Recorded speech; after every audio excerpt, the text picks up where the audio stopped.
I think I am frozen. Why am I frozen? Hey, everybody. All right, we're going to get some live streaming election results coming in here as soon as they start coming in. No, restream is very annoying. I figured out how to do this. Apparently, you have to be a rocket scientist.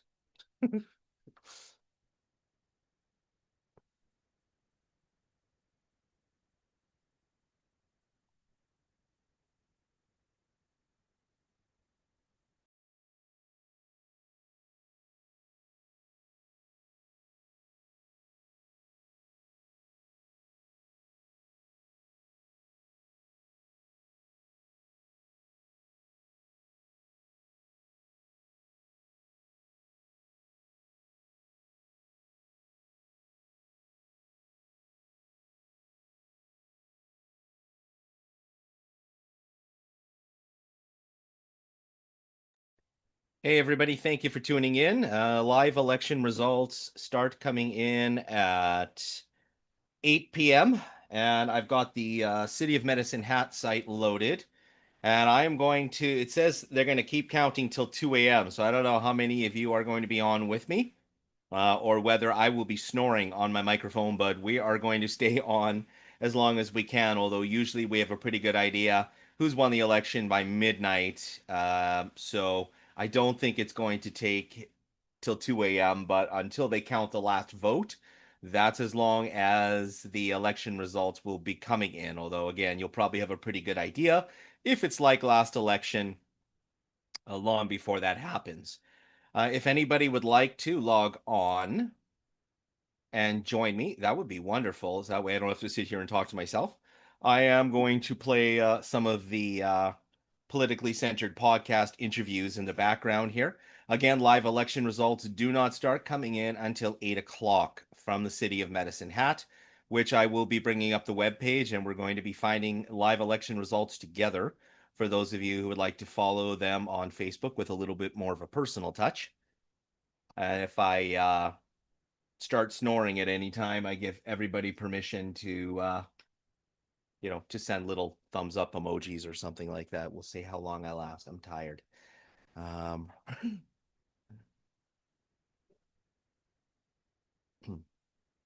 all right, let's get you guys a link here. Copy invite link. And I am going to paste it under the comments as usual. So if you want to log on, please feel free. Hang on here. I'm just about to log on.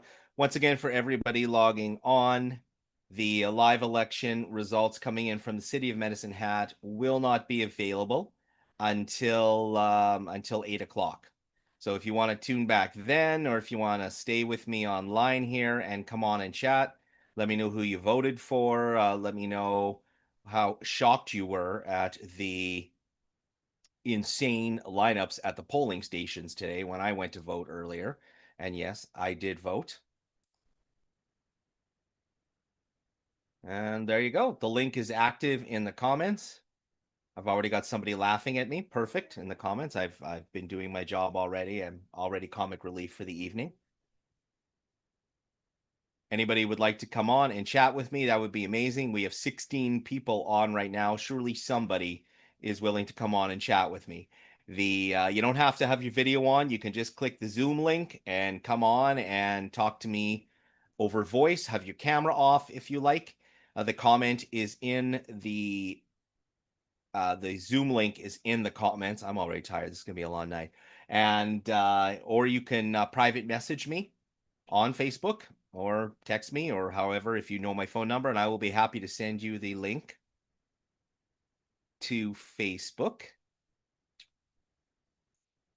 And meanwhile, I'm going to load a couple of the interviews for people to watch. Oh, somebody commented. Okay, all right, hang on here. That was fast.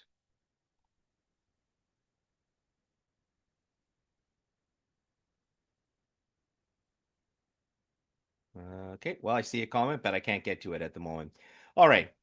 Anyway, let's load some of the interviews here from the Politically Centered podcast. I hope you guys enjoyed them. I had multiple people talking to me at the polling station today where I voted at the church, which was always appreciated hearing the feedback of everybody. I am going to, let's see, what should we play first? Should we, yeah, I think we might start off with Alan Rose here.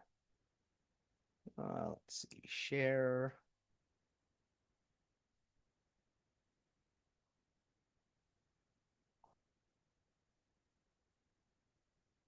There we go. Now you guys can see what I'm looking at. This is a politically centered podcast. That was as loud for you as it was for me. Welcome I'm sorry. to the Politically Centered podcast. Well, thanks for having me. It's very nice to see you.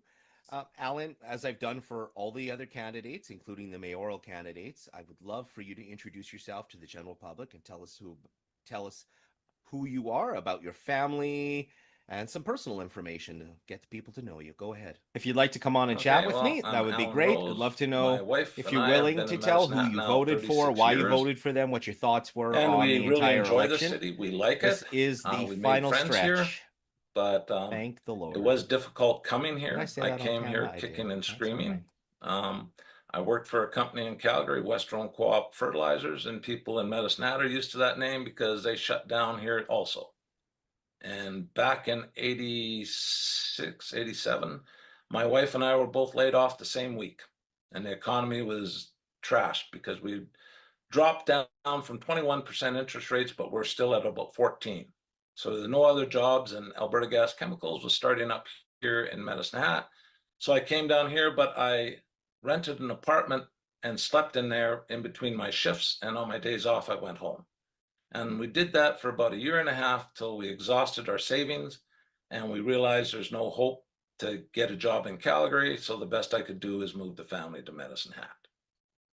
Now, when we did move to Medicine Hat, because we had exhausted our savings, by the time we sold our house and paid off our debts we had to pay, all we had left was our furniture, our travel trailer, and our van. And so we lived for 3 months, first 3 months in Medicine Hat in the Wild Rose campground till I could take extra jobs, take overtime. We could scrimp and save, and we got up enough money to talk a person who was trying to sell a house into giving us a second mortgage so we could just take over the mortgage. And that's how we finally got a house. But for that 3 months, we had 3 children and 2 dogs living in a 17-foot travel trailer. So you started from scratch. Yeah, well, we had done well before that, but I mean, the 1986, when interest rates went to 21, 22%, everything changed. It was disastrous. And we had lost pretty much everything we had. So when we came back, when I moved to Medicine Hat, I started basically from nothing here. And that's why I'm fighting so much for Medicine Hat now, because I will admit, coming to Medicine Hat was good because it had a lot of opportunities that helped me rebuild. But around 2007, I started to see those advantages disappear. And I started retreating out of the market in Medicine Hat in real estate and started going other places because Medicine Hat was not doing so well. And it just kept on a progressively downward spiral. So now I feel it's my obligation to come back and put in the time. I've got the energy, I've got some experience. I want to now use that to help bring back that advantage so that other people who are suffering like that can also recover. You talked, you used the word suffering, and you have, I did some digging into your past, which you have made public several times, and you've been through quite a bit in your life, haven't you? At some point you have said that at some point you did suffer from homelessness, or you were homeless, and that your parents had some sort of disability or something. Do you want to elaborate on that? Yeah, well, the homeless, like I say, that was in the Wild Rose campground and that. And when I was going to school, university, I couch surfed a lot because I didn't have the money. I had to pay for my own. I couldn't get a student loan for some reason. But both my parents were extremely handicapped. My mother had polio when she was 6 months old, Oh, and she wow. had no muscles in the left leg and only 50% in the right leg, but she still walked. And there'd be a lot of people that when my son was playing hockey, they knew hockey grandma and they saw how disabled she was. But both of my parents always worked. Both of my parents never applied for a handicap sticker. Um, they were more of the view that you don't let your handicap control you. And that's what got to me. I know the first time I broke my leg when I was in grade 9, I got out of the hospital, I had the cast on, I was in the living room, and I yelled to my mother, I said, "Can you bring me a glass of water?" And she said, "Get it yourself." So then I said, "I got a broken leg." And I remember her to this day looking around the corner of the wall and saying, "You poor baby, I got no muscles in this leg and 50% in there. By all means, I should serve his highness." She said, "Get off your butt and get it yourself." And that was the kind of attitude I was brought up with. So yeah, trial by fire, I guess is the word I'm looking for. You were raised tough. Yeah. And we did have some trouble. I mean, my father did have a drinking problem, and that caused us, that's how we ended up in a reserve in Ilford, Manitoba, back in the early 60s, where it was a very isolated community. At that time, there was no road there. The train came through once a week. We actually were a starting ground for what were called tractor trains, which were before ice road truckers, because everything came in by rail. There was no road, like I say. You couldn't go down to Thompson or anywhere else. So what would happen is once freeze up came, because the land up there is all muskeg, they would get these D9 cats with sleds behind them, and they'd put the supplies for these remote, like Shamattawa and Norway House and all these remote villages that were even more remote than us. And they would haul the supplies in all winter that would have to last them to all summer, because the only other way was by float plane. So, like I say, that was a unique experience because at that time, um, when I went to start school there in grade 1, most of the kids spoke Cree and I spoke English, so we were learning each other's language at the same time. And I'm still functional a little bit. If someone speaks Cree, I can pull some things out, but I was a lot more functional when I was younger. That is very interesting. I had no idea you knew a little bit of Cree. That's fascinating. Yeah, Uh, because my dad went up there as a Indian Affairs agent, and then Hudson Bay Northern Store agent left. So he took over that job and became a fur trader. And that lasted, we were up there for a total of just about 6 years. you must have been so sad to see the Hudson Bay disappear. So much history there and so many personal ties for you. Yeah, well, I had the old, like, my dad literally traded furs for Hudson Bay blankets. So I know the 1.3 point, 4 point blankets. And like I say, that part is, but it's a part of my life I really enjoy remembering. I wouldn't go there again. I've seen minus 50, minus 55, and it was great growing up in the bush, but I wouldn't want to go there again. I would visit, but I don't want to live there. Alan, you are running for mayor of Medicine Hat. This is your second time around. You ran in last election. And I was part of that election, and you graciously opened up your campaign office to all the candidates. I was there multiple times with a whole bunch of the other candidates. I don't know if I ever thanked you for that, but thank you for your generosity and kindness. That was always appreciated. And I have some questions though. Is you had mentioned that all of your children had left Medicine Hat, and one of our biggest problems is exactly what your children did. Is it seems like when people hit their 20s they leave Medicine Hat for opportunity and then they come back to retire. Why do you think that is, and what kind of solution do you think we need? Well, we've seen industry leave the city. I mean, we've got more that are going to leave. They can't stress so, they can only stress so long before it's untenable. And those are the higher paying jobs. Like it's great to have local businesses, but the core is manufacturing. And that's why when you look at Tabor to Fort Macleod and the manufacturing, you see the growth, and people move there. Their population is growing. But here, like my son, he was the manager of the Virgin kiosk in the mall, but he couldn't feed his family. They just had a child here, my second youngest grandson, and he needed more, but he couldn't get a better job here. So he went to Calgary, where he started with Best Buy. And then he became a manager with Best Buy. And then he became the regional manager for Tesla. And he set up the first dealership for Tesla in Calgary and ran the one wow. mall. And then he moved on. But those opportunities don't exist in Medicine Hat. And that's the trouble. To find a job in Medicine Hat paying $35 an hour or more is very difficult. And to try to raise a family on $15 an hour is ridiculous. You can't. One person can barely survive on $15 an hour. I mean, this is the problem we have is people, that's why they're struggling now. We don't have the high paying jobs here. And yes, there can be some construction jobs in that'll come. But if we get industry in here with higher paying jobs, then we'll have more construction. But right now, when our population grows by 11 people in 5 years, that is not a good way to be. And if you look at our demographics, according to the city's own records, our average age over the last 5 years, I think, has moved from 48 to 50. So that's showing you who's moving to the city. We are becoming our destiny that we said when I moved here. They said, oh, it's a retirement city.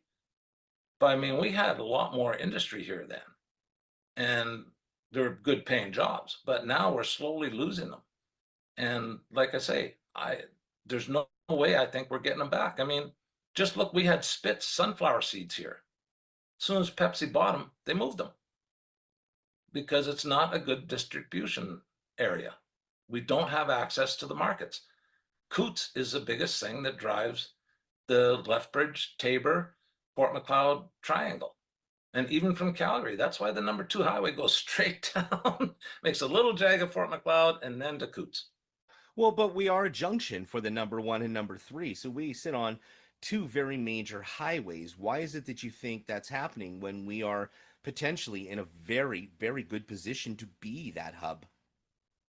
Because if you build something in Medicine Hat, you have to pay the shipping to Coots. If you build something in Coots, or by Coots, it's less shipping. And I know from when I was at the Empress plant, for us to ship a load of propane through Wild Horse, and we did a few, but we couldn't compete any more than that because we had to have a special permit from the government because it's not a commercial port. But if those drivers missed the time there or that, and they had to go through Coots, that was over 5 hours of trucking time that we got charged more, and we lost money. So that's the thing. If you've got to ship it to Coots, why not put your factory at Coots?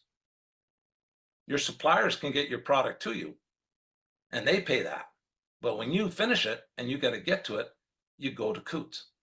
And that's why, like I say, the Wild Horse Crossing is probably the biggest thing we can get open that will affect our thing here. Like being a trucking hub, you can see what it does. We're on the crossroads, but to nowhere. We're good for supplying raw materials to the Lethbridge area, but that's all we can do. That's really interesting. You know, looking at Bow Island, I have several friends in Bow Island. Bow Island is at the moment on the edge of a boom. There's a whole bunch of new places opening up there, and it seems like we really are getting missed over and over and over again since everything collapsed in 2016 when all the oil and gas left Medicine Hat. Yeah, and we're close to now. I know a lot of people that work for Trican. The Ukrainian families we sponsored, 2 of them are working at Trican, and I keep asking them because all their jobs are Rocky Mountain House North. And I keep asking Anton, how many times you're going to drive by Red Deer and think, why am I living way down in Medicine Hat, driving all this way when I could move to Red Deer with more access to things and have my family? I can see my family quicker and be with them more. And right now, like Iron Horse bought out, or Trican bought out Iron Horse. And most of Iron Horse's business was actually around Kindersley. And from my experience in oil and gas, Trican will keep here as long as they think there's something to do, but as soon as it gets untenable, the losses, and they've already moved some stuff to Calgary, I don't know how long Trican will hold out and not use a staffing center out of Red Deer, because Red Deer, they got a huge facility. And you got to realize Trican's a multi-billion-dollar company. Yes, For them to big, walk big away from a company. little facility like this, they did this down in North Dakota. They walked away from their facility down there when it became less and less work. So since we don't have much to do around here, and they got to pay for people to transport, they may just walk away too. So if we lose them, that's another big employer gone. Yes, that would be one of the last. I remember. I remember 2016. It was a rough year, and it would be horrible to lose Trican. Your slogan is moving Medicine Hat forward, and you did say that you had a secondary slogan. You want to tell me about that? And Yeah, they're both linked together. Moving Medicine Hat forward is, let's stop the fights of the past and let's concentrate on the future, because we're never going to win it if everyone wants to be right. And that's why the thing is, let's stop fighting each other. Don't care about provincial, federal politics. Let's care about Medicine Hat itself. So it's stop fighting each other and start fighting for Medicine Hat. One person didn't get us in this situation. One person's not going to get us out. And unless we cooperate and we have a unified approach that we care about Medicine Hat and the people in Medicine Hat, we aren't going to move forward. I mean, you've been a very vocal critic of some of the decisions that City Hall has made, like the Samus Solar project. So if you get elected to mayor, I know transparency is a big thing for you. Would you commit to publishing the full cases on those projects so people can look at it and understand the costs and risks themselves? My thing is all about, again, I look at the mayor as the employee of the citizens. So you listen to your employer and then you respond back to your employer. This is the way I worked in industry. And I had a very successful career. After Conoco bought the plant, they're a transformational company. And they taught me a lot about respecting people, working as teams, and empowering the frontline people and getting results. That's why I quit, because when we got sold off to Duke Energy, I couldn't go back. So I quit at that time. I was in a good enough position I could do that. But I look at that Samus Solar project and I'm absolutely befuddled by the whole thing, because I've worked in business development, I've worked on project management, and for this council to approve $7.5 million to buy this concept from DP Energy and then ask for $600,000 to do a feasibility study. I mean, you do the feasibility study before you buy the project to see if it works. And you can get it. You don't have to have the project. There's lots of engineering firms will sign NDAs. They'll take it. They won't tell anybody what the stuff is in the middle, and they'll give you a plus or minus 25% cost estimate. And if it's got a future. But what we did is like going out, putting a $10,000 non-refundable deposit on a truck, and then turn around, reading the manual, see if it'll pull your trailer. I mean, what gives us the right to spend $7.5 million without doing a feasibility study first? And again, I'm not against any project, but coming from my background, if it can do 17% net return on capital employed, then we should do it. But if it can't, we shouldn't do it. Because if you're putting money at risk, and that solar plant can be, other technologies can come up. There can be things like with the reflective solar we had at the old water slides, it don't work. You're taking a risk. That's why you need 17%. If you're not doing that, put it into real estate or secure investments. This is other people's money. And that's the thing. We've gambled other people's money too much. Like the city itself lost about $10 million on that reflective. And the federal government lost about $6 million with the province. But that's $10 million of taxpayers' money in a place that's suffering from affordability. And the thing was, I saw a counselor on TV say, well, at least now we know it doesn't work. We should never have been in there. It was a pilot project to see if it would work. This is other people's money. I would like to see if they took it, how much they took out of their pocket to invest in this. Because that's risky, and you don't risk other people's money. You got to take it very seriously. That solar power plant never even turned on, did it? If my memory serves. It did, but it froze up.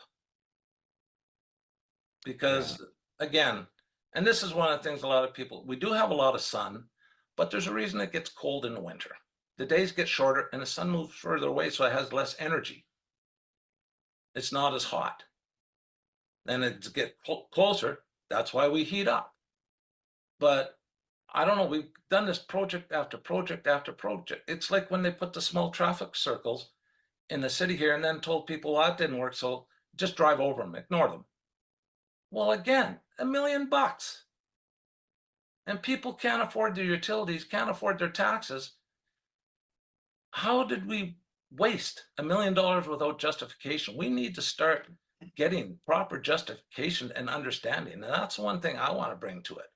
I want to bring my experience from before and get us to start looking at this. This is the whole thing about the mustard seed. I'd like to see a place for the homeless. I want to see the help there. But why do we repeat the same steps of failure? Why can't we just go and say, this is where we're looking at doing it, and then invite the stakeholders in before we announce it and get them to come in and then ask them, what would make you happy if we relocated here? And get their input and work with them. Instead, we surprise them. We say, oh, we're moving it here. They did that down in the flats and it wasn't rezoned when they moved it. So that when they went through the rezoning and that, finally council got so much heat from the area residents, they didn't do it. So they had to move. They did it on 8th Street. And now they're doing it up by the Flying J. I mean, they just announced we're putting it here. Now they're coming out with, oh, and we're going to rezone it. But it's like they're making this stuff up as they go. I don't see a plan there.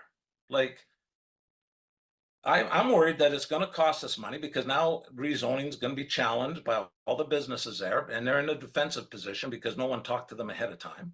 So we're going to spend more money there, and we're going to delay the process. So it does. Sorry, it does seem like that's a huge bone of contention for the general public that I'm hearing constantly. Is it does seem like the general public has no clue what's going on, and it's not for lack of asking because they are asking, and yet the public has no idea what is happening, and there seems to be a communications deficit, and I don't understand where it was because I'm not in the inner circle, but you're absolutely hit the nail on the head that it feels like things are just dropped on the citizens and then input is taken in afterwards. So how do you think you can fix that, a communications deficit? Because I'll be the one that steps up and communicates. Like I say, I realize the mayor is a team leader, and it's the team leader's responsibility to make sure all the team members, which are the other councillors, have the information at the same level so everyone understands it. But you got to check. I can read an engineering report and I can pull stuff out of it. I can read financial spreadsheets and pull stuff out of it because of my previous experience. But some other counselor may not understand that. So they may need help. And that would be my position, to not necessarily give them the help, but get them the help and make sure they understand it so we can communicate more. I see a lot of what's happening is, well, we heard this about this Division Avenue thing. Hey, everybody, just going to pause this for a second. So somebody on the thread asked if the election results were in for Redcliffe. Well, I found the page where it lists election results, and interestingly enough, it says official results will be announced on October 24th, 2025 at 12 p.m. noon. So those of you who would like to know who won in Redcliffe, check back in 4 days. It's weird. Anyway, there you go. People came up and said, certain councillors said, well, if I'd known that before we voted, I wouldn't have voted that way. So that shows something that we're not getting the information through. And it may be city staff is feeling they're communicating it, But if they're talking in engineering language or actuary language, the other people aren't understanding it. So we have to make sure that we get the information out where people can understand it and we explain it. Because someone may have the concept in their head and think, well, I know how to, like you tell somebody to change a tire. All you do is tell them change a tire. If they've never changed a tire before, seen a car, they don't know what you're saying. So, and you think, well, everyone knows how to change a tire. Well, not everyone, You may know the intricacies of everything. You may even know the torquing on bolts, but not everyone knows that. And this is what we got to do. We got to bring these projects out, get an understanding for everybody. I'm not saying anyone's being deceitful. I'm not saying anyone's trying to sneak up on people. I'm saying that maybe we aren't ensuring that people are comprehending what we're saying. So your goal is to educate the general public. Is that the impression I'm getting? My goal is to make sure that all communications from the city are able to be understood by everybody. We'll have to do different approaches because people learn different ways. And then we'll even have to have feedbacks. That's why I've committed that every 3 months I would hold an open town hall meeting. I was just down in Riverside at the community barbecue they had down there at the Elks. And I thought that was a wonderful experience. You get to talk to the people, you get to see them. So I thought, why doesn't the city encourage us? And why don't we have maybe a community barbecue every month in a different community in Medicine, and the council can go and attend them and people can talk to them? Because you're not going to need lawyers to defend you if you're out listening to people and answering their questions. It's the lack of answering questions. And I think it's a defensive position that people are more concerned. I don't know all the answers. I'm not quite sure. So I don't want to talk to anybody in case I look stupid. Well, that's not their fault. They may have thought something before, but they weren't fully aware. But as a team leader, you should make sure those people have everything they need. You don't have to splat yourself, but you got to get people who will assist them and that they understand. So it really is okay to say, I don't know. Yes. Yeah. And then you explain it, Like I say, I don't think any of the counselors had vicious ideas coming in, and I think maybe they were unprepared. They didn't understand the workload, and they didn't understand the complexity. And that's where, we want people from all backgrounds because that works, and that helps get better. But a team is an organization where there's no me, and everybody in the team should try to help the person beside them be successful. And if we all adopt that attitude, then the team becomes successful. And when the team's successful, the city will be successful. But when we start in there and we're fighting, nobody gets successful and we end up in trouble. If you had been in Mayor Clark's shoes and that had happened, I'm curious, how would you have diffused the situation? Because that entire fight on council just spiraled completely out of control when after that session, it could have been diffused, and it seems like everyone planted their feet and just refused to budge on it. Whatever happened to meeting in the middle? How do you navigate something like that? Well, the thing I think was an error was that for some reason, I don't know how this came up. If you read the Municipal Government Act, the CAO is a sole employee of the council. But the key word there is employee. Now, if I have a business and I ask an employee to show me the spreadsheets on something and they say no, I can sit there and ask them, well, why can't you? And if there's roadblocks, then it's my duty to give them a chance, help them remove the roadblocks, and then give them another date to get me that information. But you need all of council to be together. You have to consult with council and agree that this is something pertinent. Because if you're a single person and you want this answer, but 8 other people don't think you need it or shouldn't have it, then maybe you're wrong. Okay, maybe you got a personal agenda. You have to kind of do it. But if that employee doesn't deliver the second time, you have the right to fire that employee. I don't know how we got to this position that we didn't realize if you're having trouble with an employee that won't deliver, you get a new employee. So I think a lot of this was, and I will say that I think the retribution that was put in was ridiculous. I mean, there's mistakes on all sides. And I think it was. We entrenched ourselves. Someone probably said, oh, we got to work in unisons or we're going to be in trouble. They're too worried about their image. That we got, and the only thing happened is the biggest person that got hurt was the city. Yes. And As I've said during some of the other interviews, the untold damage that we're never going to know is the amount of businesses that walked away from Medicine Hat that never even bothered to engage because of everything going on, and we're never going to know the damage it did. yeah, and like I say, it did make, just like our homeless thing made world news, this made pretty significant news too. It And did. It all made this is national unstable. headlines. Yeah, it made it look like we're unstable and unreliable. And again, when you're talking to a business that's going to invest 50, $100 million into something that they expect returns over a minimum 25 years, and you're looking like we don't know if they'll be there in 3 months or what their decisions will be, then they don't even consider you, fall off the radar. I mean, because that's, as an investor, I look at that myself.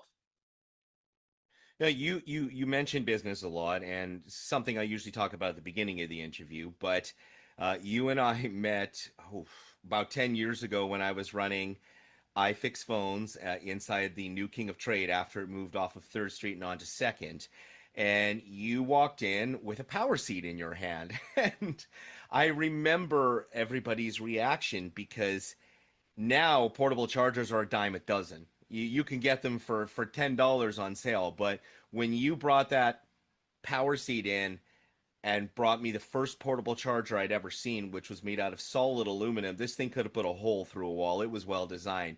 But you famously introduced Power Seed, and I was buying headphones from you as well, and that's how you and I first met well over 10 years ago. Your products were phenomenal.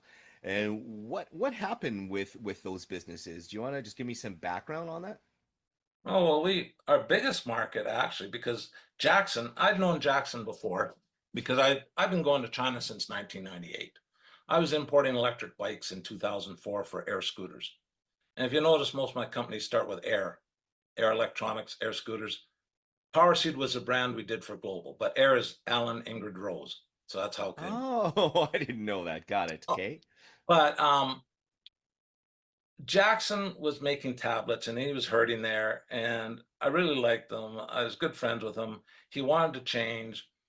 He didn't have enough money to pivot. And he was talking about, because he's a very smart engineer, he was trained in Germany, but he is Chinese. So I offered him some money to build his factory, change it over. And because of that, I got a position in the Power Seed. And I got a minority position, but our biggest market was actually in China. We were doing OEM for Philips Electronics because we had a couple patents, and every year they would want a better price and want some changes. And I was getting bored. Jackson wanted to go on some other things, and we jokingly told Philips, why don't you just buy us and take the patents? And in 2019, that's what they did. So we sold it to Philips Electronics China, and we said goodbye. And then COVID happened. Boy, you talk about good timing, huh? Yeah, because Ingrid and I were in for the closing. We went to China for Christmas because that's when the closing date was. And we left the Hong Kong airport January 1st, and they're putting these big cement buttresses around the airport. And we're like, is there going to be a protest or something? What's going on? And when we landed, we found out. So, but no, like I say, most of the companies, I like building, I like branding. As you know, I used to sponsor the comic expos and that. And I loved in Calgary, Edmonton, and Saskatoon. And I love that, going out, meeting people, meeting the disenfranchised, because I've always been kind of disenfranchised from the people too, because I am kind of a science nerd and stuff like that. And it was good to go someplace where you weren't looked down upon. And that's what I looked at, thought that was an equalizing thing. So that was more my business I loved doing. But once it got into the day-and-day running of it, All right, everybody. It is 8 o'clock on the nose, and I am on the municipal elections result page, and there is nothing on there yet. So I guess we'll keep playing the video. I'll let you guys know as soon as I see something come up. I got bored, and I didn't like that part. I like the building, I like the trade shows, but once we're wholesaling, like we're wholesaling to Western Co-op, Home Depot, we had a bunch of businesses that we were doing here in Canada, and that was just servicing, and that was repetitive, and I didn't like that. So that's why I was happy to get out of it.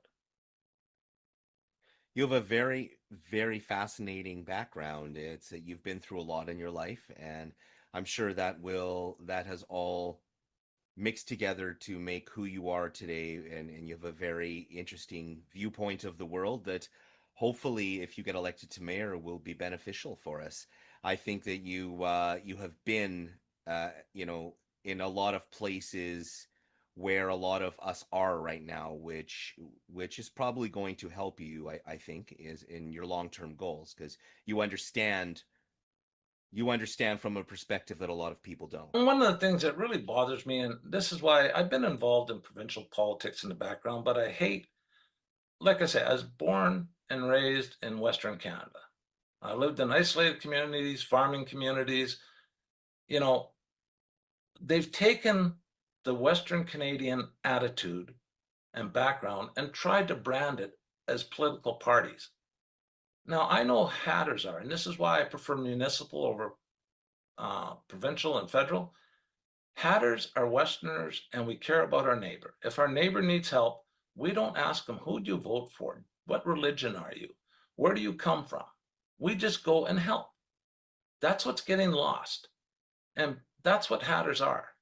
And I believe everybody in the city wants to help. But we get pulled on political points that someone prioritizes and says, well, if you're a true giver, you wouldn't do this. And if you're a true giver, you wouldn't do that. And both sides are saying the same thing. But in essence, I don't think there's anybody in this city that wants to see someone suffer.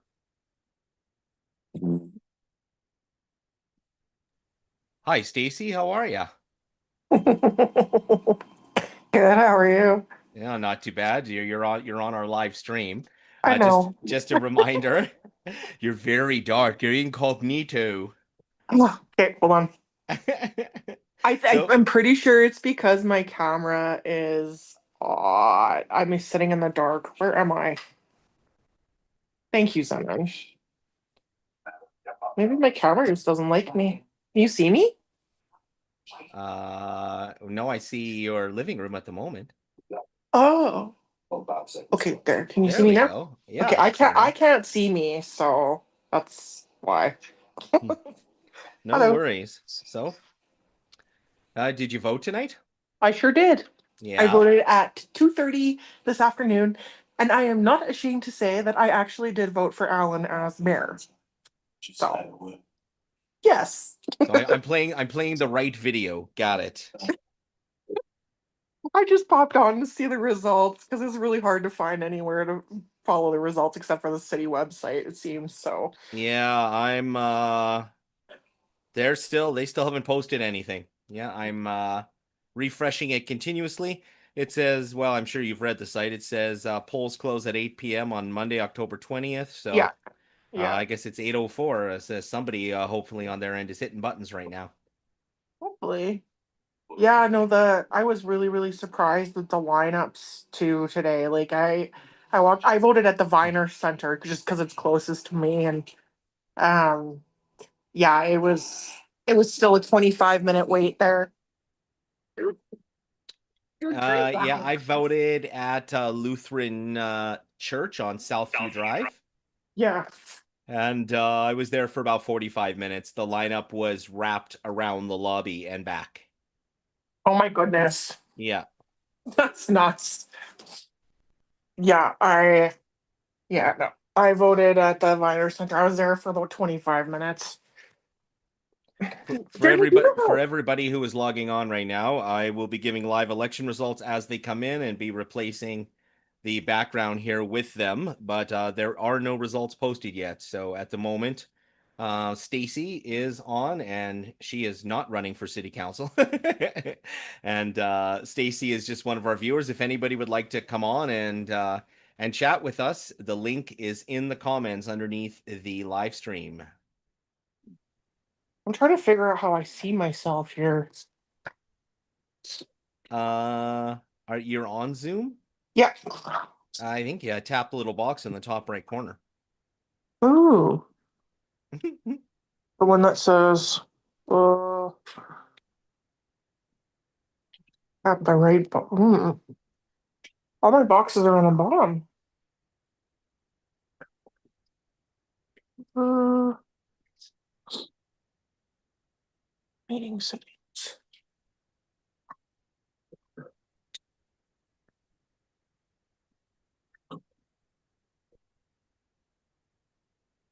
Oh, Somebody on the thread, Christina said, I think more people voted this year. We waited for an hour at the college. Wow. Everybody want to post comments in the thread, say where you voted and how long you had to wait in line. You don't have to say who you voted for if you don't want to say that publicly, but I'm definitely curious because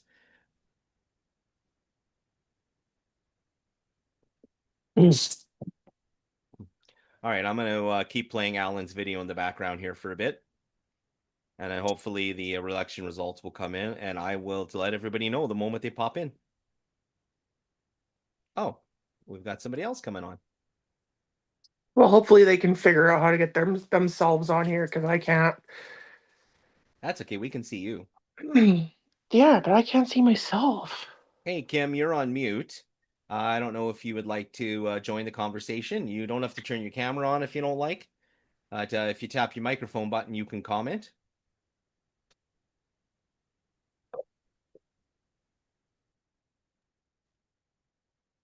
But we will ignore things because politics has turned into demonize the enemy.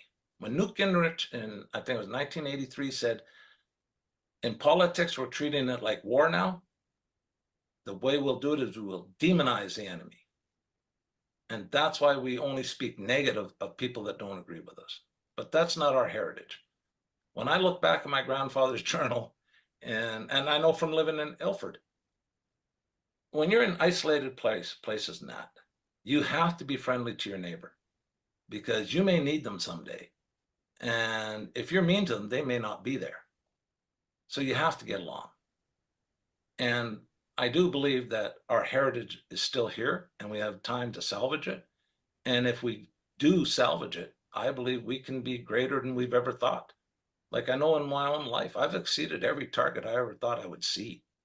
As a kid, I just dreamed about going to Disneyland. I could never go. I'd have friends that would go and stuff. We'd go camping 1 week a year at the free camp provincial campground. And we cooked all our own food. I mean, we didn't stop. There's no way. I didn't have a milkshake till probably I was 13, 14 years old. I mean, we didn't have much money, but we were happy. We were together. But now I can sometimes afford 2 milkshakes. So, I've been blessed. I will admit it's taken hard work, but I want to make it in that environment because there's people right now that want to work hard, but they don't have the advantages available that I did. So they don't get the success that I got. And that's what bothers me. I feel it's my obligation to step up. I can't sit back there and watch somebody my wounds have healed, but the scars haven't gone away. There's sometimes when I hear stories, like even my own renters, there's times they've called me and said, I can't pay my rent. And you go, well, they say, you want to come look at my fridge? I got a jug of orange juice, 2 apples and an onion, and that's got to last me 5 days. Now, that brings back bad memories. So, I mean, if you're human, you can't put up with that. Yeah. And those are just stories that I get told. And like I say, I want to help. And if for our viewers watching who you're going to get those skeptics who are going to say, oh, those are just words. We have no proof, etc., etc. I can vouch that I know for a fact that you have opened up your home multiple times and given freely to people in need. I have spoken to those people, and I know that you have come from a place of kindness and compassion and given to people and asked for nothing in return. And I have seen that multiple times, and I want to give you credit for that because it seems to be something that is sorely lacking in our society lately is the desire to give of oneself to help somebody and ask for nothing in return. It's in short supply. But see, that's where my upbringing was taught. You don't get accolades from that. You don't talk about that. You don't look at people for things. You're just being human. I brought it up, not you, for a reason, Yes. because I I knew know, because like I I was said. waiting for you to say it. You never did. I'm like, damn it, man, you're taking credit for this interview because you have opened up your home multiple times. You and your beautiful wife Ingrid, who's a teacher, and I know the families you have helped and you've given of yourself and you have never publicized it and you have never gone out there and taken public credit and I know the kind things you have done for people, and well, now people know too. Well, the thing is, we do get rewarded because do you know what it feels like to change somebody's life? When you can contribute and give them something that they didn't think they would get, that's a reward. I can't think of a better sentence to close this interview on. Thank you so much for coming on the Politically Centered podcast, Alan. It's been a wonderful interview. Okay, thank you then. Take care. Bye-bye. And that was my interview with mayoral candidate. This is a politically centered. And that is my very loud intro, which I'm working on making a little quieter so it matches the volume of the video and doesn't cause everybody to have an instant heart attack when it comes on. Well, we lost Stacy. We still have Kim on. Kim, you're off mute. Did you want to say hi or Nope, you're just a silent observer. All right. So I am refreshing the election results right now. The page went live about 3-4 minutes ago. And there are still no numbers. Everybody has still got a little line beside their name, which means no official polling results have come in as of yet. But actually, what am I doing? I can just go like this and show it all to you. Look at that. View the results. Bum, bum, bum. And as you can see, there's absolutely nothing there. But we are going to keep reading off election results. If anybody would like to hop on the live stream with us, I would love, love, love, love some company to talk to because it gets really boring talking to myself.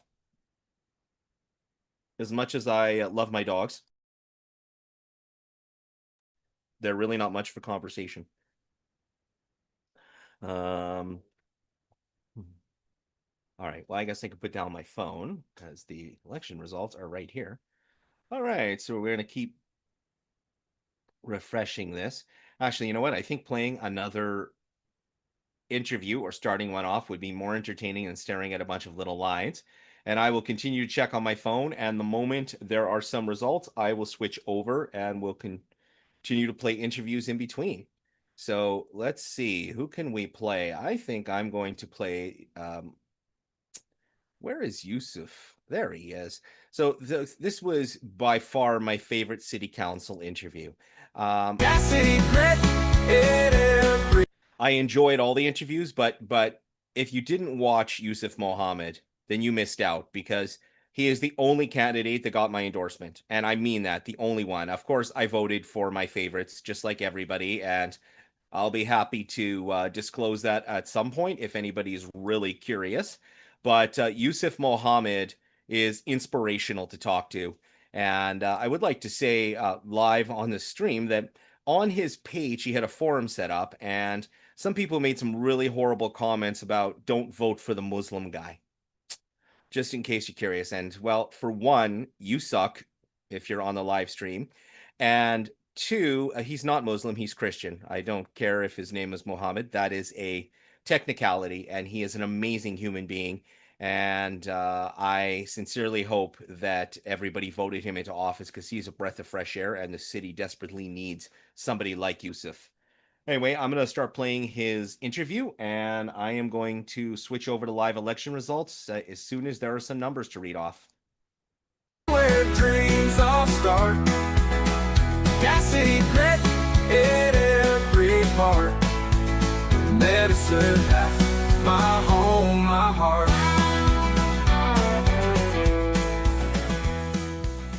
This is a politically centered podcast. Yusuf Mohammed, welcome to the Politically Centered Podcast.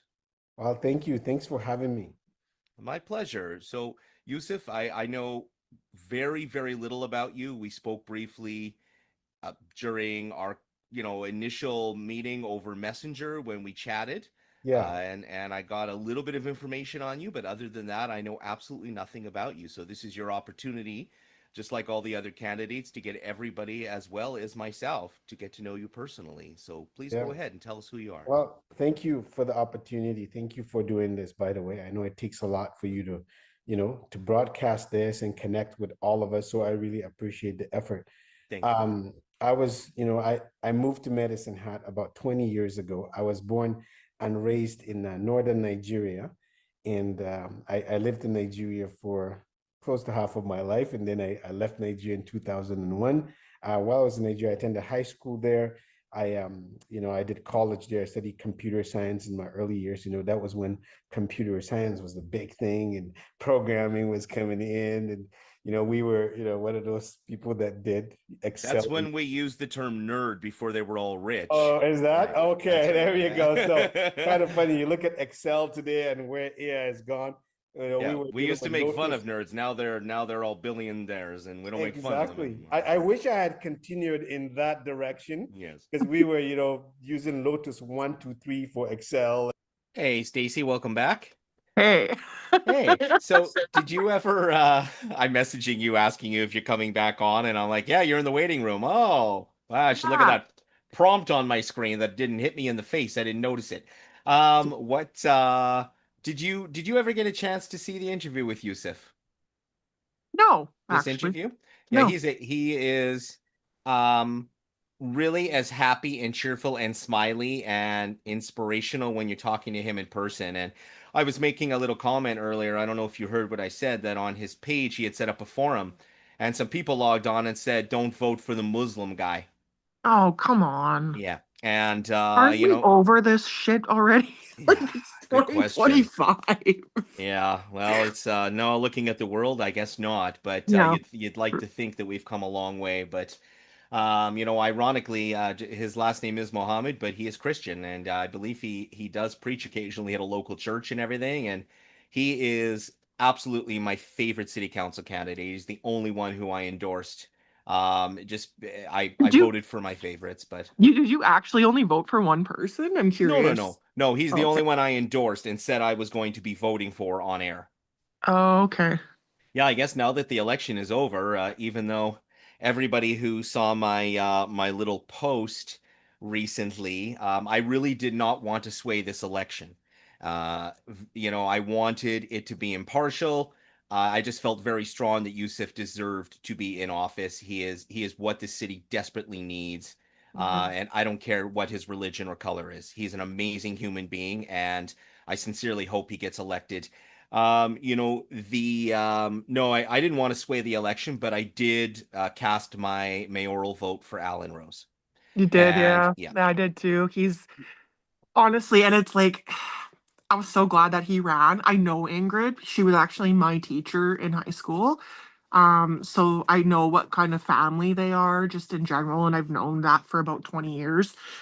And they're incredible people. I do have to say though, from like my social work standpoint, and I did follow a little bit, like along a little bit with the candidates and kind of like who obviously was going to, advocate for the homeless population. And I know although that's more primarily a provincial level thing, it's when I first became a social worker, our city was so resource rich with social supports and stuff like that about 15 years ago. And now I just feel like it's like, and I know you can appreciate when I say this, we're the Texas of Alberta.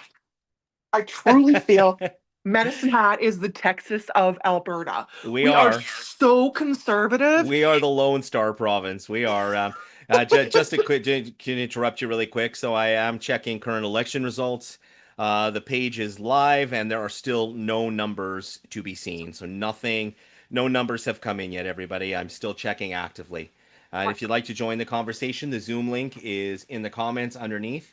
We have Stacy on with us right now, and a silent viewer called Kim's iPad. Welcome, Kim. And Yeah, but so anyways, I guess just I don't know, it's just basically us on here. Um to me, that's personally what this election really represented was who is going to have the empathy that's required to get some of those supports back in the community. And like I said, although they are most of the supports are provincially funded, right? We really do need the correct person in office to advocate for some of those supports to come back to the city because we got nothing. well, you are a very unique individual because you are in social work, which is predominantly seen and dominated by people with leftist ideals, typically. But you are definitely more, I would say, conservative in Yep. your ideals. So you are one of the few social workers that is a little more conservative. Yeah, I and know it's uh, so funny because it's so funny because like I'm always scared people are gonna like headhunt me when I say that. But really, but really, what it is it's I'm a fiscal conservative and ideologically I'm a liberal. So I fall just left of the middle of the political spectrum. But unfortunately, that doesn't seem to be a thing anymore.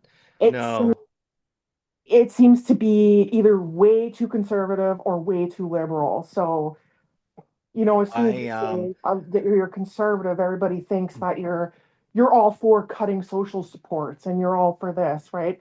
But really, what it is just being fiscally responsible and understanding that um, those resources that are provincial budget and the resources that we have for those programs, there is only so much resource that can go around without, increasing our taxes and making our personal lives more expensive, right?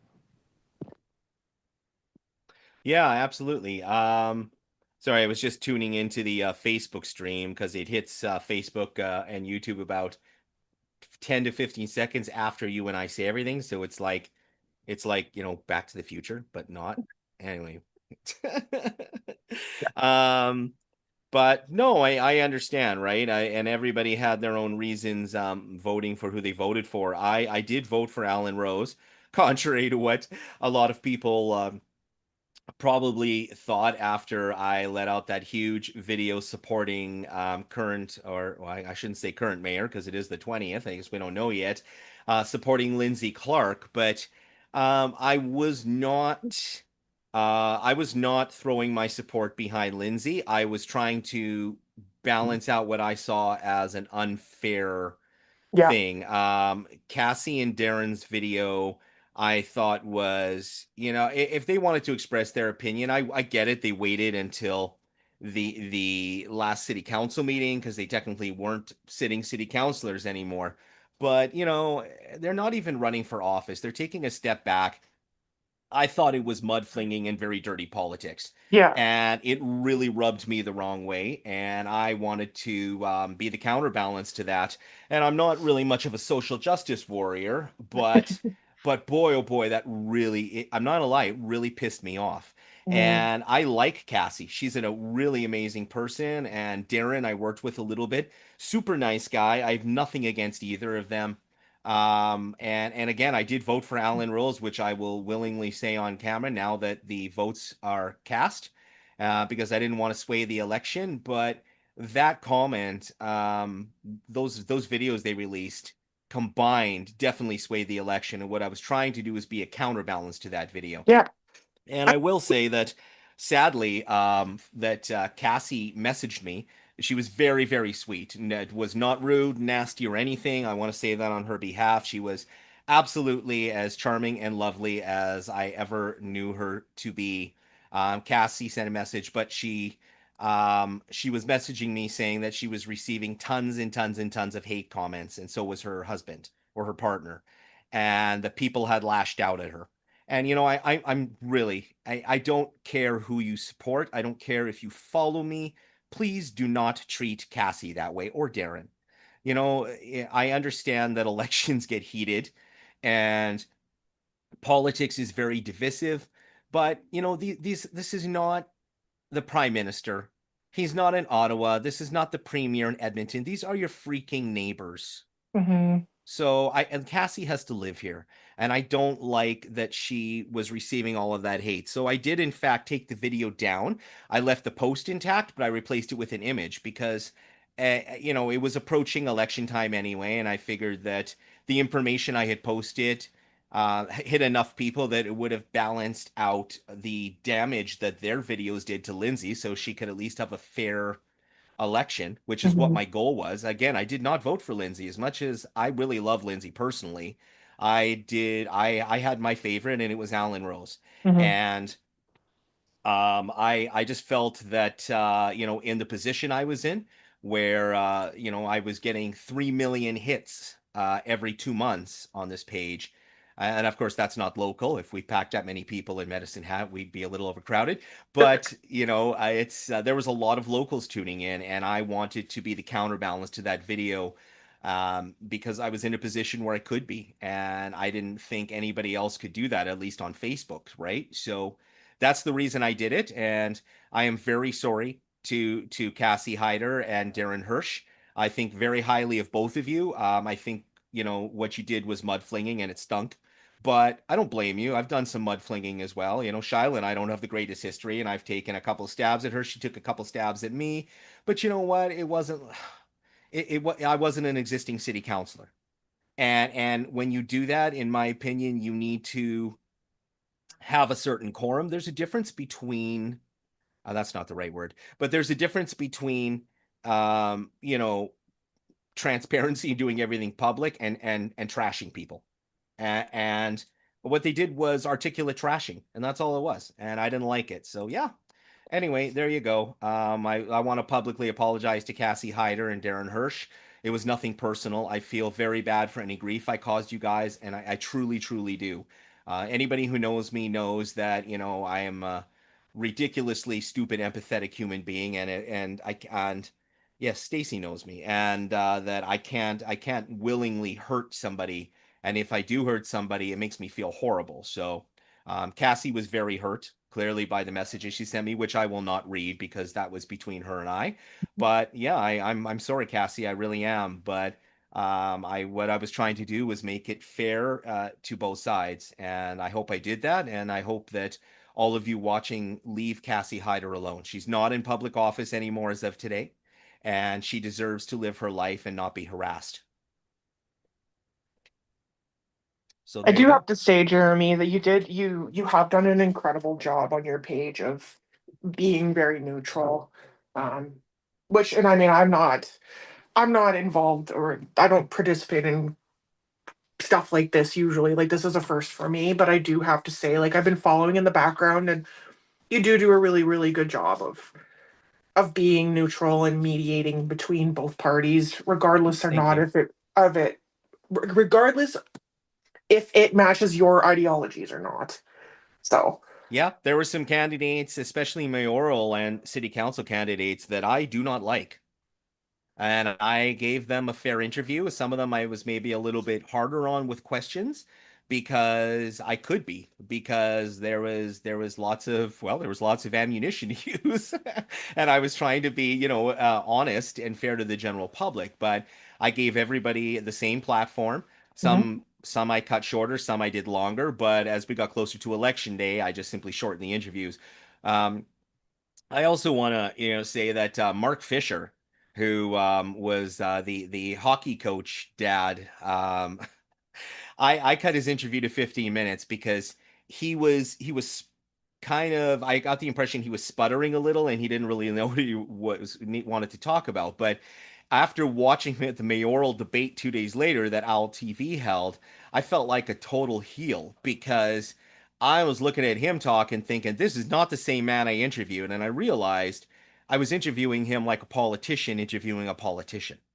And I was expecting him to be able to carry a conversation on his own without answering questions. But he absolutely is. He's well spoken, he's articulate, he's smart.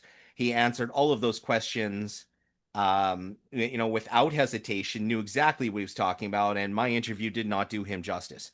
But he also knew during the interview that he said that he'll be back to run again. So I think with that statement, it was kind of accepted that he was not going to get in on his first attempt at mayor. But I commend Mark Fisher for what he did, and I did the interview from his laundry room. And he had to run out before I hit record and tell the kids to be quiet because he was going to be on camera. And I absolutely love that. And he kicked the dog outside. It was warm out that day, by the way, in Mark Fisher's defense. But yeah, it's just, I sincerely hope Speaking of dogs, I sincerely hope you run again, Mark Fisher. And again, my interview did not do you justice. I will not make that mistake again because you had one heck of a debate at the mayoral debate. I was very impressed, and so was everybody else. So yeah, still no election results. Can somebody at the City of Medicine Hat, throw us a bone here? I'm going to keep playing Yusuf Mohammed a little bit. Here we go. You can see everything that I watch here on the side. I am a history buff, and I follow U.S. politics quite a bit, conservative, middle, and leftist media alike. I have more American family than Canadian family, which is not overly well known. My father, my brothers, my cousins, my stepmom, all American, born and raised. So I have more ties to the United States, and I'm sorry, they're Trump supporters. Sorry, excuse me. And yeah, but I'm not. So, but we get along. I love them. Anyway, we'll keep playing this. And all of that. Oh my God. But yeah, I know some people will remember that. Some people would think I'm talking in codes right now. But no, it's really, I was passionate about it. I like latching on to new things. So anyway, that was kind of my time in Nigeria. And then I left Nigeria. I lived in South Africa for some time.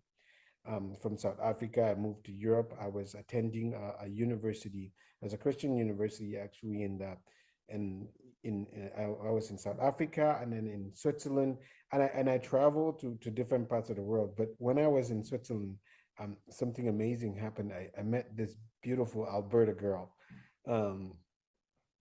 there, and so that was kind of really the pivotal point, if you could call it, of my life.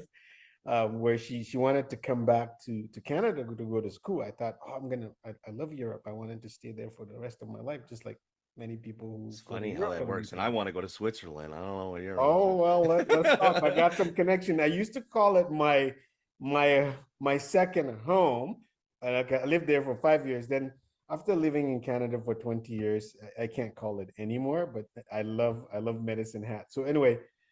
Moved to Medicine Hat. My wife actually was born in Vancouver. They lived in Edmonton because her dad was working for the RCMP. He managed the forensic lab there. So they moved around quite a bit, Nova Scotia. But anyway, grew up most of our life in Edmonton. And she was looking to come back to school in Canada when we met in Switzerland. And at that time, this is amazing. I kind of find it right now, actually. At that time, we were looking at schools, and Medicine Hat had a better nursing program than U of A. Oh, wow. I know. I always tell people, they're like, wow. So we end up in Medicine Hat because, you know what, she was able to go there, and I was able to, because of the nursing program, and I was able to find school. So we moved to Medicine Hat around 2005. And when I moved to Medicine Hat, some of my early stage of working is in construction, and I was attending, my wife was going to school, and I started attending Medicine Hat College, taking courses here and there. I liked learning. And while I was attending Medicine Hat College, I realized that there is a huge opportunity to connect newcomers to Canada to the community. So, and I noticed that on campus. So I started talking to some students because, again, I came from a background of being an international student. So everywhere I go, when I see international students, when I see newcomers, I kind of navigate towards them because we have the same, challenges. If you travel around the world, you probably kind of, realize that when you see someone that looks like you or a Canadian somewhere that they have some kind of Canada, what do you call it? Flag or a badge, you kind of go and talk to them.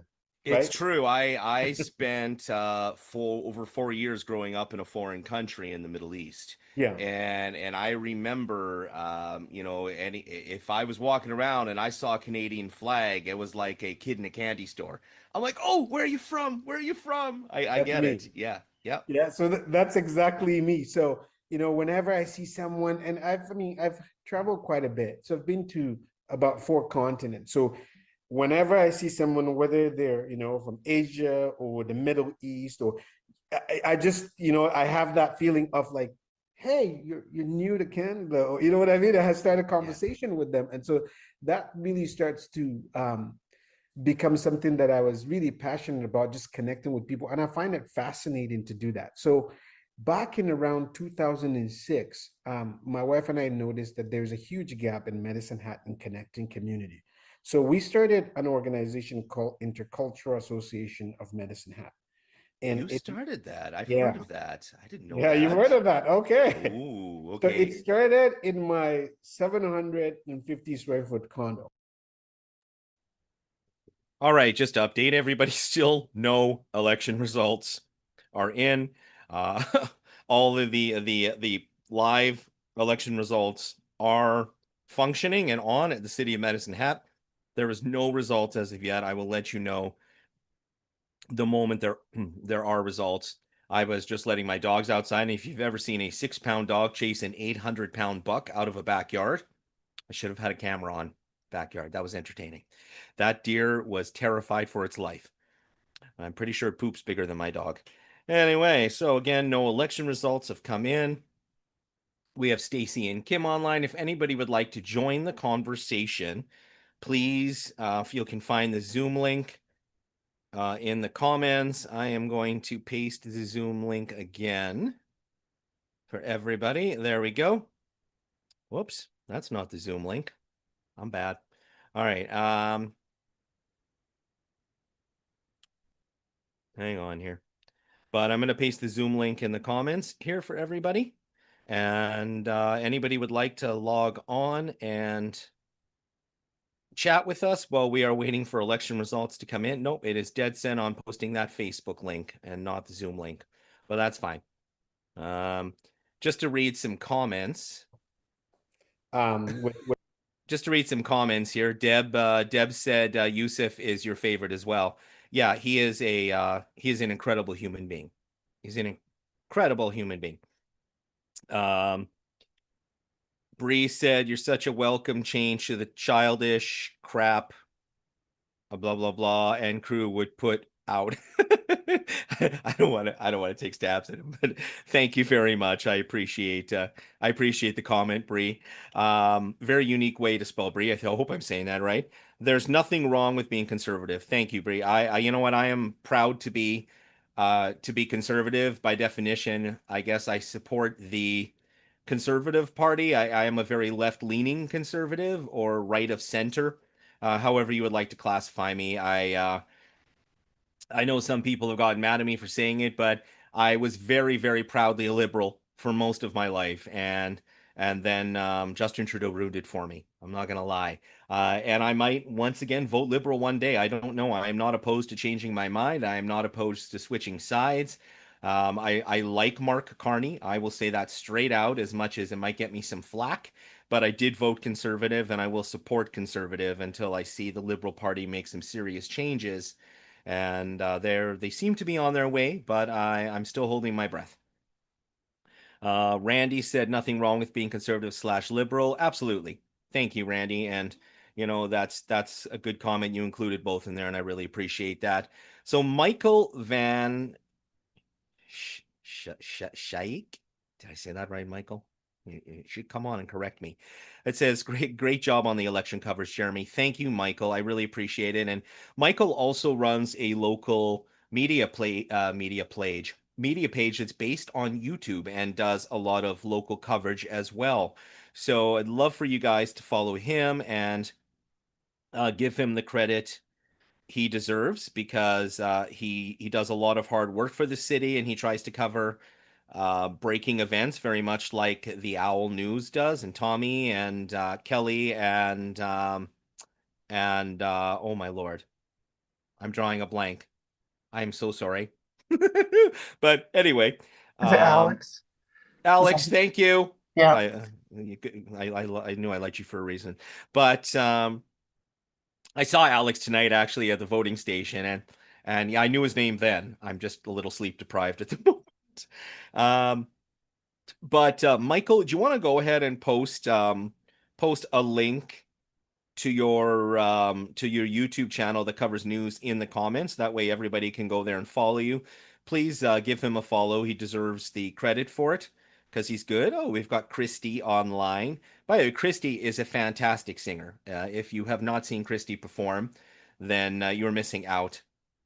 I'm still trying to get her to come and do a duet with me on my very, very fancy Rode microphone. Christy, check it out.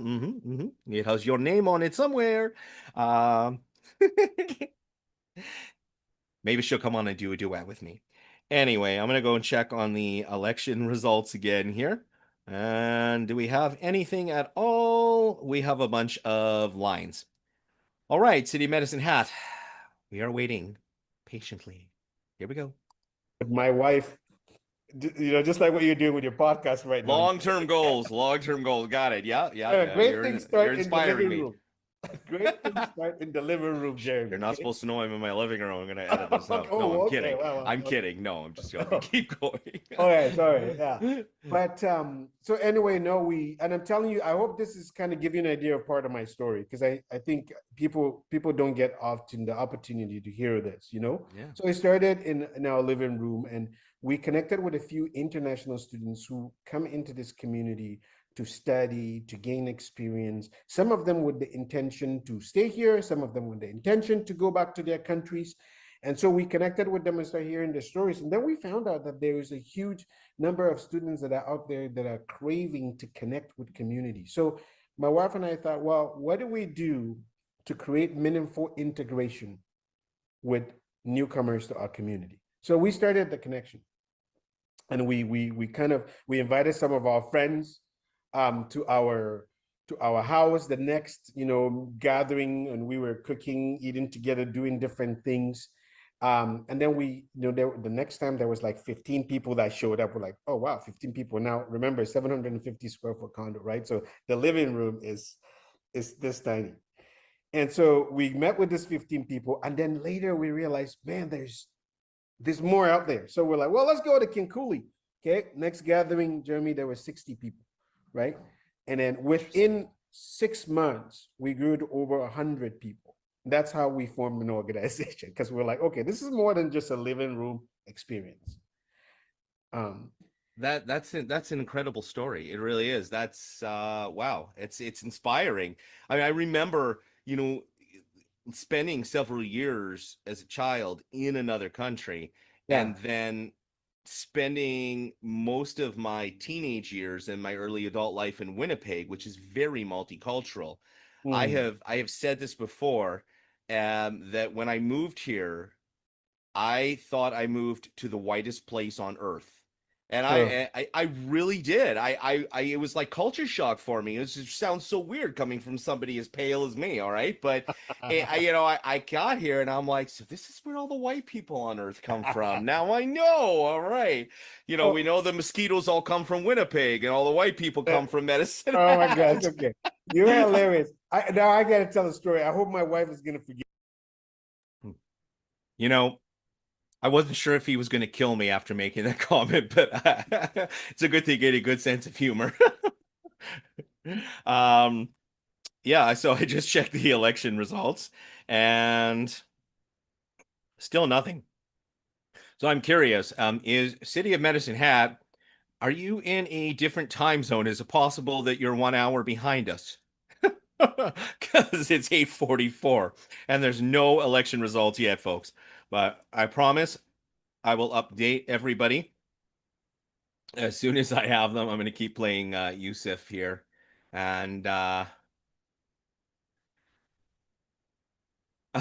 just saw your comment, Stacy. All right, I'm going to keep playing Yusuf. Give me. So we've my wife, I've taken my wife all over Nigeria, right? And Nigeria is the most populous Black nation on earth. Well, 1 out of 5 Africans are Nigerians.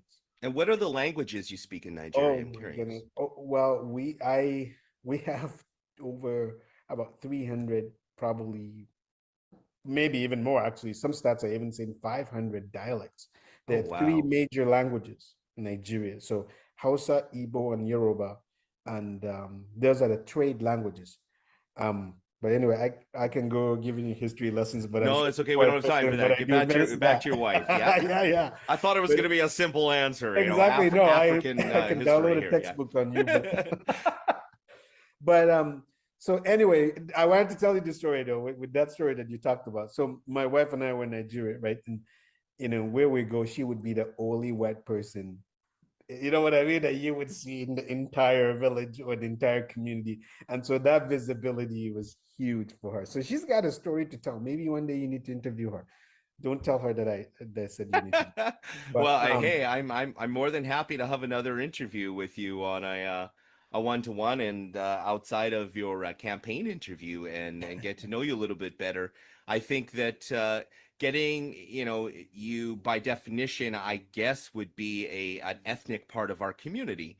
And I think it's really important for people to get to know that ethnic part of our community because really, after it's all said and done, you're not any different. It's just, you've been in Canada 20 years Mhm. and talking to you is fascinating hearing all of your history.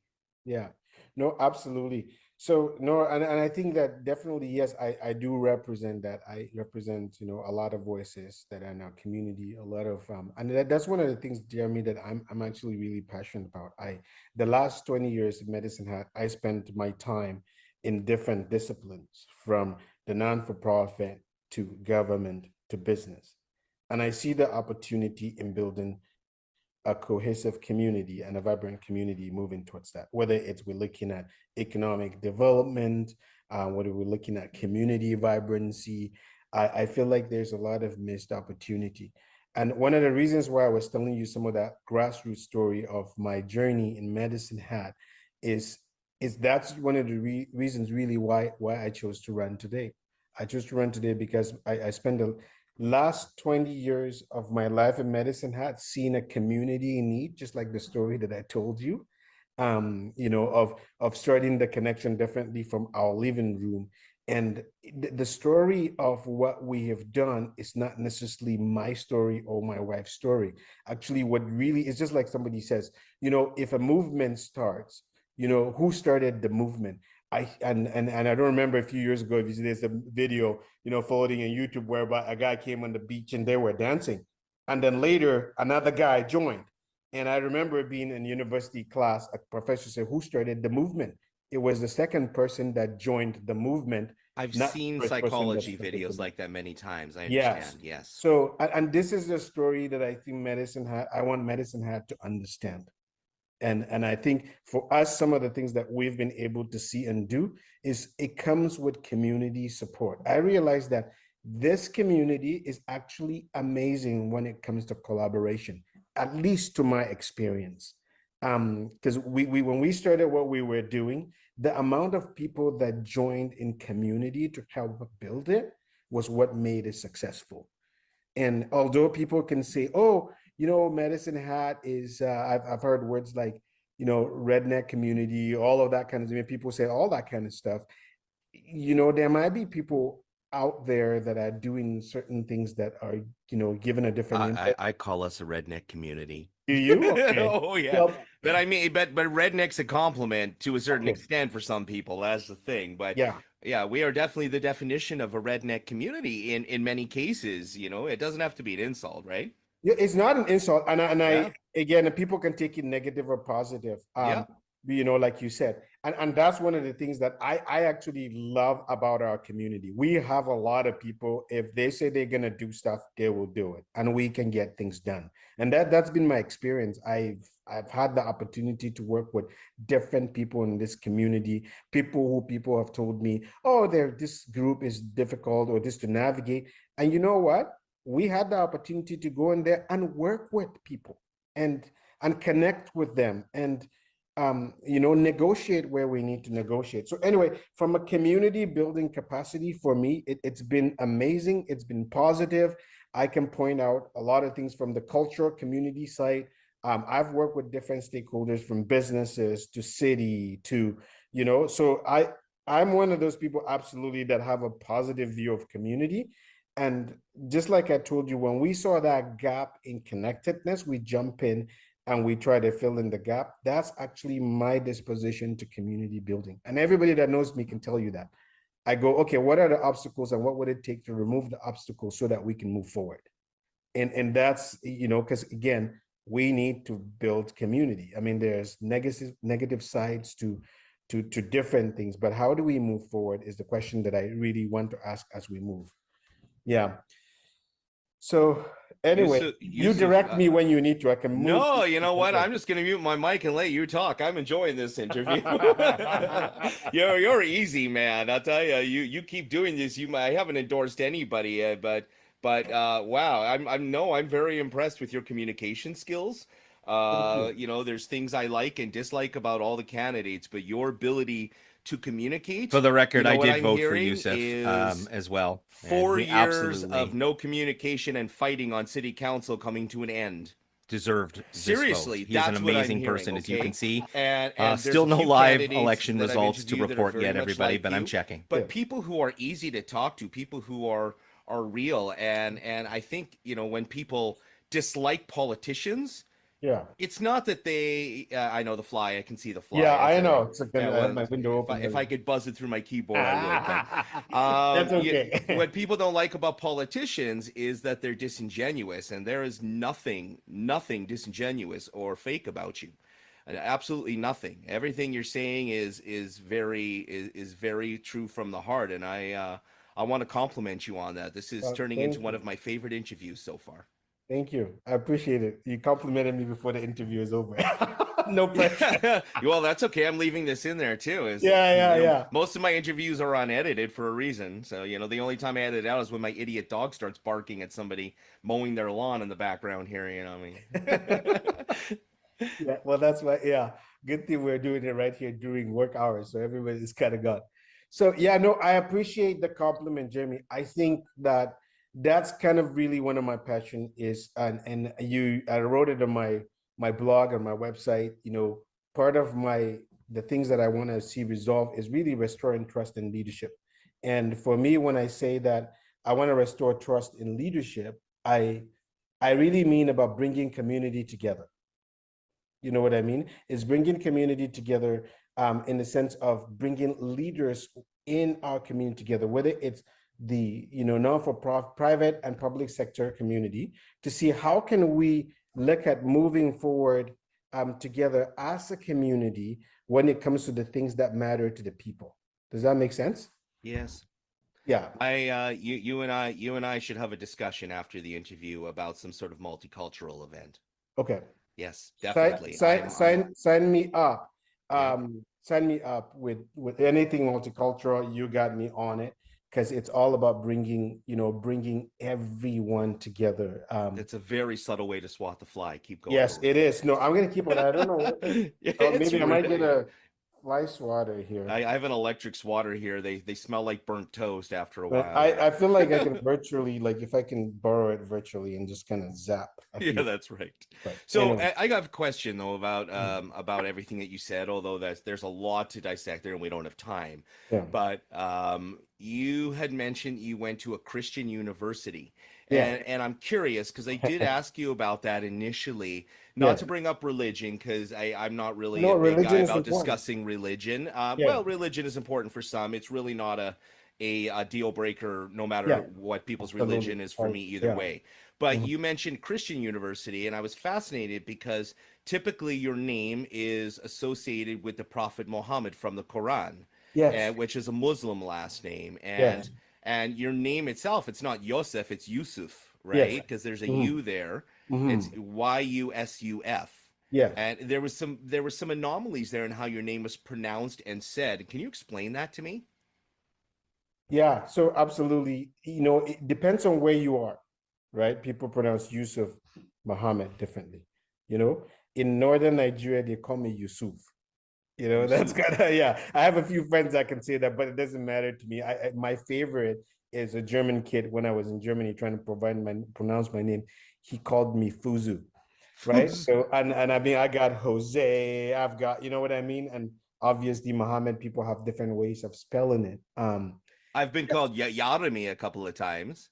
There's no Okay. J in some dialects, right? Yarami? Yeah. Yeah. Yeah. So anyway, no, I get that. And I think that sometimes the misconception is definitely people looking at my name as religion. They look at it and they think different, like, he's Muslim, or you know what I mean? And I'm not saying, and I want to talk about that because I think that's really important, Jeremy, for people to understand my background when it comes to that, right? My grandfather came from the Muslim community, and we have um we have about 99% of the people, well, maybe as a high percentage, but a huge majority of the people in It was my an estimation. I understand. are Muslims. And one of the things that I appreciate about that is I grew up learning to appreciate diversity of religion and diversity of culture. That's something that I would say is embedded in me because I have family that are on both sides. I have family that are Christians, I have family that are Muslims, and we've learned to live respectively. If you Google the region that I'm from in Nigeria, there's some challenges that when it comes to that.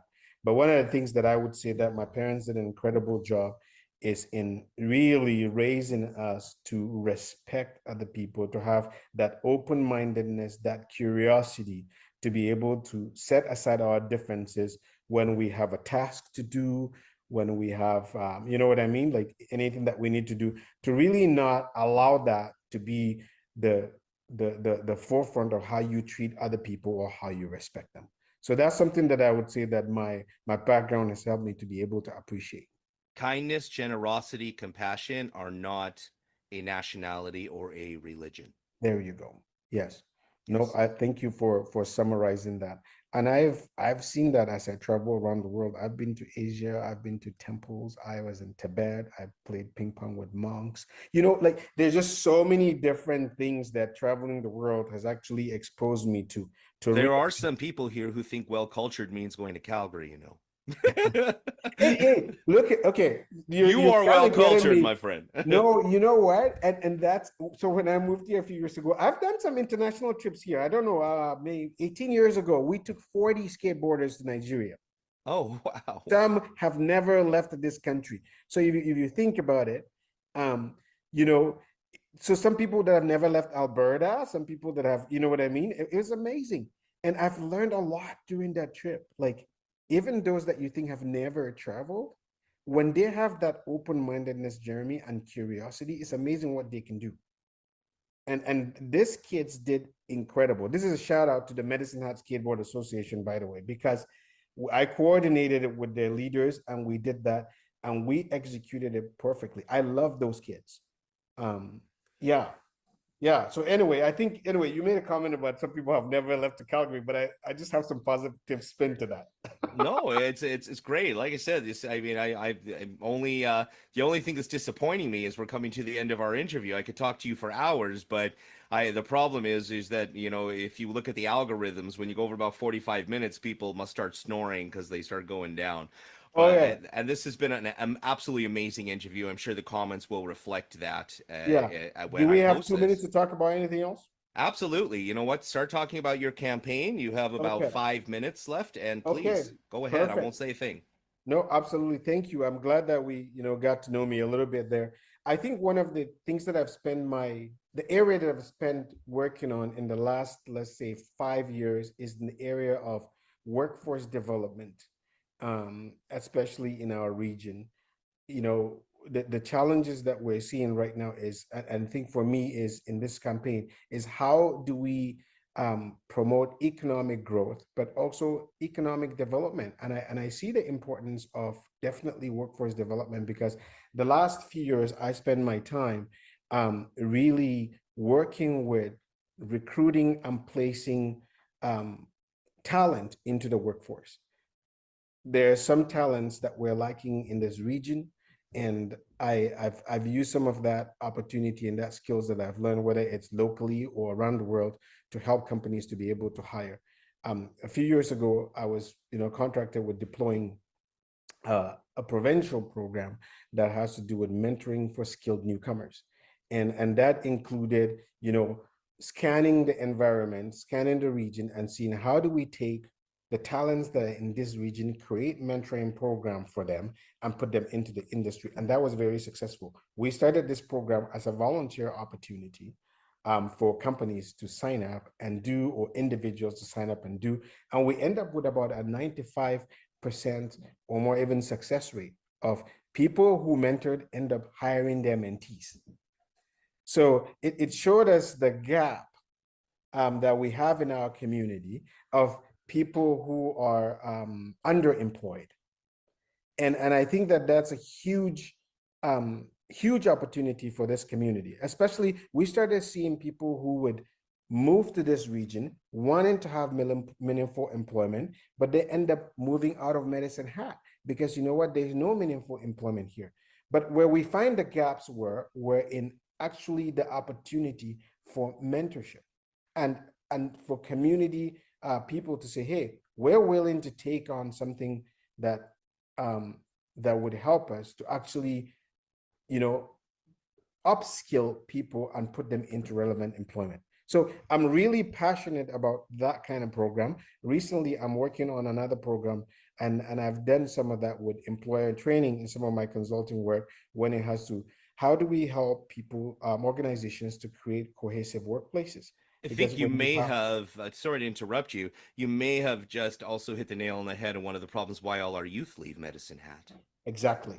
Yes, absolutely. And that's really important. That's what we're finding. So actually, I was part of our conversations a few years ago when we were doing the research around the area and seeing how can we retain people, right? How can we retain people in this community? And some of the conversations that we had with youth is we don't have a lot of mid-level management jobs in our community. So think about it. You start working for as an entry-level position, that next level up whereby you can actually scale up in your career development, we're losing people within that range. So that mid-level management jobs that people where can all of our viewers find all this information? Is it posted online somewhere? Can I link to it?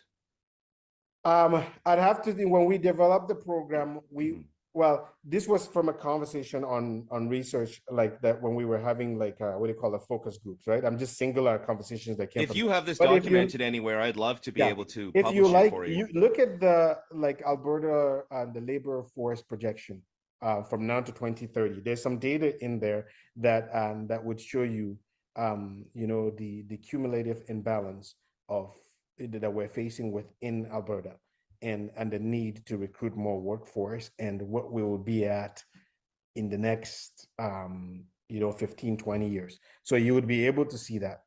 And yeah, anyway, but that's quite a bit of data. I can probably send you some links when it comes to some of the projections, and maybe some of the things that we did a lot of some qualitative research, asking people to around the community, just to find out, where the gaps are, where the challenges are. So I'm singling out some of the comments that came from, why would you want to leave town?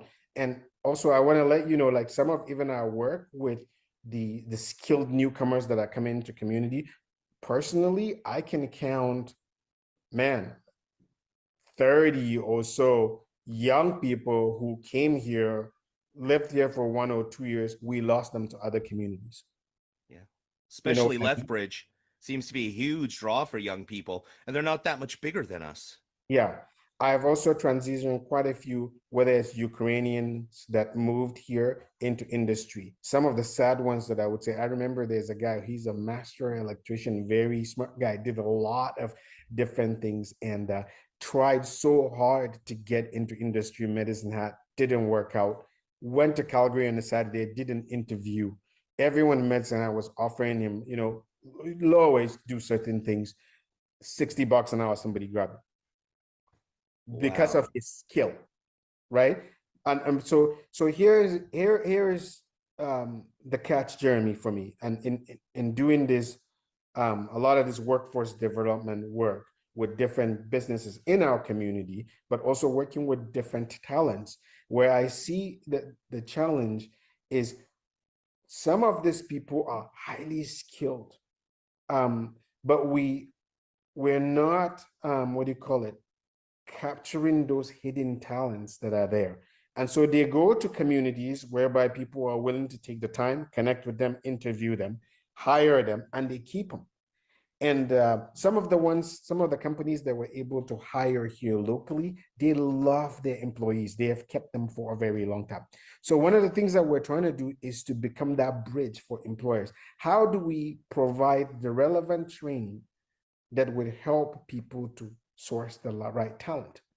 And so these are some of the things that we've been looking at and we've been really working on. Wow. I'm so beyond impressed, actually. I really am. This is just yeah, I all I have to say is wow. And there's very few times where I don't know what to say, but I'm very impressed. Yeah, I'm actually speechless. You present yourself extraordinarily well, and I sincerely hope you do well during the election. I won't endorse anybody through the podcast, but Absolutely. privately, you know, absolutely, you know, I will I did tell break people who I will that be rule for voting Yusuf, for by the way. I privately did and who my endorse him favorites are. a few days ago because And he's again, I've an thoroughly amazing human enjoyed being. my If you interview watched with you today, thank this you so interview with much. us, The only thing I'm sad um, about is that I have to let you go. But yes, you I have would a have kept meeting to him get on to, and much you have a longer, but he family had to look another after. You meeting have to go children to as well, I because believe you he said. really Yes. is this So you're a inspirational father, and just like this in and person. you know those things Phenomenal take human priority. being. So thank you so much, Yusuf Mohammed, for coming on the Politically Centered podcast. Thank you so much. Thank you for having me. Take care. Have a good one. Bye. That was our interview with Yusuf Mohammed, and I sincerely hope everybody voted for him, because if you would like a breath of fresh air and some new ideas and somebody who is willing to communicate, get along with everybody, who is cheerful and happy, then Yusuf is the candidate you want to elect. And I did vote for 8 candidates, but if you guys really want to know, then I'll list off a few more. But I did vote for Alan Rose, which, again, the reason I did not say that, sorry, I'm just getting a message here from somebody. I did say that publicly, that that I would not, I didn't want to sway the election in any way, because I know how many people were watching these videos. Rocky, I saw your message. Hang in there for 1 sec. And I'm just going to stop screen sharing here for a moment, everybody. But I am still checking live election results, and there is still no live election results yet. Is it possible the city of Medicine Hat is in a different time zone? Can we check the clocks at City Hall? Because are they an hour behind? An hour and 15 minutes behind? Anyway, yeah, it's I didn't want to sway the election results, so I did not endorse anybody, but I will tell everybody now that I did vote for Alan Rose. Alan Rose had my support, and I did endorse Yusuf Mohammed. He's the only candidate I was willing to sway the election for, partially because it wasn't the mayoral election. There wasn't 8 candidates, or 6 candidates. Sorry, 8. Oh, I'm so tired. Anyway, and there was 39, and I felt like if I was going to have my favorite candidate, they needed a bump. And so I broke my rule and I endorsed Yusuf. And he is an absolutely amazing person. So I sincerely hope you all voted for him, because he deserves it. Yeah, he's an incredible man. He's done his homework. He has the proper background. He is inspirational. And unlike the a-holes who posted on his forum and said don't elect him because he's Muslim. And if you're on this thread, thanks very much. You suck. That he is not Muslim, he's Christian, regardless of his last name, but it shouldn't matter anyway because he's an amazing person and you're a piece of dirt for making that comment. So there. Anyway, I'm going to check election results here. We actually have a former city council candidate from last election who is trying to log on, and apparently it is not working for him here. So I'm hoping to get Rockeford Rutledge online here in just a couple of minutes. As soon as I can see why it's not working, I'm going to refresh the election results, and nothing at all. This is really exciting. Medicine Hat, City of Medicine Hat. Thank you so much. Appreciate that. I don't suppose this was Ann Mitchell's job. Sorry. Anyway, did I say that out loud? Damn. Remind me to add a little bleep button in there. Anyway, the I might regret that comment later. But let's see here. Rocky, I'm going to see if I can get you a direct link and send it to you here. And I had to go out of screen sharing mode to do that. Well, let's see. Where are you, Rocky? I don't know. I can't find Rocky. Let's see. Rocky. Yeah, there he is. So yeah, Rockeford Rutledge used to own Canadian Gun Hub on the in Dunmore. Super nice guy. Dealt with him and talked to him multiple times.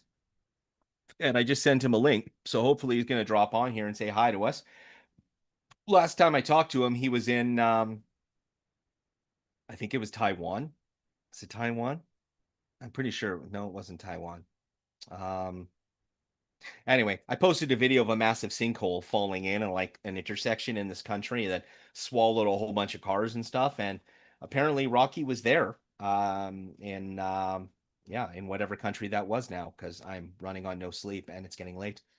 But that's right. I said it's getting late because it's 9:12 and I am a parent. Sue me.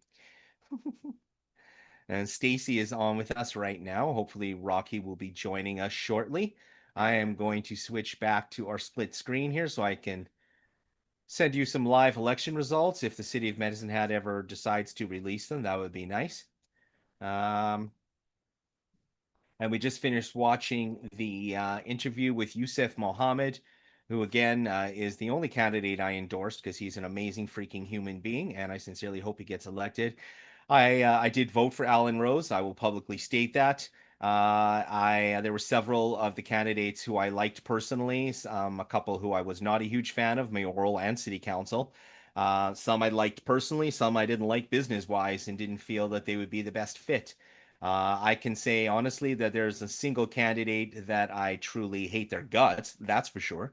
I'm not a polarized person. A couple that I didn't really like, and one that I strongly didn't like, but I'm getting to the point where I can even let that go. But I released that video that absolutely went viral. And I want to say again what I said earlier for those of you who are just logging on, that that the video about Cassie Hyder and Darren Hirsch releasing their information, and I would consider it a absolute personal favor if nobody would harass Cassie Hyder or Darren Hirsch. Be kind to them. It was I know for a fact Cassie has been receiving a lot of nasty messages, and I am very sorry, Cassie. I will say that publicly, and I'm sorry to you, Darren. I like you both very much. I don't really know Cassie that much, but any interaction I've ever had with you has been positive and pleasant. And Darren, you were a huge advocate for downtown when I was CCDA chair, and I always had a positive experience with you.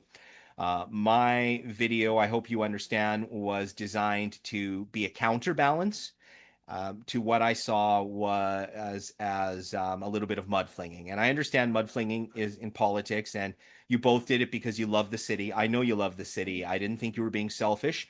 I didn't think you were being rude. I just felt it was swaying the election and it was completely unfair. And I wanted to be the counterbalance to that because I knew I could be with the amount of traction that my videos get. But in the end, I did not vote for Lindsay Clark. I had never intended to vote for Lindsay Clark, even though I love Lindsay as a person. She's wonderful. And she probably would have been I was kind of tied between her and Andy McGrogan for my second choice, to be honest, because I really like Andy as well. But I did cast my vote for Alan because I felt he was the most moderate. And I really, really like Alan. And yes, I'm a little bit biased. I've known him a long time. I know what a good man he is. And I sincerely hope that he gets elected because I don't think this city could do better for a mayor than elect somebody with such a good moral compass, to be honest. He's got a good moral compass, and I really like Alan, but we will see once the election results come in if the city of Medicine Hat ever publishes them. Rockeford Rutledge, welcome to the Politically Centered podcast. You are on mute, my friend. And I don't know if you are logging on from Asia or not, one of the Asian countries, I should say. But it's getting kind of chilly and nasty here. So if you are,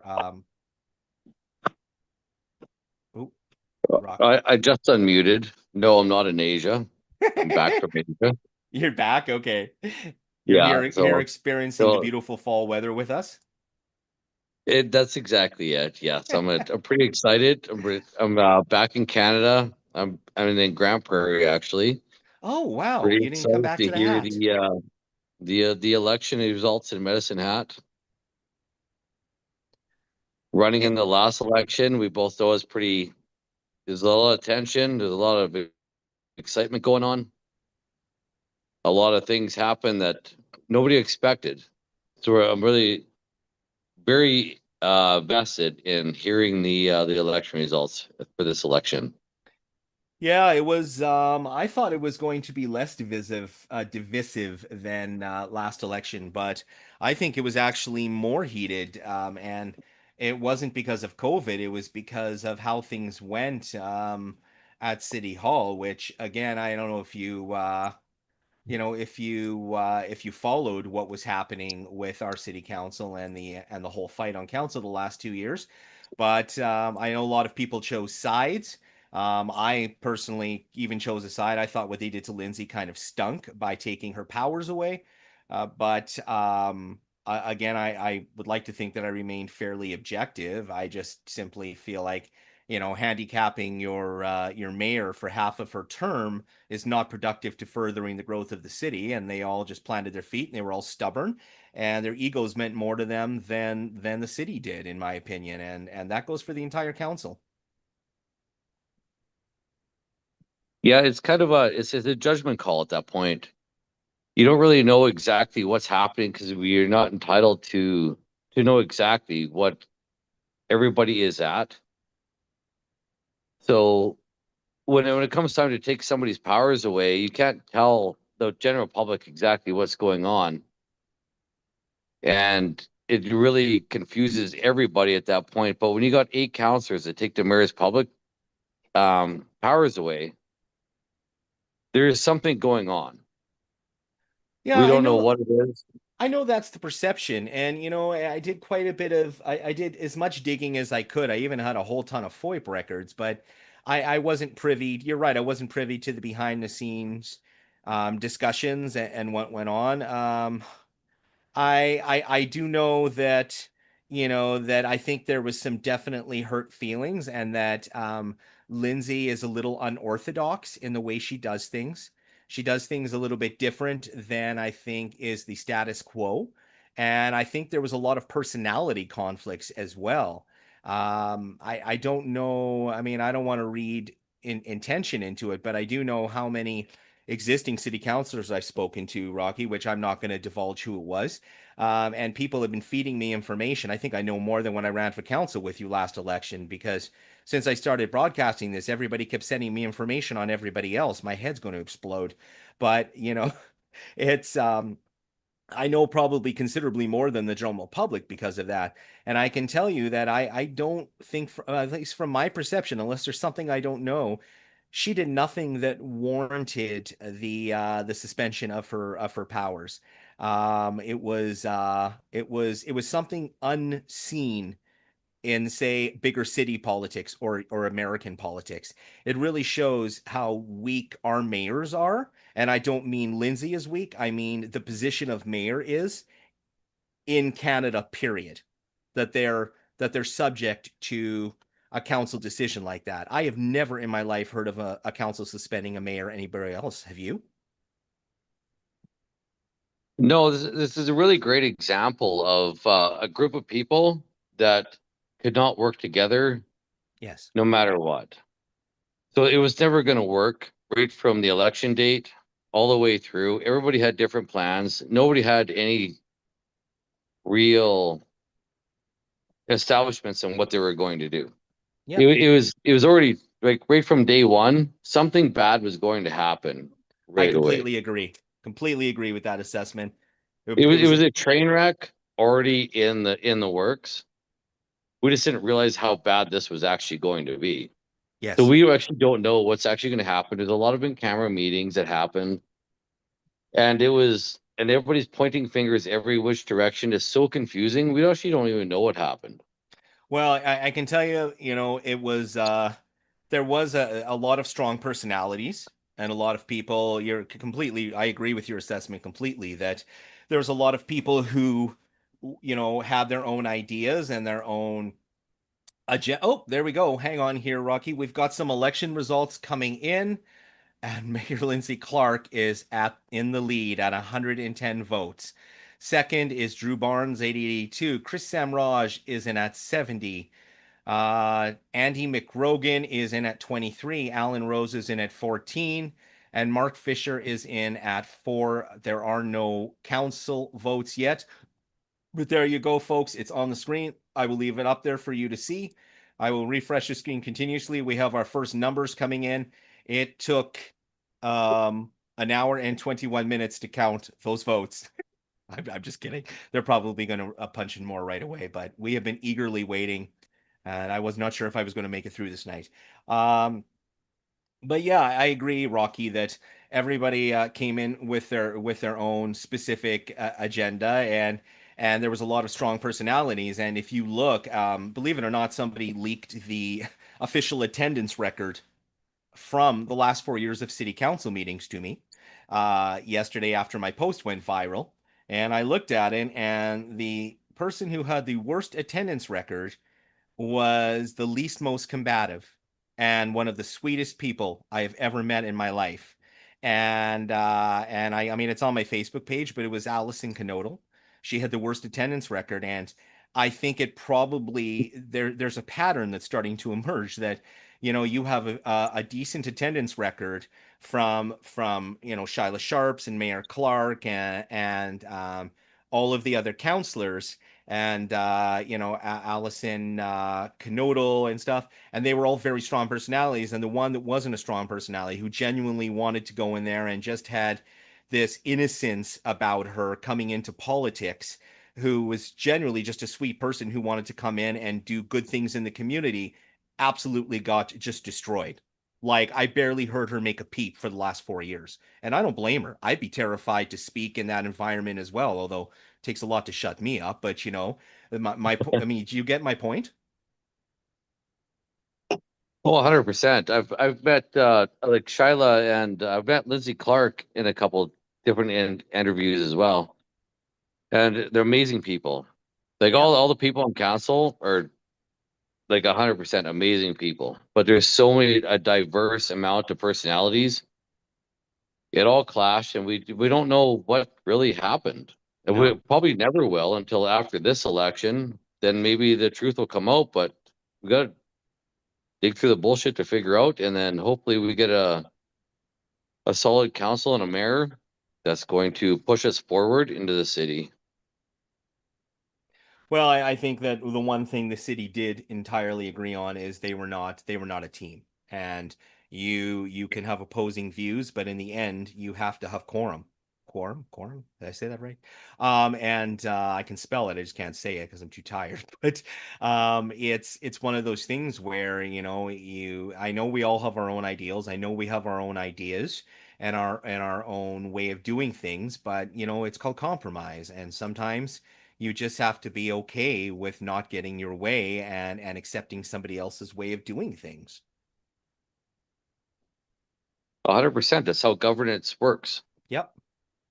Like you expressed earlier that you're a strong liberal. We already know I'm a strong conservative. Oh no, I'm not a strong liberal. Nope.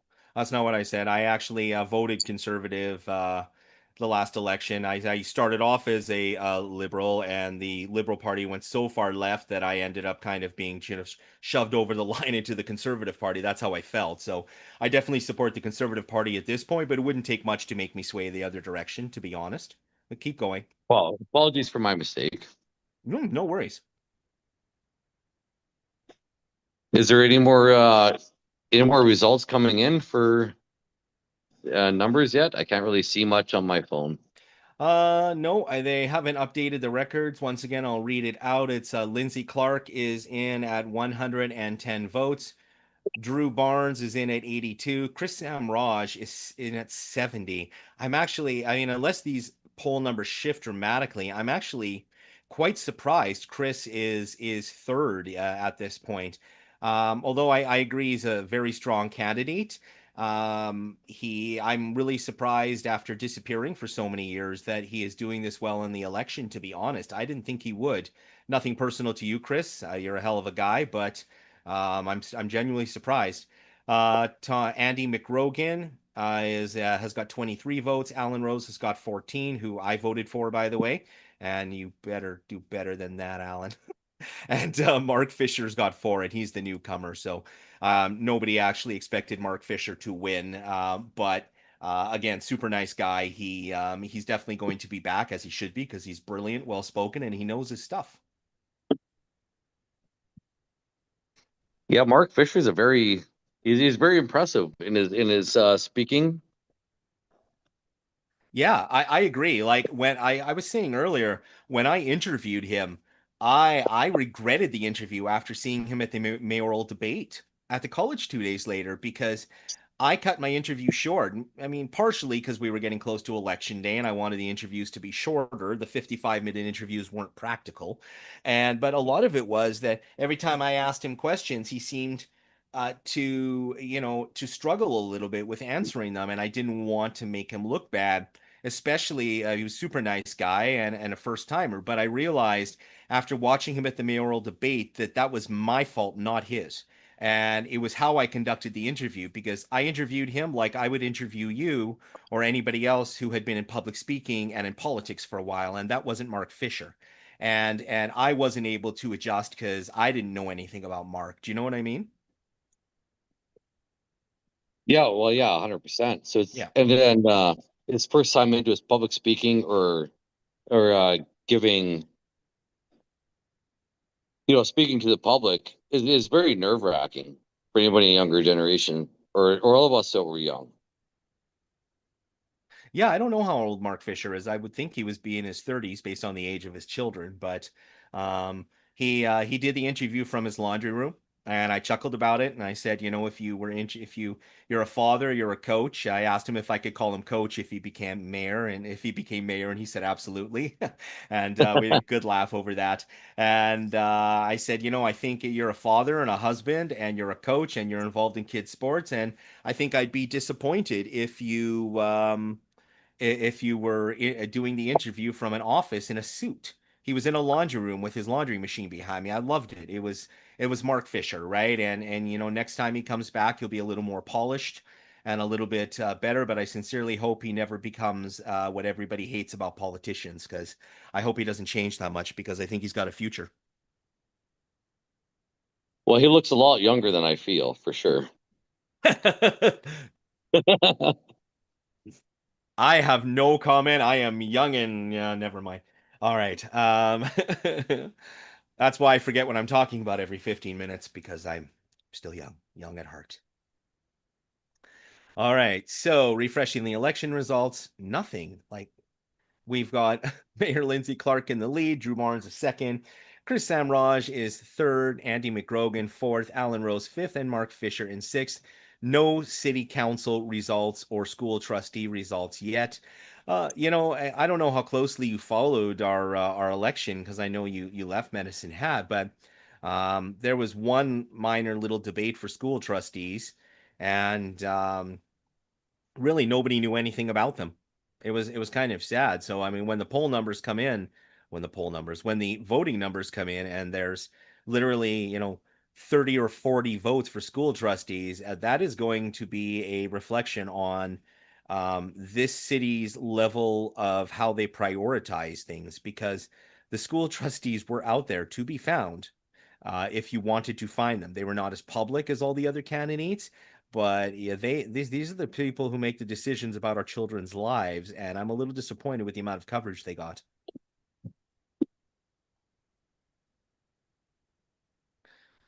So Rocky, you used to own Canadian Gun Hub before you sold it. I don't know. I've been asked quite a few people why. I don't know if you're willing to talk about that. But why did you leave Medicine Hat? It might speak to some of the struggles in the local area for businesses. But I think yours was fairly unique, was it not? It was a very unique business for sure. Yeah.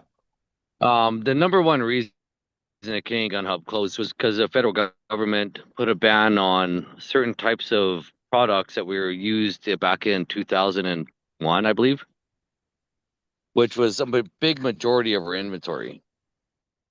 And it was also, we also had an indoor shooting range, and our primary source of income was entertainment. And the entertainment that we had was called AR-15s, assault rifles, as people call them, but they were actually not. And very fun guns to shoot. So the federal government put an end to that. That cut back 30% of our business. A couple years later, they put a ban on the sale of handguns, which was the majority of our business and also the majority of our inventory and entertainment. So that pretty much killed the business right away. So it just became non-profitable because of federal regulations, which I'm sure was their goal under the Trudeau government, I'm assuming. Well, 100%, yes. So we couldn't no longer generate profit for the sale of guns. We could no longer generate profit from the training, the entertainment side. And we got stuck with a few $100,000 worth of inventory, which is illegal to sell.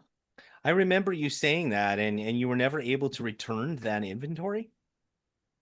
No, you cannot return the inventory until the government wants to buy it back for its value. And there's no buyback program or anything for that. Basically, I just have to sit on it. As a legal business, I just had to sit on legal inventory.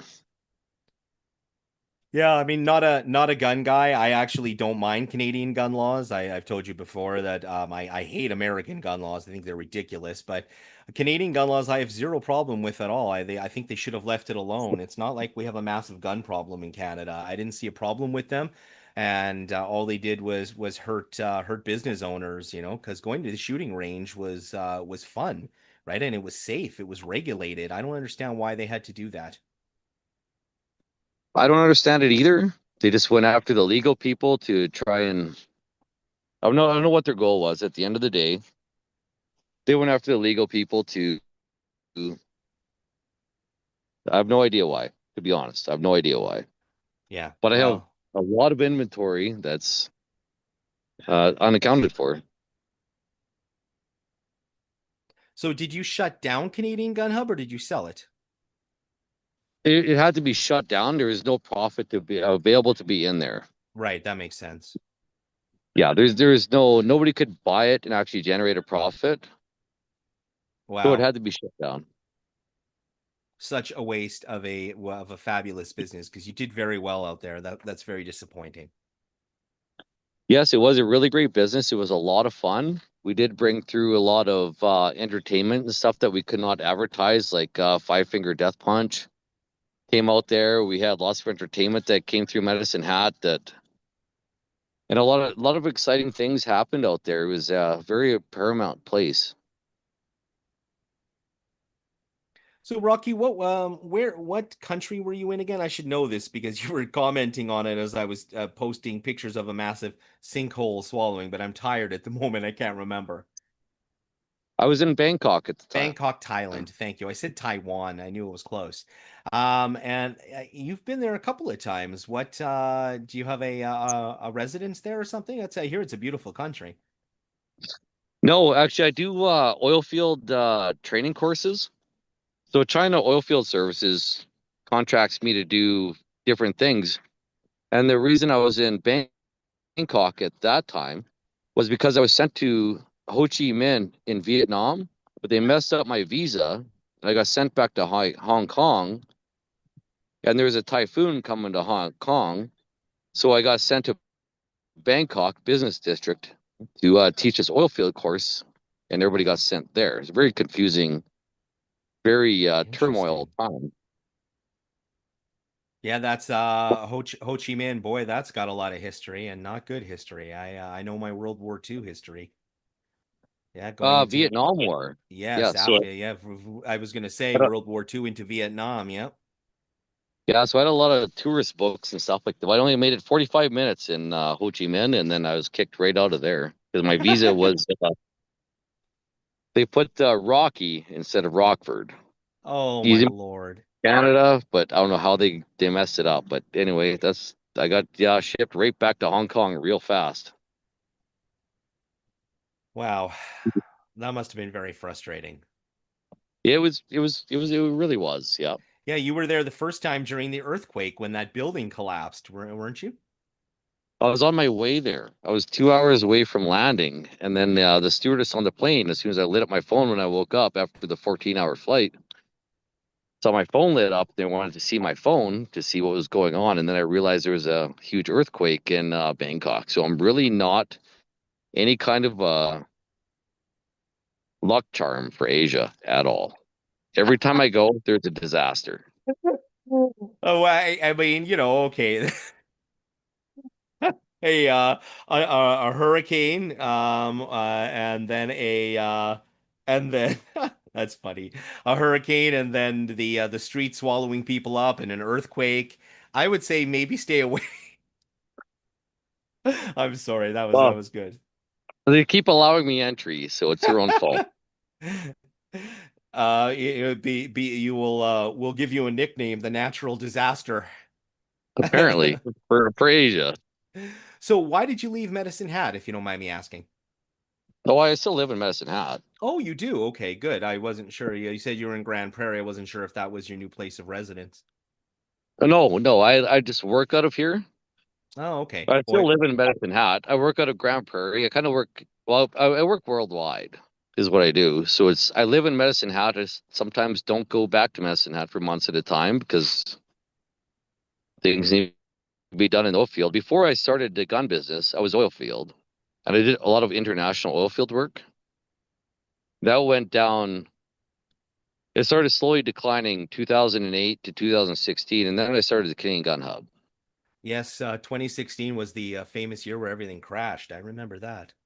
That's right. That's when Canadian Gun Hub started. So I took, the money generated from the oil field, and we moved on.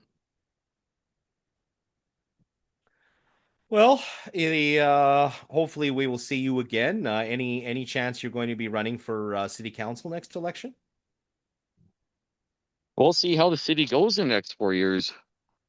Hopefully it's better than the last 8 with a pandemic, and then yeah. But spending a lot of time in the city of Grand Prairie,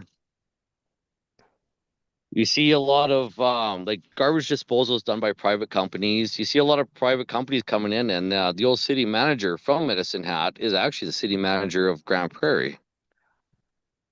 Really? Ann Mitchell? No, not that one.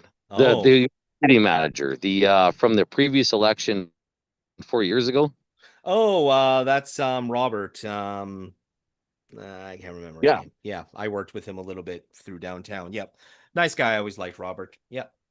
The city of Grand Prairie runs very smooth. So every Tuesday is garbage day.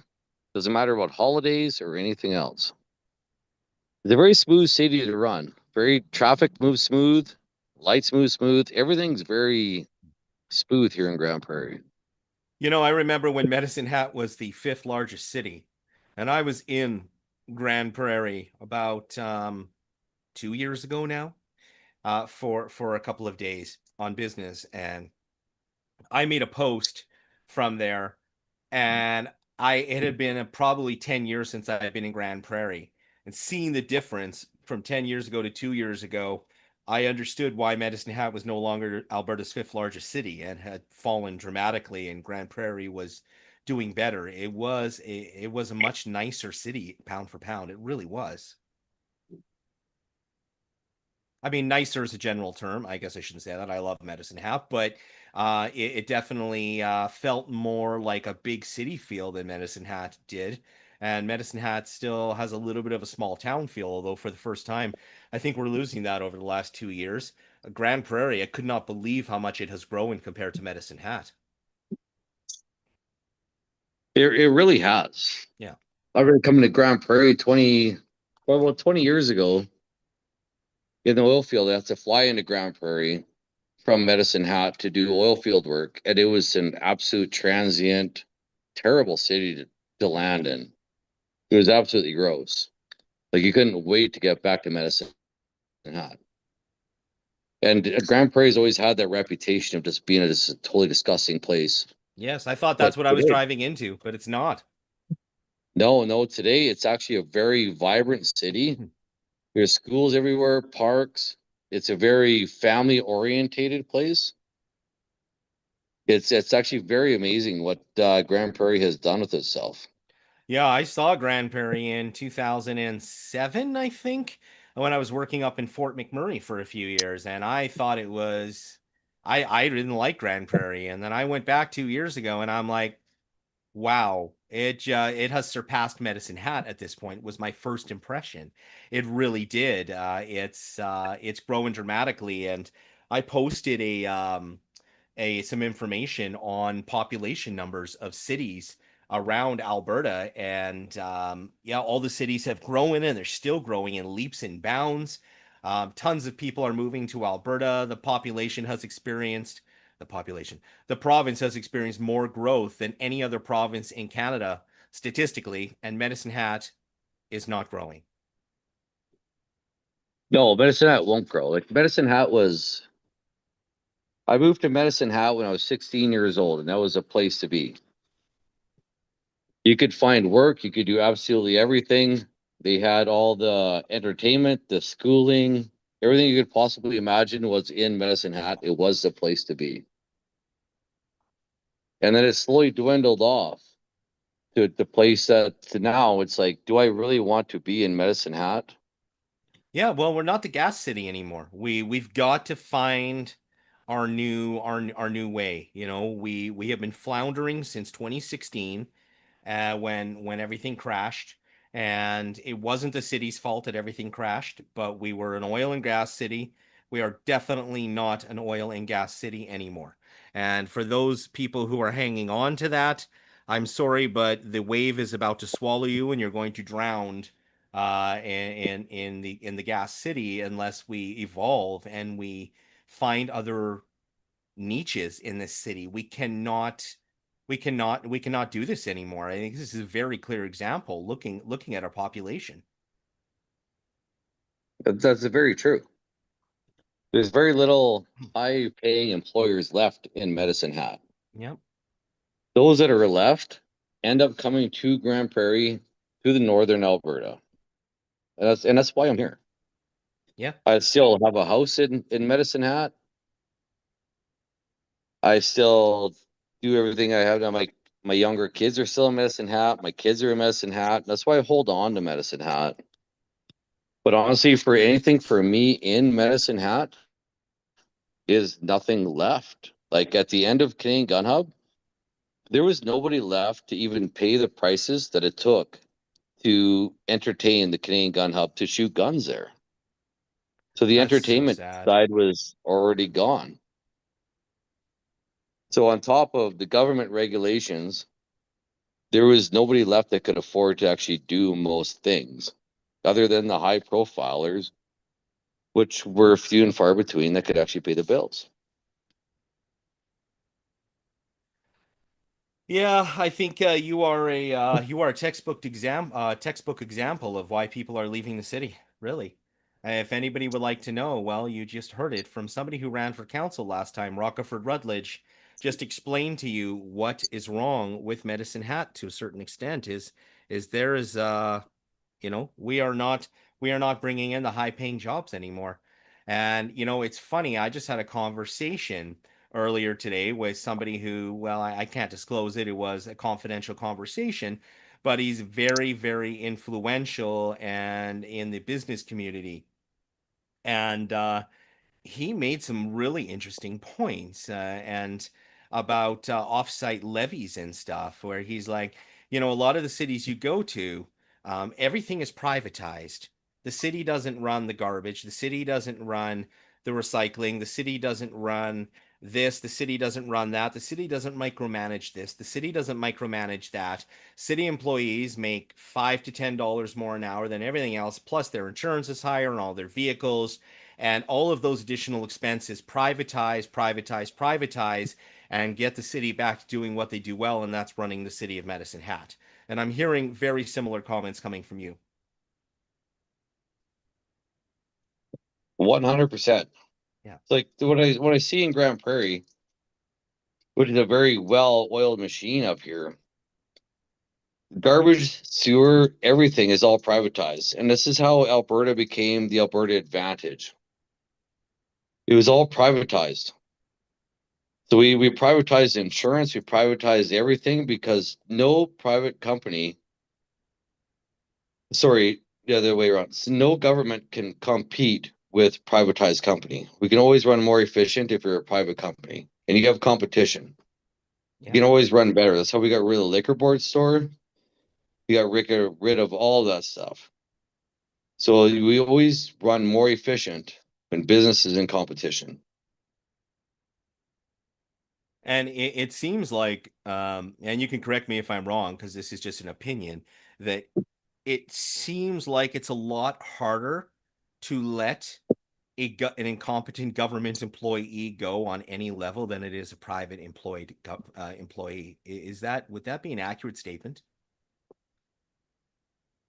Well, I'm not 100% sure about that, but It's just, again, it was just a random thought that I had, and I was looking for somebody to say, yes, you're right, Jeremy. But, it's just, you hear it a lot, and I don't know whether it's people just complaining about incompetence in government or, but in the private businesses, if somebody's not doing their job, you let them go. It seems like, if they work for any of the city on a government level, they're protected. Right. And I'm not taking a stab at unions, because I think unions have their benefits and their downfalls, just like everything. But it's from my perception, that's how it looks to me. And if anybody wants to come on and tell me I'm stupid and correct me, that's fine. But we still have no more election results, everybody. The last time it was updated was 9:20. It is now 9:47. Current sitting mayor, well, I guess not as of today, to be determined. 110, Lindsay Clark. Drew Barnes has 82. Chris Samraj has 70. Andy McRogan has 23. Alan Rose has 14. And Mark Fisher, the newcomer, has got 4. And we are on the line with Rockerford Rutledge, who ran for council last time. Also the former owner of the Canadian Gun Hub out in Dunmore, which used to also be a U-Haul, who I rented a trailer from you and had a great experience dealing with you, by the way. Thank you for that. I'm glad you had a great experience. It was like the worst trailer that was in the lot. Well, where is my mute button? No. I remember when I brought that trailer back, this guy, folks, this guy walks out, he stands over the trailer hitch, grabs the trailer and lifts it off the back of my vehicle, and then drops it, and the trailer goes thump and the ground shook. And he's like, there's a reason they call me Rocky. I remember that.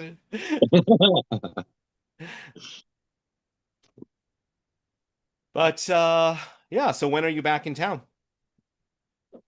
Well, I'll be back in Medicine Hat in about it'll be about 3 days. I haven't been back in Medicine Hat in over, it's about 90 days since I've seen Medicine Hat. A lot has changed. I had to buy some sweaters and stuff. I did actually plan my escape from Medicine Hat very long. I ended up in Bangkok. I was planned to go to Saigon to Oh, do wow. some training, and I got kicked out of Vietnam.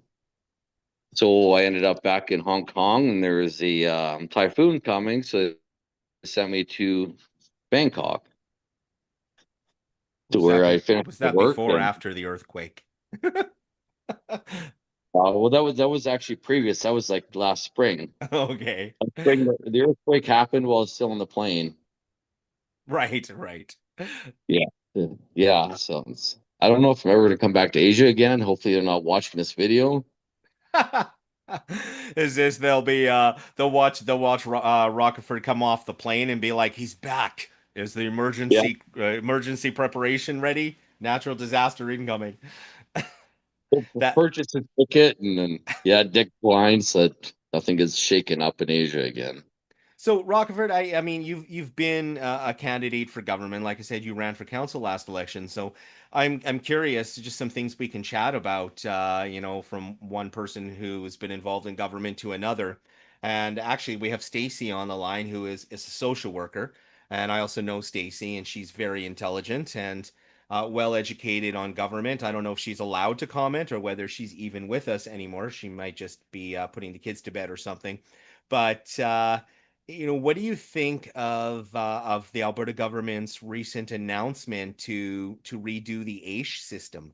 That was rather shocking. I heard about that about a month and a half ago, and then when the information was released, somebody called me and said, "Did you read the stuff online?" And I went and I grabbed as much of it as I could and threw it on my page, and the post went absolutely freaking viral, and not in a positive way. There's a lot of very angry people on that post. Well, understandably, there should be a lot of angry people. There's a lot of people out there that are very upset about it because I know personally a lot of alcoholics and drug addicts that are on AISH. And on a personal thing, an ex-girlfriend of mine was a registered nurse, had a blood diffusion disease that he really needed blood all the time, and she passed away. She was unqualified for AISH because she could work in a hospital maybe 1 or 2 days a year. She did not qualify for AISH. And she was it was really bad. I'm just gonna say it's just really bad that she could not qualify for AISH, but alcoholics and drug addicts could. So it's not surprising that Danielle Smith, I've met with her once or twice, would actually go down this road to make sure that the people who need AISH will get AISH. The people who do not need AISH won't get AISH. Just for the record, I believe the premier is in town at the moment. Yes. Mm-hmm. So it is very, it'll upset the system 100%, but it'll also streamline the system a lot. So you think it's a good thing that they're basically going through it I mean, my perception of it was that they weren't kicking everybody off of AISH. I mean, that is going to be the first step, of course, to force everybody to reapply, but that it was a massive reassessment to see who was abusing the system and who wasn't. Yes, reassessment to see who's abusing and who wasn't is a good thing. Kicking everybody off would definitely be a really bad thing. Well, I mean, can you do one without the other? I mean, it seems like they're splitting the system. So, by the sounds of it, they're just going to tell everybody that they have to reapply. I'm assuming it's going to be a 3 or 4 month process leading up to the July deadline. And I sincerely hope they don't tell everybody, well, you don't get a paycheck and anything to live on for the next few months. We'll figure out what system you're on, because that'll be devastating. I can't imagine Danielle Smith would do that. Oh, of course not. It's the government. They're painfully slow. Nothing happens overnight. Yeah, I mean, I make that comment because of how reactive people are, and you know very well that there's people thinking that. Oh, 100%. Everybody Yes. thinks it's going to happen overnight, but it's the government. Yeah. 3 to 4 months in the government's word is 6 to 9 months in reality. Yeah. And they and Daniel Smith's government even put a little note at the bottom saying that the deadline may or may not be extended depending on feedback they're getting from the community and input as it comes in, or something to that effect. So essentially, they're telling everybody not to panic and stress yourselves out. And I know it's scary. It is a very scary thing for a lot of people who need to be on AISH, but everybody needs to just pause. What she has done is giving you a roadmap. She has not told you to drive down the road yet. Roadmaps change, and they might not even look like it does now by next July, right? So it is not worth putting yourself through all of that mental anguish from now until July. It would absolutely be the time to write letters to your MLA and express your thoughts, especially in Medicine Hat, because Justin Wright and Daniel Smith are our MLAs.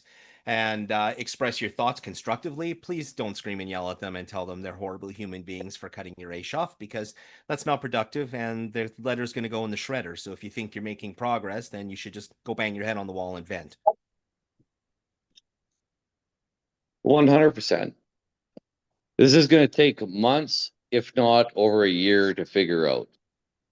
Nobody's getting cut off yesterday. Daniel Smith is a very level-headed, calculated person. Nobody's getting cut off yesterday. Unless you're messing up the system, then you should panic. If you're the person that should not be on AISH, if you're a person that's a drug addict that's like lying to the system, you really should panic and find another income. I'm guessing, and I don't know if this is going to happen this way, but I'm guessing that this system overhaul is going to coincide with her opening her two massive mandatory rehab programs that she's launching in Edmonton and Calgary. I'm willing to bet that's what this is. I really hope so. That's actually very exciting. Yeah, a lot of people don't feel that way, right? A lot of especially more liberal people are commenting, saying, you can't force people to get better, that it's going to lower their tolerance to drugs, and then they're going to walk out and they're going to overdose the first hit they take. What do you say to that? Honestly, I'm not really too familiar with like the drug addiction world. I do like Bud Light. Love that shit. Yeah, the strongest drug I have ever done is weed. Yeah, I get it. I've never done street drugs either, so no idea. So I'm not really a person to ask. I just want to see people do better with themselves. And if you go down a dark road, I want to see them recover. Yeah. I want to see them be productive. See all of us be productive and then be better. I do not want to walk past Veterans Park and see somebody taking a shit in the park. Like, that person deserves better. We deserve better. We all deserve better. And we all need to help to get better as a society, just grow together. Yeah, well, that's very well said. Thank you. It's not like, I know there are some people that walk by and they go, "Oh, look at that trash in the park." But, not a reasonable person, okay? And that's not me, and that's obviously not Rocky. And Rocky is more conservative than I am, but still, I don't think it has anything to do with being conservative or liberal to have compassion for people who are suffering. And if you you have to understand, nobody is there because they are enjoying their life. And we need to do something because it's getting worse. It's not getting better. And as much as I'm kind of on the fence about the mandatory recovery program Daniel Smith is launching, I'll make up my mind when it's closer to the date and it's taken more shape. I'm happy that she's doing something. And I've said that before, that I am in favor of action, and I am not opposed to I don't have ideals that are so strong that I'm opposed to somebody trying to do something to fix a problem, even if it's the opposite of what I would do. 100%. Nobody knows how to solve the problem. That's why it's No. been a problem so many long. Yep. Nobody has the answer. If we had the answer, it wouldn't be a problem. Yeah, and this is not a Medicine Hat problem. This is a North America problem. From here all the way to San Antonio, Texas, there are people walking around stoned on opioids, and nobody knows how to fix the problem. And it is not going to be solved in Medicine Hat. It is not going to be solved in Alberta, but we can manage the crisis and take some proper steps until and I don't know. I mean, I don't know if there is a solution. I think it's going to take somebody inventing some sort of way to cure addiction, if even such a thing exists. Is there, I mean, do you foresee a solution to a problem that has gripped all of North America? This has been going on since the 1960s. Right. How do you fix this? You can tell people, you can tell people all the way through their adult life, do not smoke meth. But yet they decide to smoke meth. What do? You got to navigate it. You got to figure it out.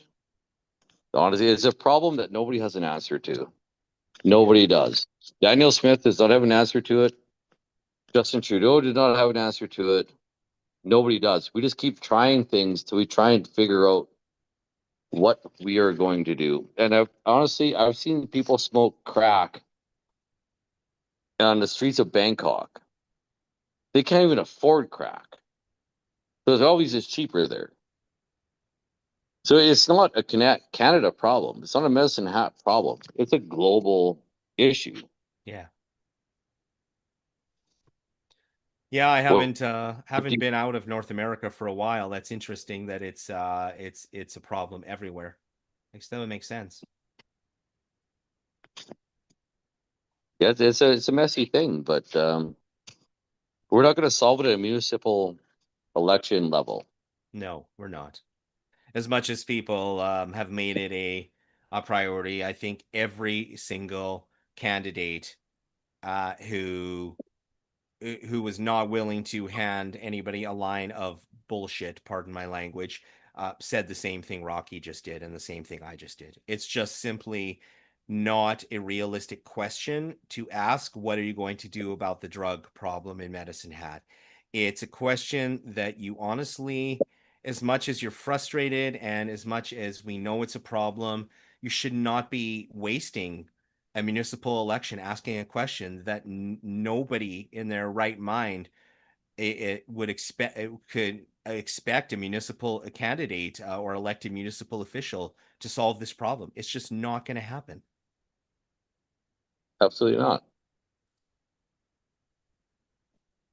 Well, we still have no new election results. The last time the site was updated at 9:20. At this point, I might actually see the sun come up. Any northern lights over there in Grand Prairie, Rocky? You know what? I haven't actually stepped outside.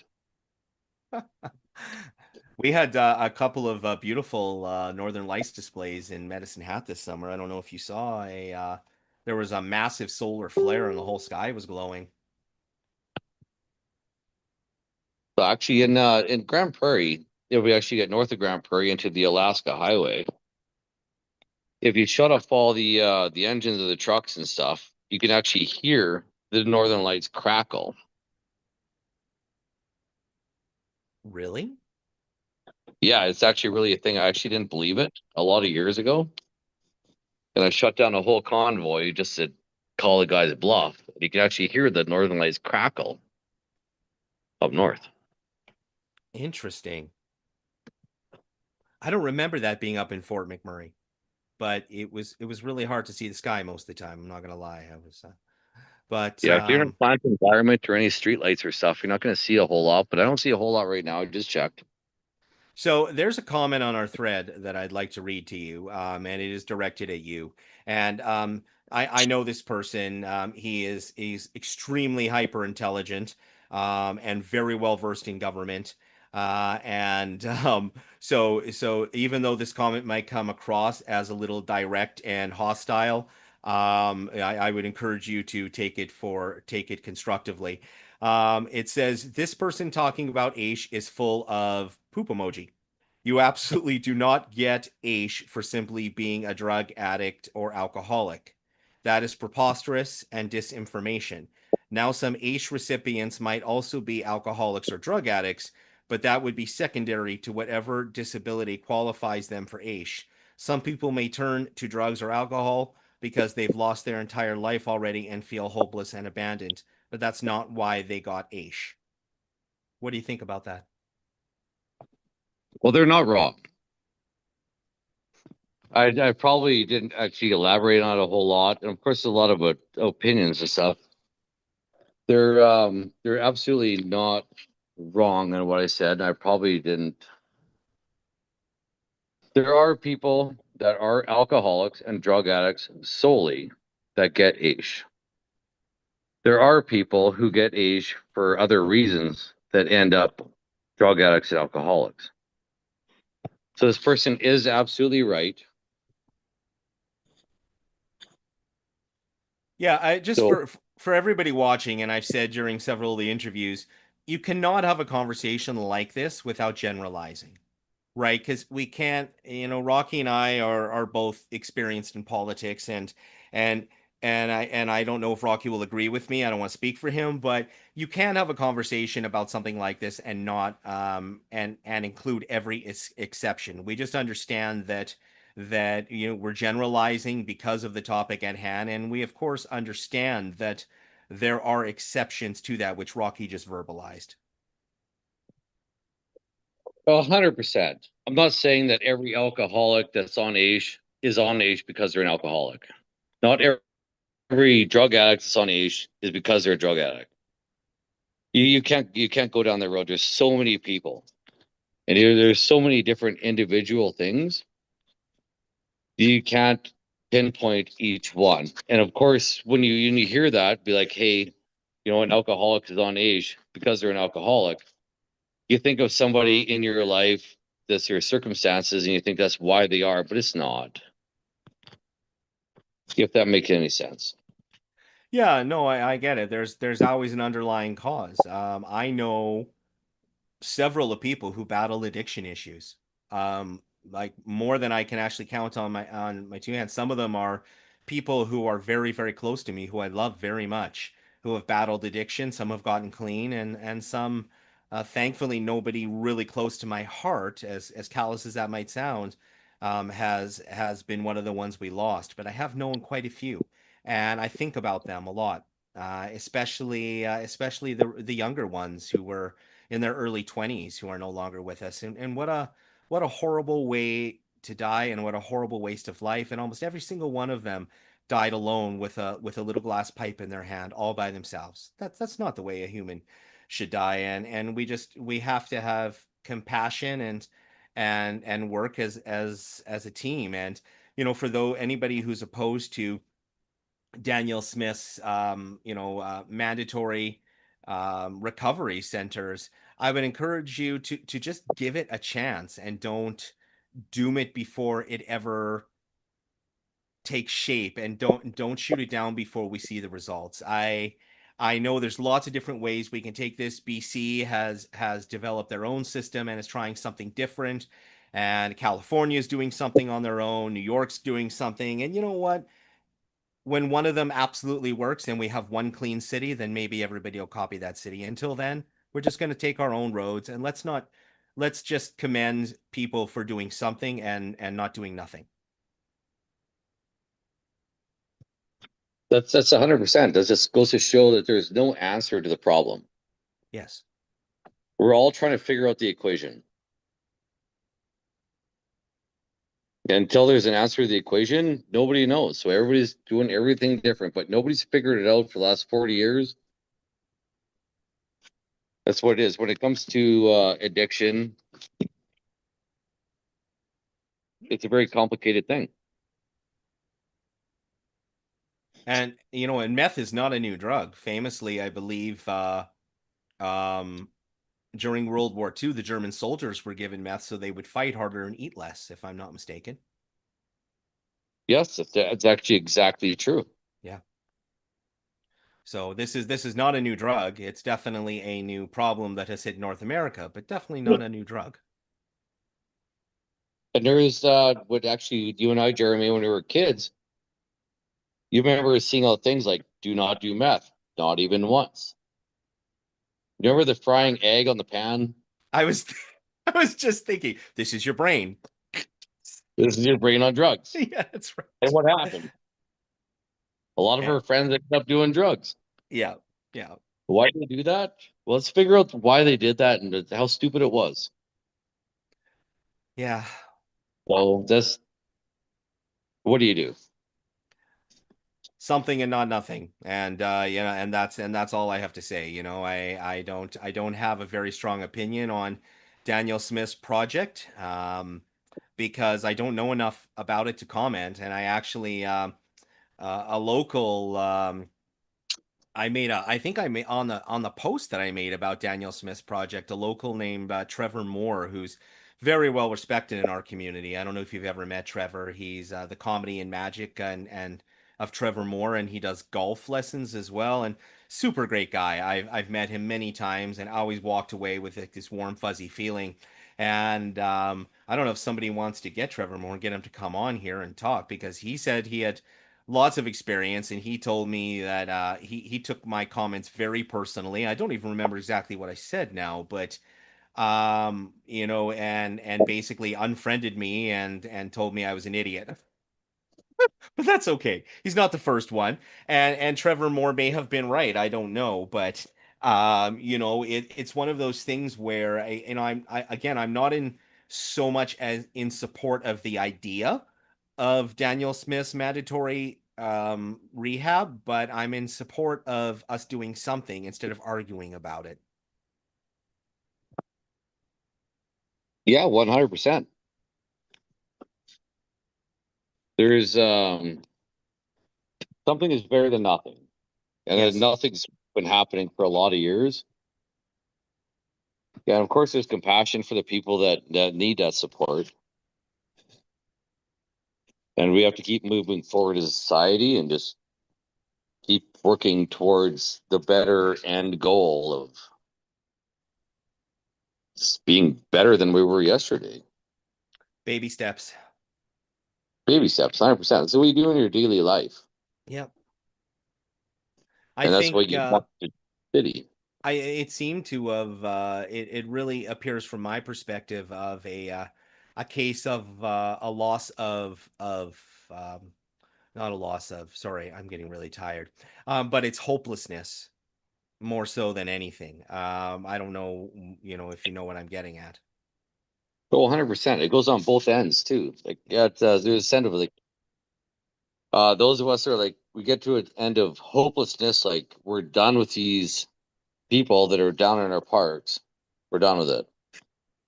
The people in the parks are like, we're just done with trying to find help. Where do you find your middle ground? Where do you find the middle ground that we coexist and we find help for understanding? We also find help for addiction and make it effective and cost effective and effective for everybody. Yeah. Yeah, it's an ongoing battle. Did you hear about BC's program? Are you familiar with it? Because I've been following it. The last I heard about BC's program is that they just issue drugs to people. So that's how it started. They were actually producing things like meth and cocaine in tablet form and dispensing it at pharmacies to people. Because statistically, I think they had one of the worst overdose records in the country just because of the warm weather, right? A lot of our unhoused or homeless population migrate there in the winter, which I don't blame them. And so they had massive, massive amounts of drug overdoses, like records for the rest of the country.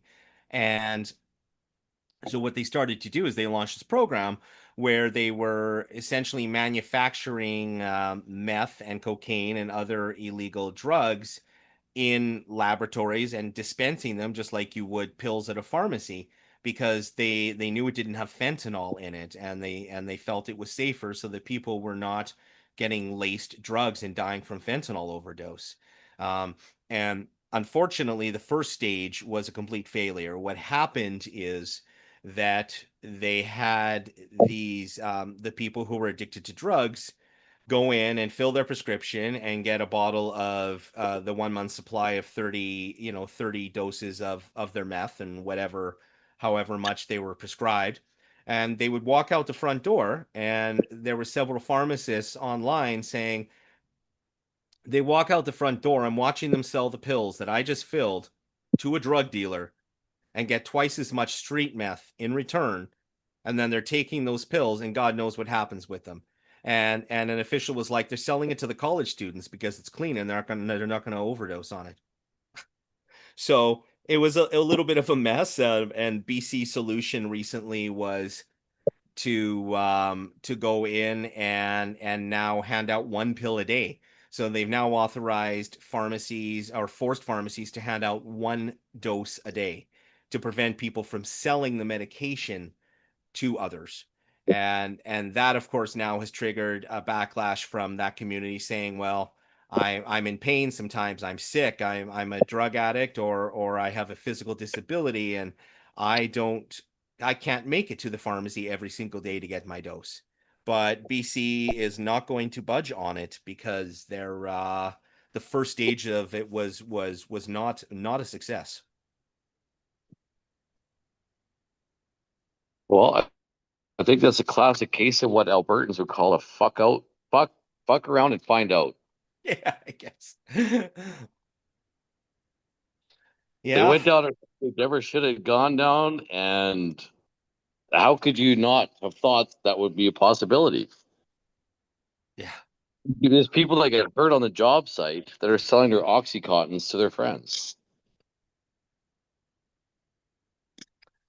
Yeah, it's the sad truth is that for the most part, the politicians are not the ones living on the street addicted to drugs, are they? So it's No, of course. you get the odd recovered drug addict, or who's been clean for a very long time, who runs for government, and they're always kind of a breath of fresh air because they come at it from a completely different approach. 100%, but you rarely see them, and usually they are discarded by the rest of the politicians that have never been down that road. Yes, I agree. Yeah. All right. Well, you are on the Politically Centered podcast. On my personal page, there is actually a Politically Centered podcast page, but I do not cover local municipal politics on there. It is federal, provincial, and world politics. I said that slightly backwards, but we are doing live election results for the 2025 municipal election. For those of you who call it the civic election, that is not completely an accurate statement, but either will do. Lindsay Clark is in the lead at 110 votes. Drew Barnes at 82, Chris Samraj at 70, Andy McGrogan at 23, Alan Rose at 14, Mark Fisher at 4, and there are no other votes coming in at the moment whatsoever. The last time the site was updated was 9:20. They said election results would be coming in at 8 p.m. and I am feeling my age, Rocky. I don't know how much longer I can stare at this screen. I work in the oil field, man. So you just stare at a little gauge for an hour, in other words? Yeah, got it. All right. That's metering. Yeah, you have a good night. Thanks for inviting me on your podcast. Thanks, Rocky. It's been a pleasure having you. We'll see you when you get back to the hat, and hopefully next municipal election. Have a good night. You too. If anybody else would like to come on, the link is in the comments. I can also private message it to you. I guess I should probably check my private messages. And we are covering live election results. And we just had Rockeford Rutledge on, who used to own Canadian Gun Hub in Dunmore, and was explaining why he had to shut it down and why he left Medicine Hat. And I would encourage you to go back and listen to it. A combination of federal and municipal issues. And yeah, and he ran for city council last election, and I ran with him. Very nice guy. I always enjoyed Rocky very lighthearted and fun guy, and always generally very positive, which is really nice. We need more of that. But again, I think I'm going to go back to playing some videos here because we lost Stacy and Rocky, so I'm all by myself. And we're going to go into my all right, well, Stacy went to bed. Got it. Let's see. Thanks so much for the info. Sorry I didn't acknowledge till now. And again, thanks for your time. You're the best. Well, thank you, Wendy. That was very sweet of you. Anytime you'd like to come on so I can stop talking to myself, that would be wonderful. Read some of the comments. Dave, I know you were on earlier making that comment, but I don't know if you heard Rocky's reply. Oh yeah, I see your comment now, but yeah, Rocky did log off, but yeah, it's I again, I don't think Rocky was talking in blanket terms, and I know I without giving too much information because I do know you, I know that why you're making those comments, and I do understand where you're coming from, so I get it. But I hope that our provincial government and Daniel Smith, if by some small chance you're watching, because I know you are in Medicine Hat right now. Word spreads fast in the little political community here. And that I hope you are tuned in and watching and understand that you have a lot of very, very terrified people. And we could really use you to stand up and calm everybody down and let everybody know that you are not going to flick a switch and leave them all incomeless when they are legitimately in need of AISH and they are sick and they're physically disabled or it's just I don't want to tell you your job, but as somebody who has been in politics, I would encourage you to please speak to the people of Medicine Hat, speak to the people of Alberta more, and let them know that you are not planning on cutting off their AISH and leaving them without an income so that they all end up homeless, because that is the reaction on my thread that is going viral right now on my page, and people are absolutely terrified. And I explained as much of it as possible, and I even put that little note that you put on the website in there saying that that the system may change and shift, but you know how it is. People see it and they get scared and they want to hear from their leader, which is you. So please feel free to come on the Politically Centered podcast. I will be fair to you, I promise. If you've seen any of my interviews, I do not practice ambush journalism, and I'm not a journalist anyway. So, but Michael says it's crazy that it's taking forever to get results in because of the kangaroo board thing Alberta implemented this election. I think you're talking about no electronic voting, right? I know that seems to be a very hard point for a lot of people. I'm not using the right words. Oh, sorry, hang on here. So we have more election results coming in. They did just update it a couple of minutes ago. Wow, Lindsay Clark has pulled ahead at 220. Drew Barnes is in second at 171. Chris Samraj at 75. Auntie McRogan is 27. Alan Rose is 14. And the newcomer Mark Fisher is in 10th place. And that's honestly a little disappointing, not because Lindsay Clark is in the lead, because I like her as a person. She's great. But I did vote for Alan Rose. I was hoping Alan would do better. You never know. The election is far, far from over. So I'm just disappointed with the current results, to be honest. Although I'm happy to see that Lindsay is potentially, the way things are looking, going to get a second chance to make a first impression, and which she probably deserves. But regardless, I did vote for Alan Rose, and he is my choice for this election, and I hope he does well. And I also know Alan. He's an amazing person. So is his wife Ingrid. If you've ever met them, they're warm, friendly, loving people who open up their homes to people in need. I haven't said this before, but I drove up to Calgary with Ingrid and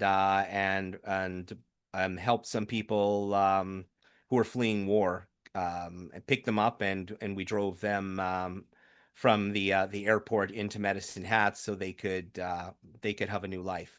And yeah, it's and they let them use their home. I don't know if they wanted me to say that. Sorry, I'm really tired and I just blurted that out. I tried to stop myself multiple times, but you know, it's a credit to how good of people you guys are that you're willing to do stuff like that. And I know it's not the first time you've opened up your home. You've opened your home up to locals as well. So Alan Rose, Ingrid Rose, you are good people who I'm happy to call my friends. I was, of course, a little bit biased, like all humans, which is probably why I voted for you, Alan. But if I thought you were a bad choice, it didn't matter if you were my relative and I loved you, I wouldn't vote for you. So I hope you do well. This is just the beginning of vote. I am going to continue to refresh this on my phone. I think I'm going to go and play another video while we are waiting for everybody, just so we have something to watch. If anybody would like to see a specific video, actually, I think probably Ted would be a good choice. Although I have Andy McRogan, I didn't upload it to YouTube yet. I mean, Andy McRogan had a really good interview, but we'll play Ted's interview for now, and I'll work on uploading Andy McRogan. One comment in the comment section is, unfortunately, BC made the drug problem even worse. That's very possible, Bree. I don't know. Wasn't privy to that information. I know that their first stab at it, or as Rockefort so eloquently put it, in Alberta we call it "fuck around and find out." That they were dispensing 30-day supplies of drugs in the pharmacy, and that they were walking out and selling it to drug dealers, and the drug dealers were selling it to college students and trading, and the people they sold it to, or people who sold the drugs from the pharmacy, were trading it for street meth. So it was a dismal failure, and they admitted that, and now they have gone to handing out 1 pill a day. So they are trying to fix things. Aaron. Ooh, Smith is in Medicine Hat. I feel dirty now. That's not nice. Be nice. All right. Anyway, I'm gonna play Ted's video here, and I'm going to take a short break. If anybody would like to log on, I can send you the link to the Zoom feed that I am on, and it's also posted in the comments. And I've got Ted on repeat. He looks like he's having a seizure here. I should probably just press play. Hang on. Medicine Hat, my home, my heart. Sunshine City, where dreams all start. Gas City grit in every part. Medicine Hat, my home, my heart.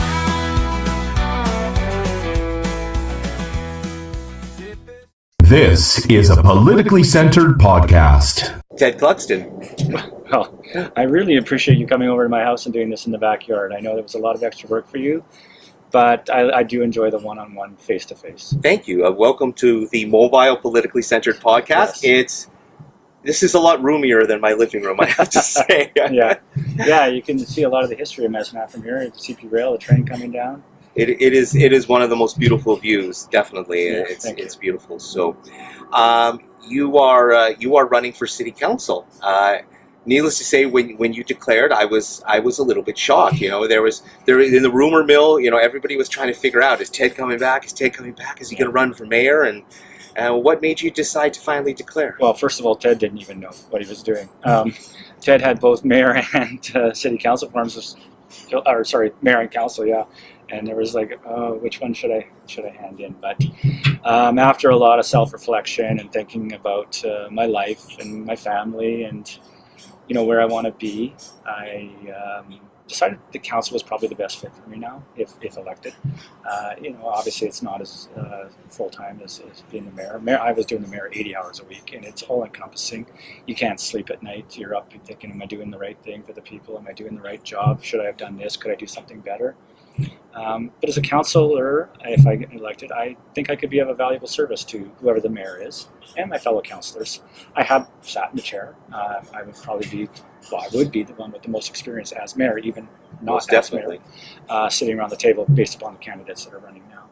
And it's just, it's a, I don't want to say quality of life thing, but just the right choice for me, and I hopefully will be able to better help the city from the councillor seat. You and I had bumped into each other briefly on near Hill Safeway. Yeah. And when I asked you if you were going to declare, you said you hadn't really decided yet. You didn't know, but you said for the first time in a while you were happy. Yeah. Not being in politics. So is this your way of partially re-engaging, still having a life, yet still being able to have that input and lend your expertise to the city of Medicine Hat through council? I would think that you just nailed it. That's pretty much everything that's going through my head. When I ran into you, I had just been at my accountant's and was paying my income tax, so I maybe wasn't in the best mood to be talking about those kind of things. But no, even back then, I thought it was probably April that we ran into each other. I think so. It would be around tax time, and I had not decided, and I've been basically semi-retired for the last 4 years, and there's a lot of upside to semi-retirement. So you had a recent interview with the Medicine Hat Owl and Yeah. Tall Bike Tommy, and when I saw the interview, it was well done. But I have some questions about some of the things you said. I believe you said dumpster fire was Well, the exact quote. That would be the exact quote. Yes, and I actually had a citizen of Medicine Hat send me a question asking you, you feel that way about city council, so what is it going to look like if you get elected as a city councillor and Mayor Lindsay Clark gets elected as well? Is because the constant comments that are conveyed to me is everybody is tired of the arguing and the fighting. Yeah. And so how do you see yourself being able to navigate a very difficult situation like that? So I'm a huge believer that actions speak more than words. So I can tell you right out, I can tell everybody that I'll be fine working with her if she's elected mayor. But the actions are, when I was mayor and on city council, I've worked with a lot of councillors over the years and a mayor, and always was able to get along. And a very diverse group. Councillors are sentient individuals coming from different walks of life, plus the mayor. And I even said this before, like sometimes their lives would never overlap. Their group of friends or their professions, unless the only thing that brings them together is actually their council chair. And that is the beauty of municipal politics. And when I say actions speak louder than words, I proved that as mayor, I could work with every single councillor and have disagreements with them and still consider them friends at the end and have respect for their differences of opinion. And if you want to challenge that, you can go back and look at the 8 years I was mayor, and you won't find an instance where there was infighting that was carried on over days or weeks. There weren't lawsuits filed. There weren't getting banned from City Hall or those kinds of things. And so actions speak louder than words, and I will give it the best possible shot I can if she is elected mayor. Reflecting back on the time when you were mayor, you and I wouldn't say we worked closely together, but we crossed paths a lot when I was CCDA chair. Yep. And I have to say that I never had a negative encounter with you. You were always respectful. You were always polite. You always took the time to listen to what I had to say, and I always appreciated that. And I want to let everybody know that that was my experience with you. I never had a negative experience. And I know the Aurora cannabis facility didn't exactly turn out like we all had hoped. Yeah. But the fact that you landed that is monumental, even if the entire industry kind of fell apart afterwards. It was no reflection on the deal you struck. No. You did do a lot of good things for this city, and I wanted to commend you for that because... I actually appreciate you bringing up Aurora, if you don't mind me talking about it a little No, bit. be my guest. At the time, it was a nascent industry. It was going to be the next alcohol industry. Nobody knew. We thought it would be, Aurora thought it would be, one of the biggest industries in Canada, legalized marijuana. And every municipality in Canada was chasing them. They were being courted all across the country, and we landed them. And the way we landed them was I got everybody in the room, like from the police chief at the time, Andy McGrogan, to all the counselors, to Invest Medicine Hat, to economic development, and we told them we want you. And of course, now we had some advantages with the sunshine and the temperature and the climate here, and available land, but we were competing against Hydro-Quebec at the time, like Medicine Hat. So you're talking some really big heavyweights. That's heavyweights. Billions and billions of Yes. dollar companies. Hydro-Quebec, I mean, we're minuscule compared to Hydro-Quebec. Yeah. And we beat them over, or beat the other communities and landed it. And so as you said, it never turned out to be the industry that it was expected to be. But ask the guy who built the fence around the property if he didn't appreciate all the construction work, of all the workers that built the facility, the electricians, plumbers, if they didn't appreciate the work. And they paid property taxes, for years. Now, I don't think it does anymore because it's got an exempt industry in there now. But still, it was a big win. And people sometimes slag it and say, oh, look what we got that. And it never turned out. But who could have known? And then I say to people, oh, you knew that marijuana wasn't legalized, wasn't going to take off? I'm assuming you shorted the stock and made billions. Of course, nobody did. Yes. It's always very easy to criticize in hindsight. Yes. Yes. It's not so easy to sit in the chair and make the big decisions, and it's very easy for the general public to make comments like that. But in the end, they didn't have to make the decisions, and they didn't have to stick their neck out, and you did. So. I appreciate that. Thank you. But what do you think of some of the things going on in the city right now? The traffic circles, the narrowing of Division Avenue, that seems to be one of the biggest topics of conversation this election, which I find really fascinating because it was one road, and I know it was a busy road and it's an important road, but it was one road, and the reaction from the city was incredible.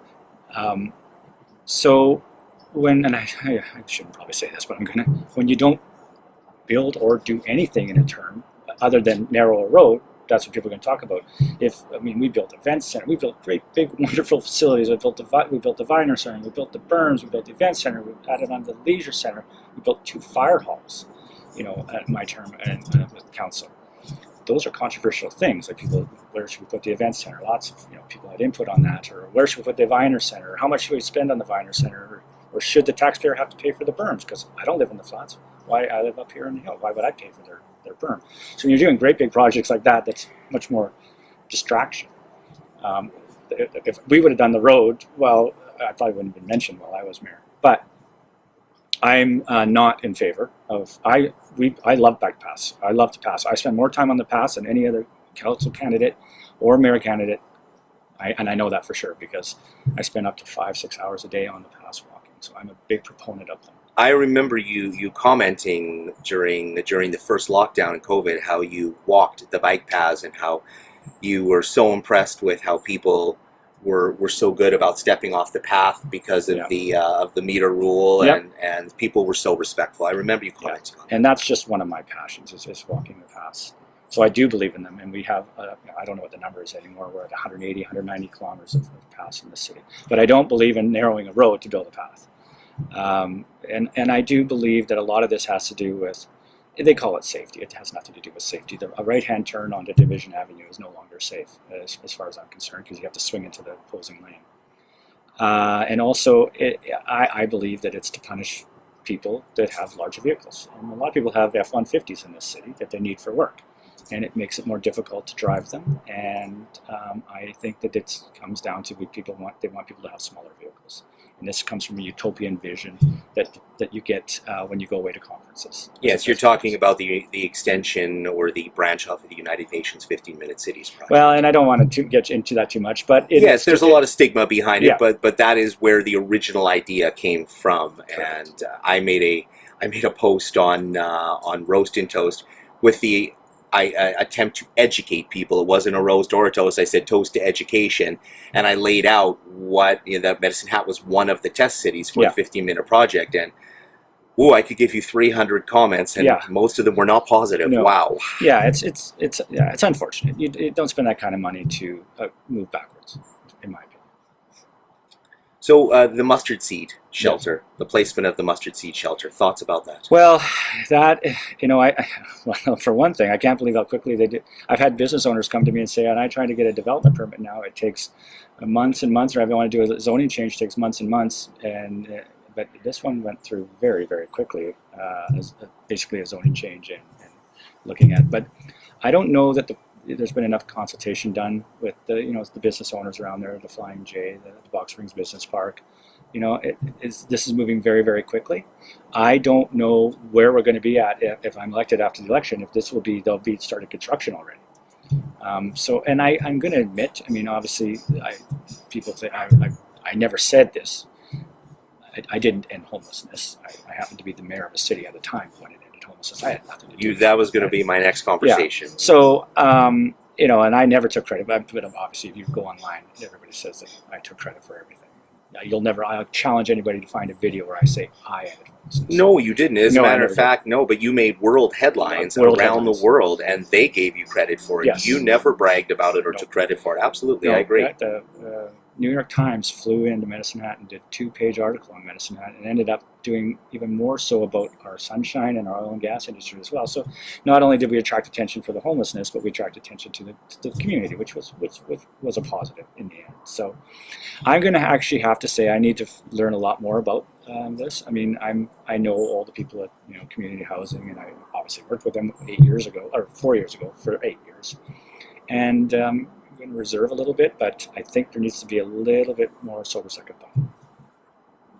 Yeah, it seems to be the constant complaint from residents, right from the mustard seed shelter to the roads, and it has been a constant hurdle where there's this communications gap, and it's the people of Medicine Hat feel like things are being dropped on them at the last minute without consultation. Yeah. How do you see that? How do you see a fix for that if there is such a thing? Well, okay, so you will not find any of my campaign materials say transparency and accountability. I'm so tired of those two words. Yes, because they're catchphrases. They're catchphrases. We all know and, that. And you can't define them. You can't narrow it down to what is transparency. How are you more transparent?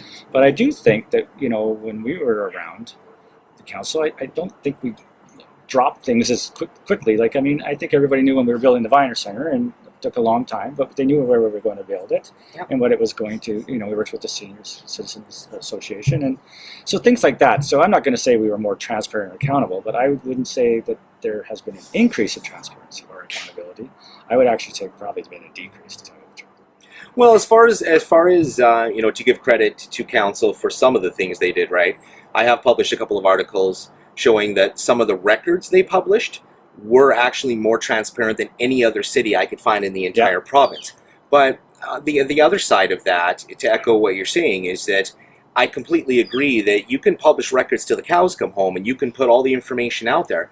People don't know how to find it. People don't understand it. Yeah. But how do you, so that there's that middleman missing for the communications gap, and that is absolutely, there's a certain amount of that falls on the general public, but there's a huge amount of that falls on learn how to communicate with the people of Medicine Hat better than you do, because it's not working. I agree with you. There are some parts, but you can put out so much. There is a responsibility on the resident that if the information is put out, that you want to read it, you want to become familiar with it, you should. Like if a tree falls in the forest, anybody hear it? Well, if all that information is there, and you can say the city's not transparent, but if you haven't actually tried to educate yourself, I don't know. It can become overwhelming. There's so much going on, and with the internet and with all the information, and now with AI, trying to weed out what's true and what's not. I'm falling behind. Yeah, I don't think, and me, Mr. Technology guy who started iFix Phones, I am falling behind. Yeah. So it's a reflection of how quickly the industry is moving. Yeah. On a personal note, for me, it's kind of amusing. I get people who still message me and ask me how to work an app. And when I say, I don't know what I've never heard of that app, they're like, you've never heard of this app? I thought you're the technology guy. I'm like, which of the 2 million would you like me to figure out for you? Yeah, and you can't know everything. Right? No, you can't. What is your biggest pet peeve in the city right now? Something that you've seen going downhill, and what is your favorite thing in the city right now? Yeah, so pet peeve. I mean, this is such a beautiful city with so much potential. I mean, the pet peeve, maybe I didn't expect this question. I'm trying to think, but I think that a little bit of it's bothering me is that we were so well respected when not just when I was mayor, but previous, that when I was in the mayor and I walked into a room with other mayors, you carry your city, like when you're the face of your city, and we were the envy. Like people, the other Mayor Red Deer, Calgary, Lethbridge, everybody knew who we were and all of our benefits and all of our sunshine, our cheap utilities, and we're not anymore. We're the laughing stock, and it's gotten not just Alberta, it's gone across the country in a way that people from Kelowna know about us and stuff. And I'm going to give Tall Bike Tommy a little credit, or Alex McQuaig. They said, I was listening to them one day, make Medicine Hat boring again. And I don't want to get on council and be boring, but I also don't want this tabloid, which is what we've become, is basically like the Royals. It's a tabloid. When you go to a council meeting and you wonder what's going to be the salacious detail that's going to come out next, right?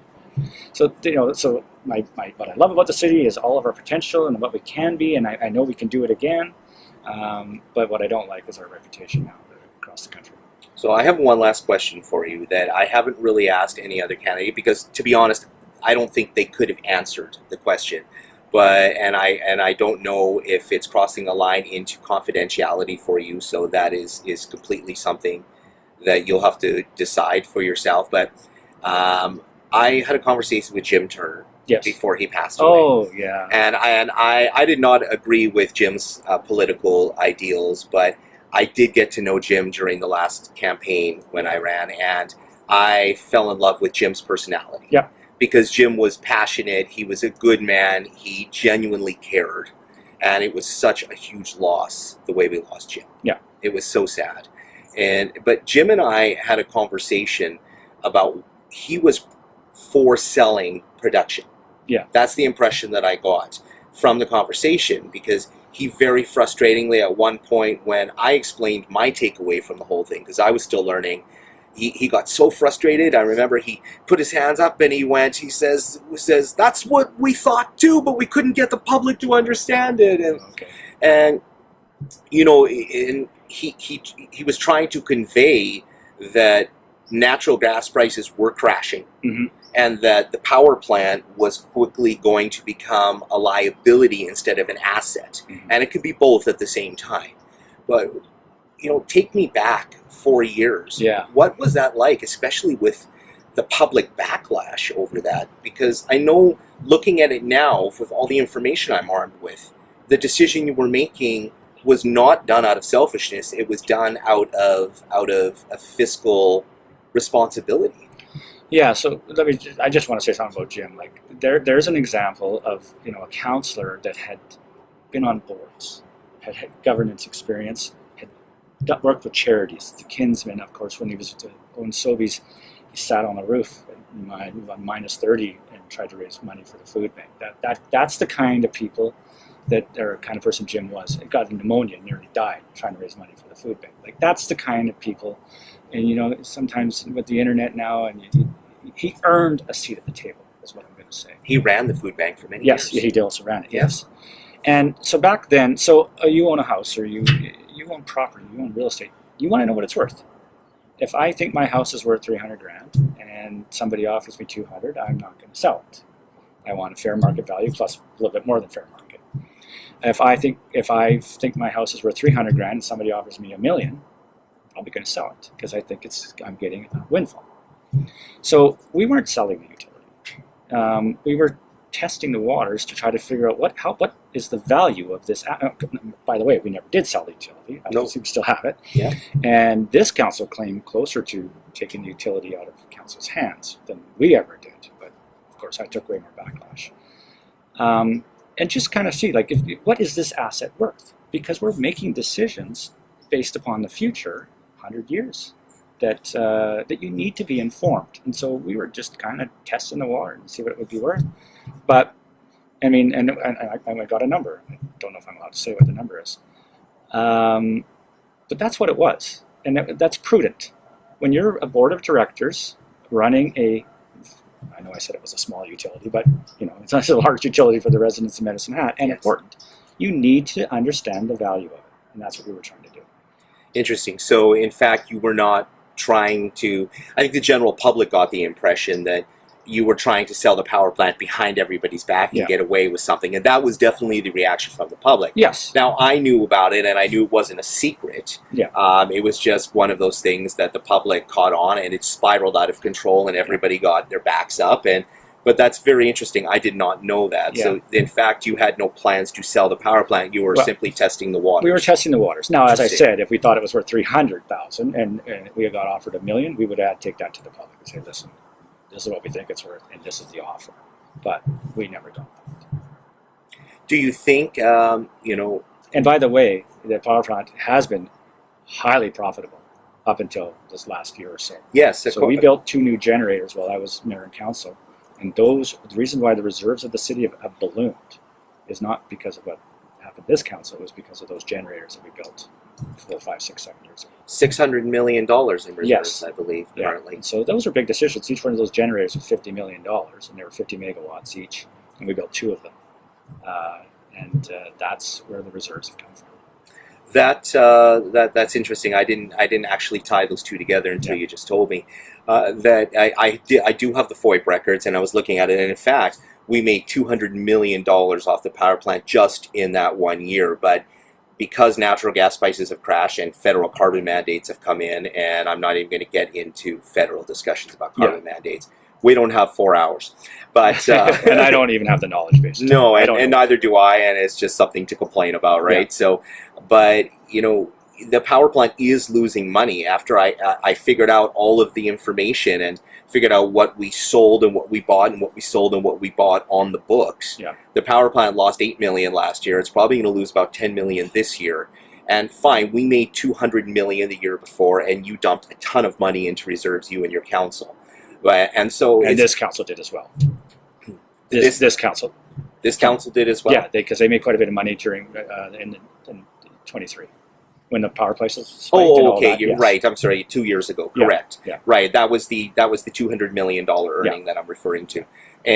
But so it's not like the general public has to panic. No. And I want to really convey that losing $18 million when you put $200 million in the year before is not panic worthy and not to run around and scream the sky is falling. No, so But at the same time, it doesn't seem to be repairing itself on the horizon, if you understand what I'm saying, because we're subject to world gas prices. so And the gas prices are good. Low gas prices is good for electricity because it's called the heat rate, and the lower the price of gas, you can usually make more money on electricity because you're burning electricity to make gas. Right. It's cost. So, but so I always say the best thing for low power prices is low power prices, and the best thing for high power prices is high power prices. And what I mean by that, you will go through years of low prices and you'll lose some money, but what will happen is nobody will invest in generation. The province of Alberta will grow, more people move in, perhaps an AI data center moves in,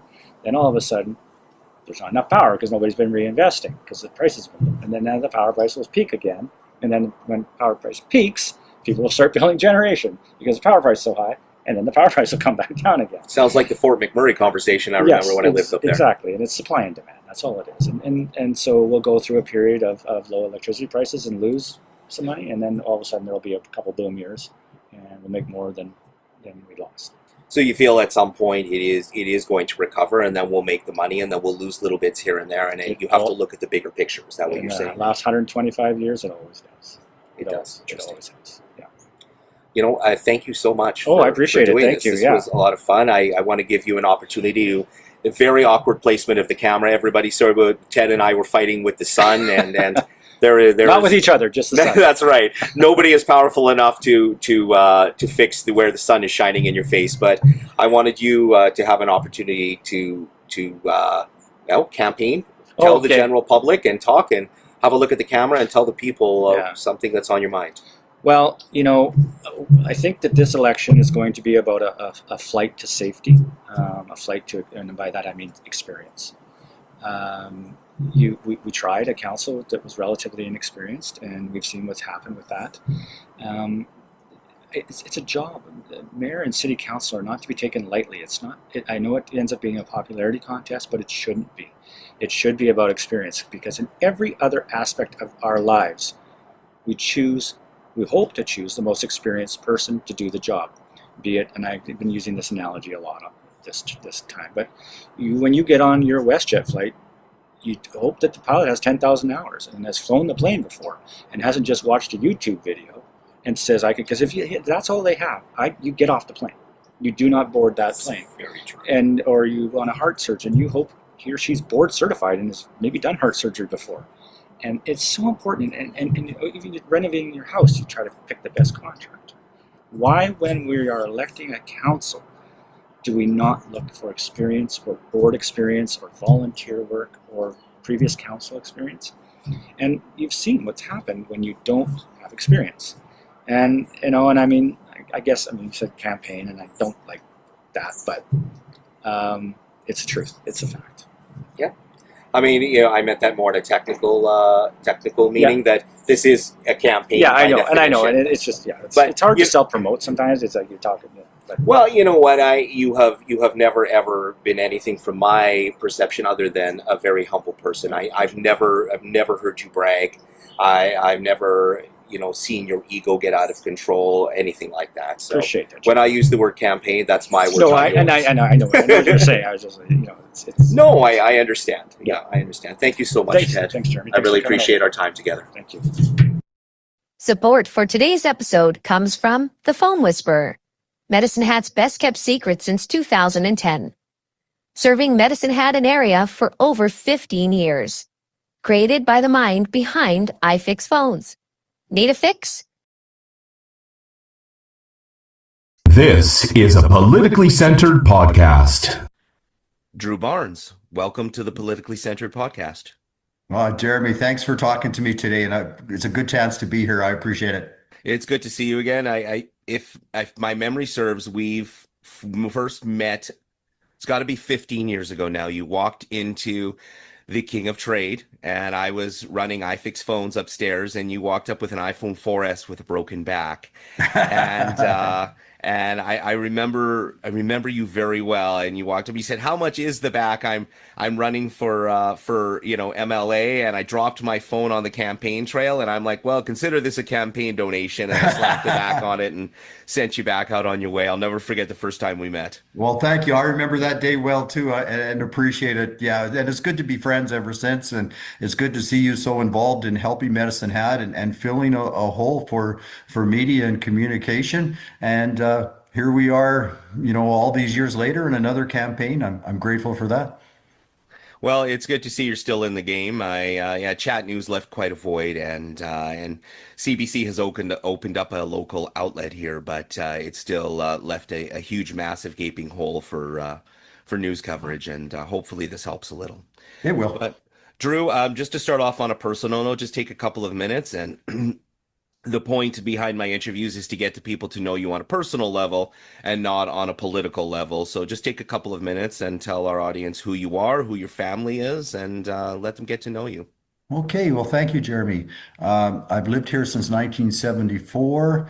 I'm married to Frances. We have 3 sons.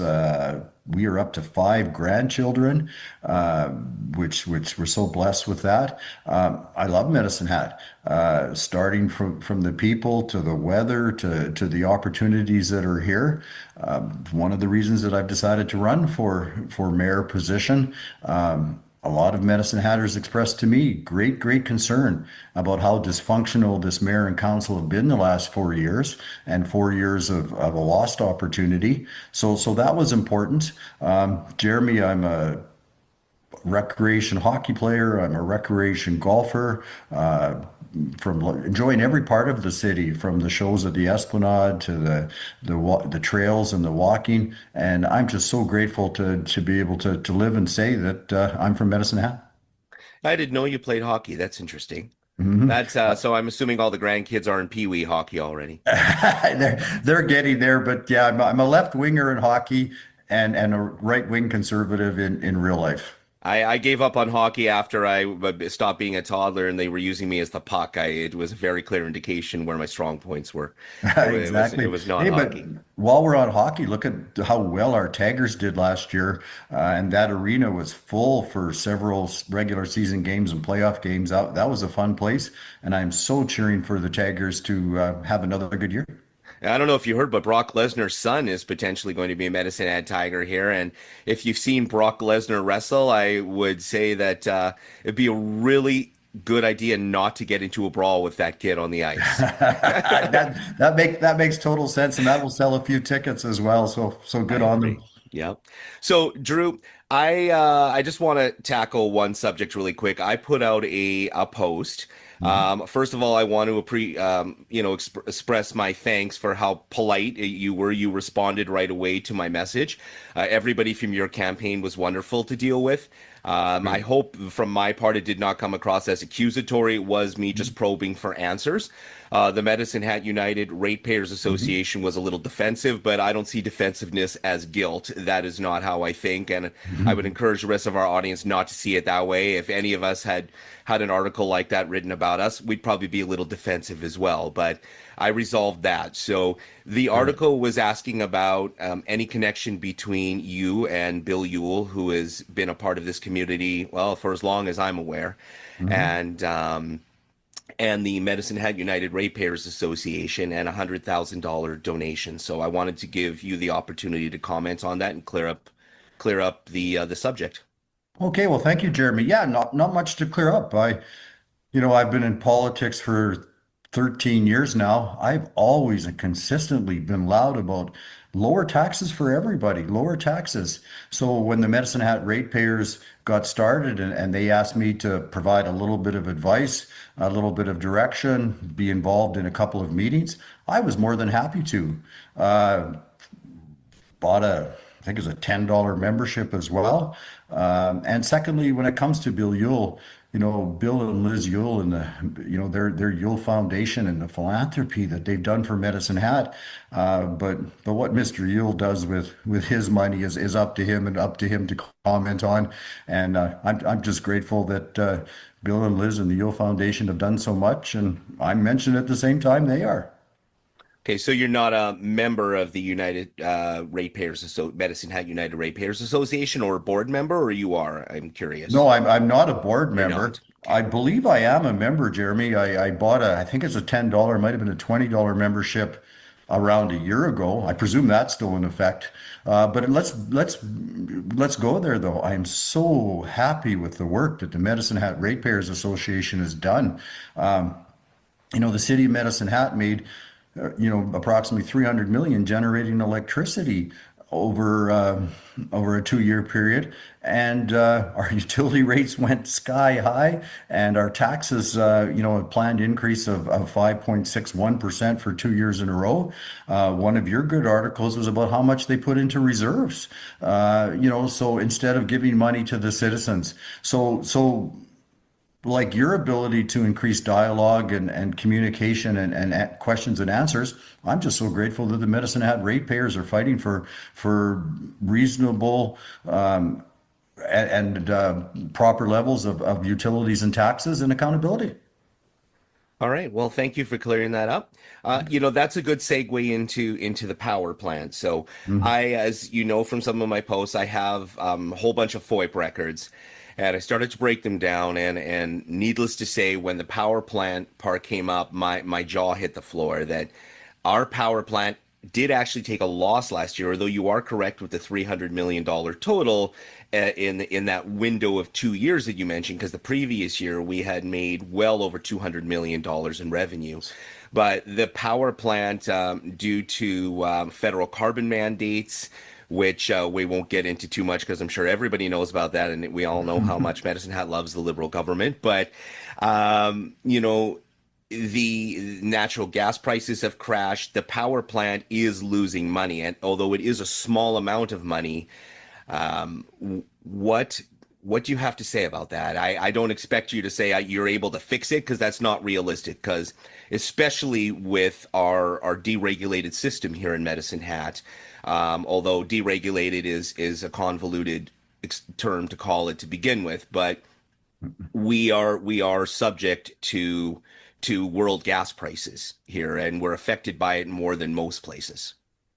Yeah, well, lots of things, but number one, the Medicine Hat advantage, and why so many people live in Medicine Hat, and we've had a great quality of life over the years. The Medicine Hat advantage used to be affordable utilities, low taxes, and a great quality of life. Under this council, that ship has sailed. It's not available anymore. So obviously there's a whole bunch of business contracts, confidential information that a person, a candidate, doesn't have access to. Only this mayor and council would have them, and potentially that's why Medicine Hatters are so, upset with all this dysfunction and lack of financial discipline they've had. But Jeremy, I believe that we have a great opportunity here because we've kept our own electric generation license. The reliability to provide a business, somebody who's going to come to Medicine Hat and provide jobs and growth and opportunity. So if we can provide them reliable electricity, that is going to be a huge step up for a business coming here. And again, 4 years of this council, I haven't even seen anybody even get close to that topic. Never mind do something about it. Well, the previous council was considering famously selling the production aspect of the power plant. I shouldn't say utilities, but the power plant. And I had the opportunity to speak with Jim Turner, sadly, before he passed away, which was a huge loss because Jim Turner was a good man. Putting aside his political ideals, whether you agreed or disagreed with him, he was a good man. Yes. And it was sad. And Jim and I spoke about it, and he was very frustrated that he could not convey to the people of Medicine Hat that selling the power plant was a good idea because it was an asset at the time, but it was quickly going to become a liability in the future with all of the things that are going on. Where do we stand on that? Do you know? I know we can't just turn around and offload it at this point, but do you see it improving in the near future, getting worse? What does it look like from your perspective? Again, it's our jewel, and I see it improving. The population of Alberta is growing. Unfortunately, Medicine Hat isn't. The demand for electricity is going. Technology and robots they need electricity breaks, Jeremy, like you and I need coffee breaks. It's a huge opportunity for there you are. It's a huge opportunity for City of Medicine Hat that has an electric generation exemption in our own license to provide reliable electricity to job providers, to sell electricity to the rest of Alberta and the rest of Canada and make some money. And I don't know why we'd consider anything but. And that's where I'm coming from is let's embrace this and let's make a reasonable, fair, good profit from our electric generation, and let's return it to the citizens of Medicine Hat. All right. Next topic I wanted to talk about was transit. Now, in the global picture of the finances of the city and how everything is run, transit is a very, very small part of that. Yet it is essential to our new population that has moved into Medicine Hat over the last little while that doesn't have access to vehicles. Our low income population heavily uses transit. People who, especially our seniors who do not have the ability to drive and are quickly getting to the point where they can't afford to even pay for a taxi. Transit is an important thing for them, and our transit system is a disaster. Like, it's a disaster. I just broke it down through a lot of the FOIP records, and I'm not even talking fiscally a disaster. Like, everybody I've talked to who works in transit is just screaming bloody murder. The entire system, from my perspective, needs to be stripped down, and it needs to start from scratch, because I don't know where it went wrong and I don't know how to fix it. That's going to be your and the new council job, but it is definitely not functional the way it is. I hear very few positive things about it. Well, that's one of the reasons I'm asking for the job, but let's look at the city in general. I am hearing time and time again about how the culture at our city hall is toxic. We've had 4 years of no leadership and no vision and no execution towards that, outcome. I think we're on our fifth CAO since council was elected 4 years ago, and of course we all heard about the municipal inspection report that laid the blame on the mayor and the council for not communicating, for not developing this plan, for not following basically accepted practices. So I've also heard, Jeremy, about turnover being extremely high at the city of Medicine Hat. The one thing I will say is the report, the municipal inspection report, did highlight, though, that our staff, the City of Medicine Hat staff, has worked well and worked hard and worked through the dysfunction and the lack of financial discipline. So, for 4 years, we've had a city without proper vision, without proper leadership, without properly engaging our citizens for their feedback. Jeremy, the municipal infrastructure transportation plan highlighted that perfectly. The great concern I've heard about what they've done on Division Avenue with how narrow those roads are. And the response at the last council meeting was to delay it till 2006 so they can properly consult the citizens of Medicine Hat. Well, my goodness, we've already spent, 10 or $20 million, and now we're going to consult. Come on, it's time to run the city with vision and common sense. Well, I think you've highlighted one of the major problems, and I don't think I've heard a single person disagree that there's a massive communications deficit. The city, and it has been since I've lived here, although it has gotten monumentally worse over the last 4 years. I will absolutely concede to that we had a bunch of new people come on, and I was one of those people who ran for council last election. We all knew that it was going to be difficult. We all knew COVID recovery was going to be hard, but wow, I don't think anybody could have seen it going this badly. This is an absolute mess, and I'm not going to lay blame on any one specific person, but because they're a team and they should have done better, and that's all there is to it. Yeah, and it's so sad for those of us that want our kids and our grandkids to have great opportunities and jobs here, and we want some city growth for, a broader tax base and more choice, more things to do. Jeremy, I've heard about investors when they get off the plane.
I didn't even press unmute, did I?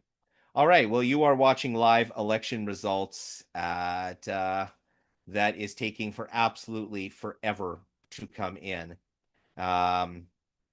They said they would be coming in at 8 o'clock. We got our first update at 9:20, second update at 10:20, as you can see right up here. And I'm assuming we're going to get another update at 11:20, which is in about 8 minutes now, since the time was just 1111. And our viewers have dropped off dramatically, about 60, 65 to about 13 or 14. I'm assuming a lot of people are going to bed because they have to work tomorrow. And I don't blame you. I'm going to stick it out till about 12:30, 1 o'clock, or until I start babbling inconsistently and hallucinating. But yeah, this is extremely disappointing with how slow these results are coming out. Because I am not doing this tomorrow. This was my last day doing municipal elections. So if you're looking for the results, you can see the website address up here. You're going to have to find them yourself. I'm sorry, everybody, but I ain't doing this tomorrow. I will make a few posts, but I'm not doing a live stream.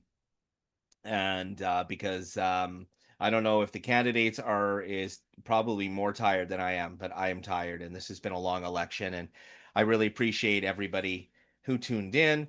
Again, I was commenting earlier on my video that I did on Cassie Hyder and Darren Hirsch, and I've said this a couple times, and I would like to offer them, my apologies for any grief they received over this. I know Cassie messaged me and said that she received a lot of very hateful messages, and I mean, shame on people who send those messages. I know you're upset and you're frustrated, and everything is very polarized, and you feel like you were righting a wrong in some way, but righting a wrong does not mean going on an ad hominem attack, and that means character assassination, insulting somebody's character, belittling them, degrading them. Cassie does not need to hear that, and she's a very nice lady, and I would sincerely hope that now that this is all done, that everybody let this go and do not think badly of Cassie and Darren Hirsch, because they're good people and they don't deserve it. And I released the video as what I saw as a counterbalance to Cassie and Darren's video that came out, because to be honest, there was no other way to describe it other than it was very creative, heartfelt mudflinging, and I understand it was a very beautiful speech. It would have been a beautiful speech without the comments about don't vote for Mayor Lindsay Clark, and I didn't think it was very fair. So my video was an attempt to counterbalance that and set the record straight. I did not endorse Lindsay, but it was completely unfair the way it was done and what was said, and that's why I did that video. I did take the video down. Election day is pretty much coming to an end. It served no purpose anymore other than to send more hatred Cassie and Darren's way, which I did not want to begin with. And I do not ever support treating people badly. So my apologies to you, Cassie and Darren.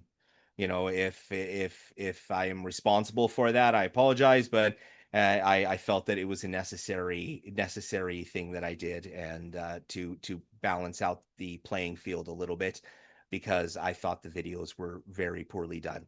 Anyway, yeah, it's 10:20. I'm gonna continue to play Drew Barnes's interview for now, and we'll check back in a few minutes here and see if we have more election results. I'm gonna go make a coffee, I think. Yeah, good idea. They looking at their phones, and the first thing they say is, what the heck is going on with your mayor and council? We made national news for all the wrong reasons. And it's so sad when we're the best place to live. I mean, like our weather, our golfing season, our walking and hiking and biking season is much longer than many other communities. Our people work hard and take risk. We're on the corridor of two major highways. We have our own electricity generation license. We still have the remnants of an oil and gas business. There's so much opportunity here. And for 4 years, we haven't taken any advantage of it. We've gone backwards, never mind, been taking small steps. Well, I don't know. I would agree. We've definitely gone backwards a little as far as the public perception and the world's perception of Medicine Hat, and things like that are very, I don't know about fiscally specifically. I'll leave that up to the people who are much more skilled with that than I am. But definitely the untold damage of businesses that have probably walked away or refused to invest in our little city full of turmoil. The untold damage of that is something that I don't think anybody could calculate. Yeah, you can never calculate the cost. And that's a very, very good point. I've seen people on Facebook complain about, the $10 million that were spent on consultants and reviews and this kind of thing.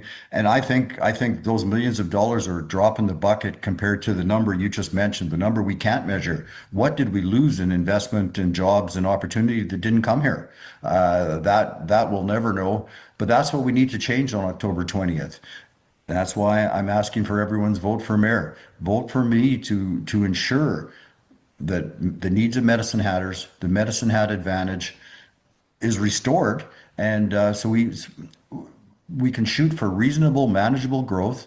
Wouldn't it be nice to grow at 2,000, 2,500 people per year so we don't lose the charm of our city, the ease to get around, the quaintness?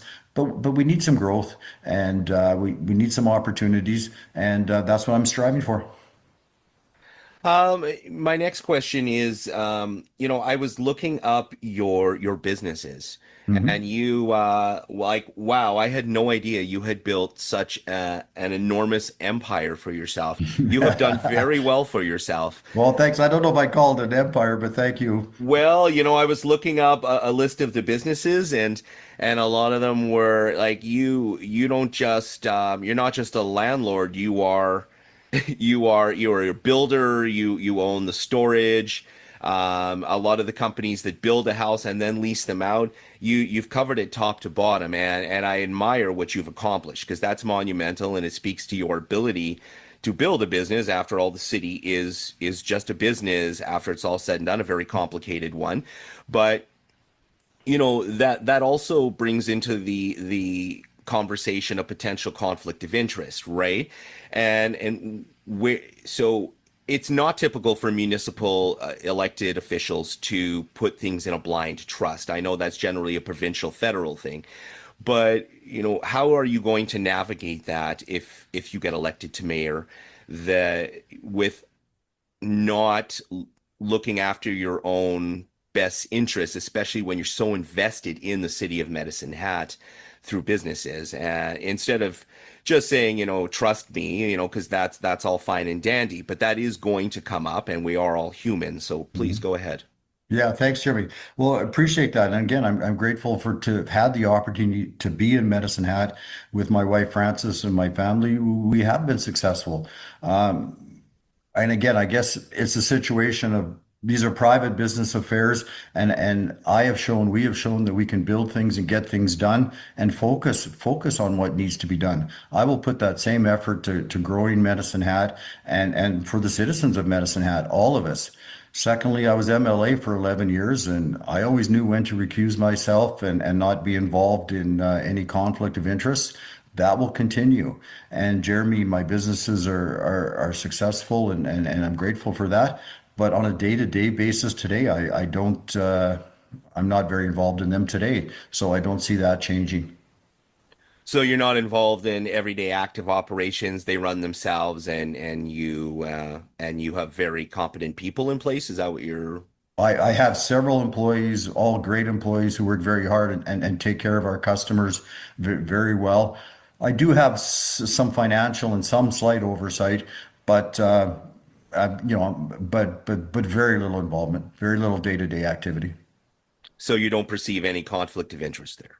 I do not perceive any conflict of interest, and where there will be, if there potentially is going to be some, I will seek advice and I will recuse myself the same way I did as 11 years as an MLA.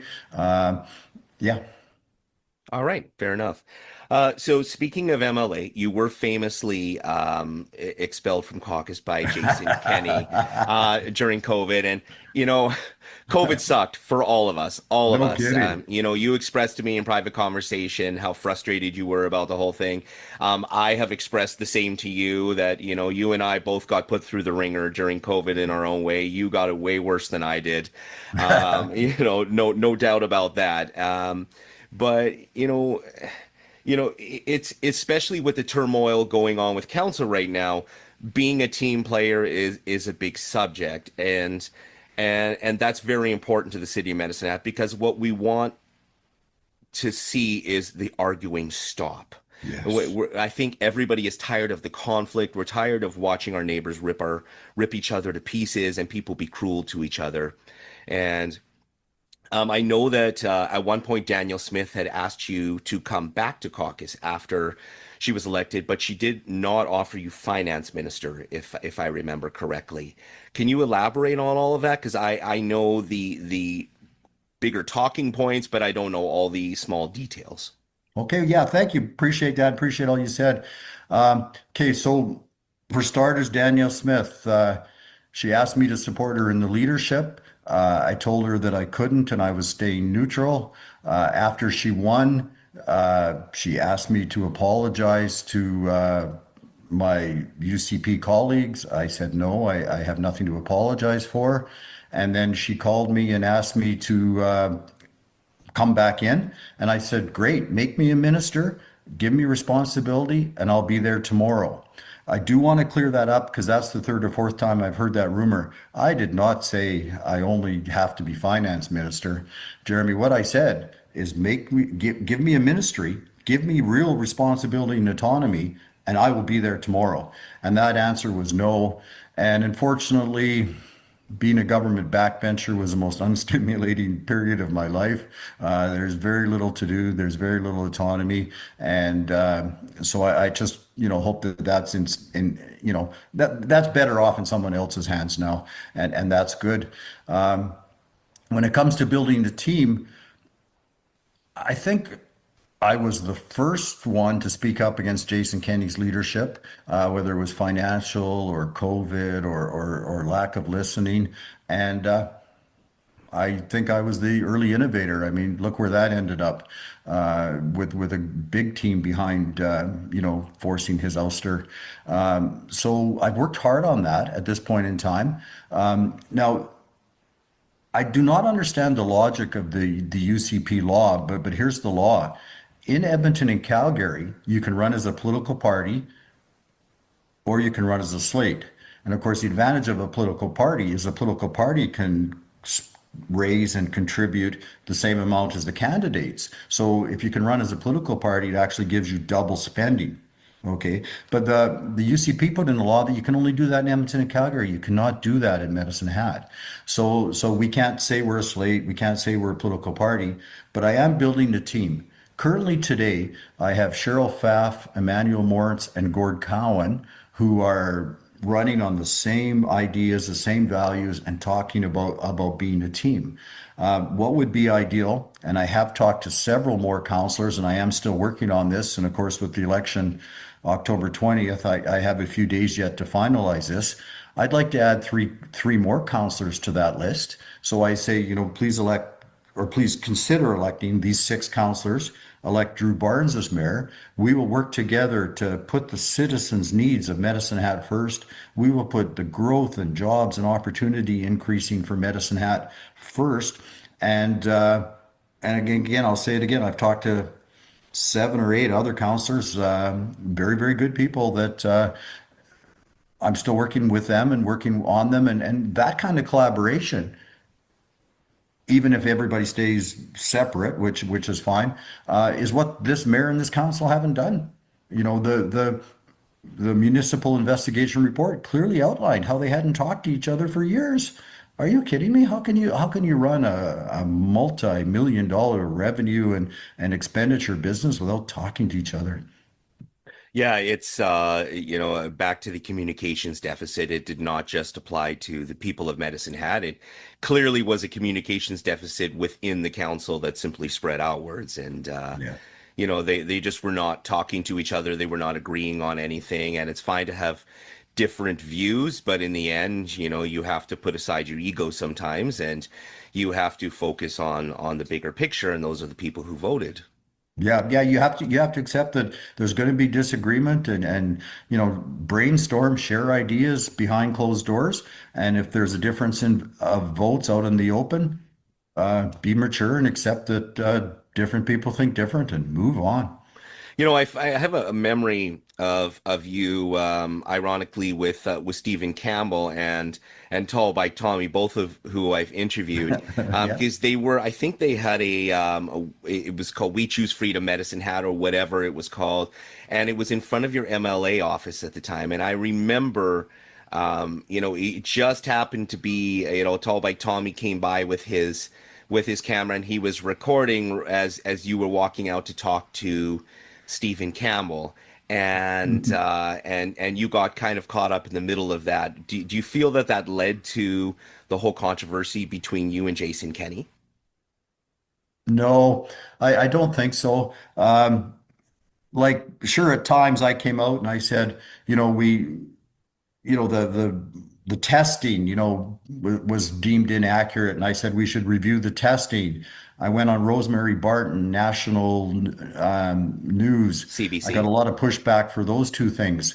Probably the real starter, though, our Alberta system is broken. In 11 years, I only got 2 private members' bills. I mean, I'm representing 45,000 Cypress Medicine Hatters, and I only got twice to stand up and try to put a law into what really was important to them. And anyway, this was just a motion, but anyway, an NDP finally got a motion where he could do that one day an NDP member, and the UCP found a remote way to put him to the bottom of the order paper. And Jeremy being on the bottom of the order paper means it will never come up, because every time there's a new throne speech, it all gets sent away. It's done. And so they took away his chance to talk. Even it was for 2 or 3 hours. It wasn't going to be very long. So I stood up that day and I said, even though I think virtually the opposite of what this member thinks, even though I'm going to stand up and say probably the opposite of what I think he's going to say, you do not have the right to take away his chance to speak. But they did. And that was where it mostly started to go sideways for me. And but I also, we had a budget with a big deficit. We had a big budget with some tax increases. At a time, Jeremy, Alberta's blessed. We have $17 billion a year in oil and gas royalties. We're going to have more oil sand plants recover their investments, so they'll even pay the Alberta people more taxes. I thought it was the time to reduce taxes. And anyway, that's provincial. I'm just now focused on municipal. Jason Kenney is such old news as far as Medicine Hat's concerned. Yes. And so let's not repeat those mistakes. And that's why I'm focused on number one, jobs and opportunities. It is so time to sell Medicine Hat to the rest of Canada. We're the best place to live, but we're a well-kept secret. We're a too well-kept secret. And secondly, property tax increase freeze. Our taxes and spending have gone very, very high. And Jeremy, when I'm at the doors, and I've knocked on quite a few doors so far, there's a lot of Medicine Hatters that are hurting. There's a huge affordability crisis right now. So I think the city should do what they can and make it more affordable for Medicine Hatters, even in a small way of a small property tax increase freeze. And then third, crime and homelessness. I heard it twice this morning, people who will not go downtown. Medicine Hat needs to own the homeless and crime problem rather than, say it's the province's fault or the federal government's fault. Let's own it and then let's solve it. All right. Well, thank you so much. I really enjoyed our interview today. As I was, you're right. You are running for municipal office and not provincial anymore. So that's it's hard to separate the two. And everybody's itching to ask about the past. And I wanted to cover a couple of those topics. But to be fair to you, you are not running for MLA and you are not part of the provincial government anymore. And I completely agree with that statement. So good luck in your campaign. I wish you all the best. And thank you so much for your time today. Jeremy, thank you too. Thanks for your time and thanks for doing this. Take care, Drew. Bye for now.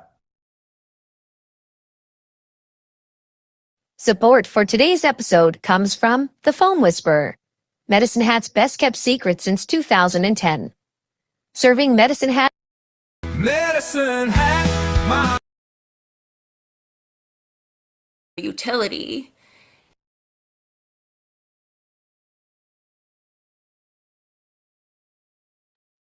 All right, everybody. It is 11:32. They missed their 11:20 update. I was sincerely hoping. Oh, there we go. Nope, they didn't miss it by that far. 11:25. So, okay, we have, my lights are flashing. We have we have results for everybody at this point. So those of you who tuned out, unfortunately, you're going to miss out. I guess you'll find out tomorrow morning. But current sitting Mayor Lindsay Clark has got 2,352 votes, although the gap is closing a little bit from what it looked like at first. Drew Barnes is in second with 1,904 votes. Chris Samraj is 1,299 votes. Andy McGrogan, 770. Alan Rose, 286. Mark Fisher is 104 votes, and that is for the mayoral race. And those results are actually surprising me a little. It's interesting. So for city council candidates, I don't want to read them all. Yusuf Mohammed is in the lead. Yes. Sorry, I'm unbiased, right? Yeah, if that guy doesn't get voted into office, then I'm moving. I'm just kidding. But Ted Clugston is number 2. Not really surprising.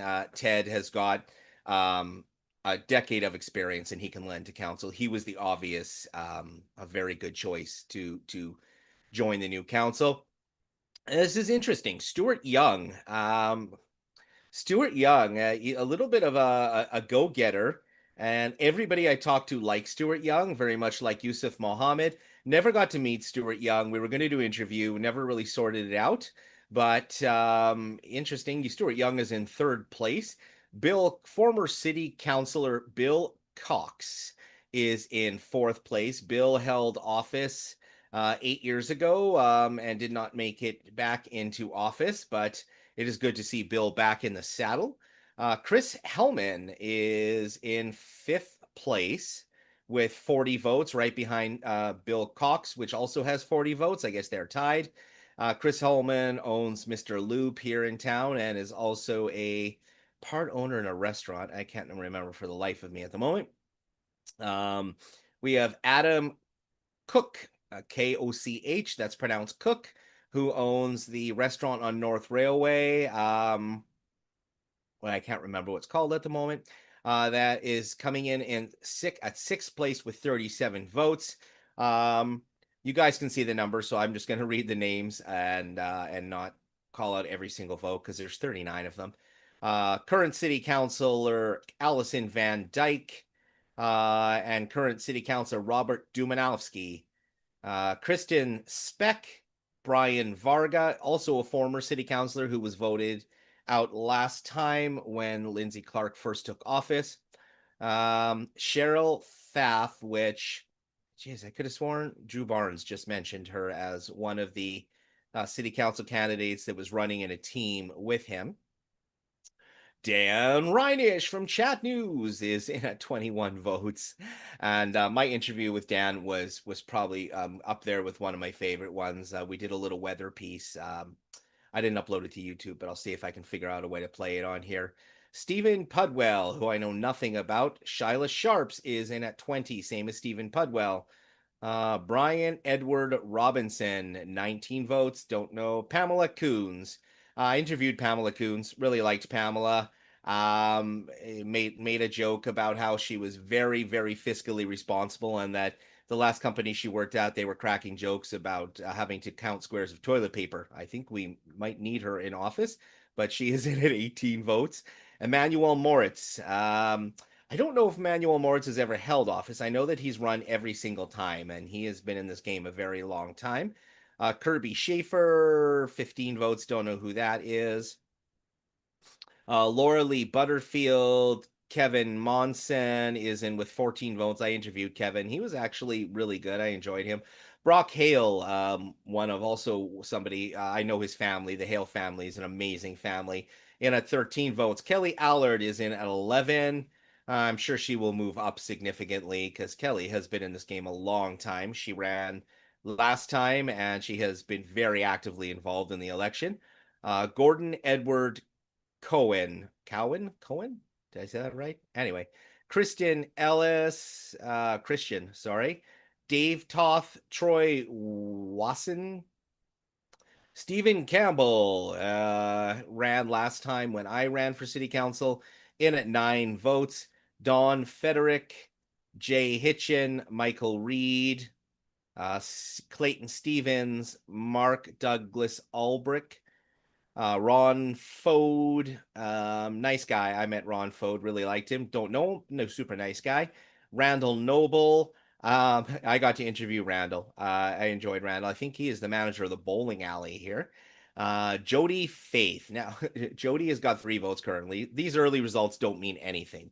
But tell you, Jody Faith, boy, oh boy, that woman is will give you a run for your money in a debate. I'll tell you, if you want somebody who's smart and logical, well, I mean, I don't know about logical, I don't know her that well, but she's smart, she's intelligent, she's outgoing, she's super friendly, and I had nothing but good experiences with her this election. So I sincerely hope she moves up in the polls because she did a great job this election. Caleb Org, or does that say orgy? O-R-G-E. Never mind. We're gonna skip that one. Donald Brent Knutson. I didn't say this during the election because I'm not sure if he wanted me to say it, but I'm gonna say it afterwards. He's Santa Brent, you know. He's a really great guy. I really like Brent Knutson. He gave me a lump of coal for last Christmas, and I'm not kidding you. But the fact is, he made a special trip here and left me a little box and said that Santa gave me a gift, and there was a little lump of coal in it, and it was a real lump of coal, and I laughed for days over that. So thank you for that, Brent, Santa Brent. I sincerely hope you do better because you're a hell of a guy, heck of a guy. Dana Christensen in at 1 vote, and Michael Starner is in with 0 votes, which does not mean anything this early, Michael, because I'm confident you will do better than that. Michael Starner is arguably the youngest candidate, and this is his second time running. I believe, if I'm not mistaken, he's 25. He ran for the first time when he was 21. And I am not kidding you when I tell you that if you're looking to somebody elect in the future, maybe not now, maybe he's too young for all of you. I don't know. I have no hesitation putting my support behind him a little bit. I didn't endorse him, but a super brilliant guy. Like, seriously, I would really encourage you to look at him in the future as a potential leader, because he is a leader and he's brilliant and he's friendly and kind, and he's yeah, anyway. Medicine Hat School Board of Education and Medicine Hat Public School Division. I'm not going to read all these names. Sorry, school trustees. I have 2 school age kids. I know you're important. I did vote in this part of it under the public school division. The only one I got to talk to was Wesley Patterson, who came on and spent at least a couple hours with me on a live stream. Had a really good experience. Really liked Wesley. Unfortunately, I didn't really get to meet anybody else or talk to anybody else. The hand counting process. Use the kangaroo board counting method. Kangaroos are supposed to be fast. This is not fast, Medicine Hat. All right. We're going to refresh it again and hope to God this does not take till 11 or to 12:25. Let's see. Is there a new update? No, there isn't. Okay. Well, back to watching the video. I think we're going to play Lindsay Clark. Once again, I'll leave the let's see, scroll it up a little here, and we'll switch back to it every now and then. This is where we stand at the moment. 1, 2, 3, 4, 5, 6, 7. Well, you can't see the 8th, but this is who is in the lead currently. And yeah, this is about as exciting as watching grass grow. Which, by the way, it's fall. It's not growing very fast. And I'm funny. Maybe not. All right. This is a politically centered podcast. Lindsay Clark, welcome to the Politically Centered Podcast.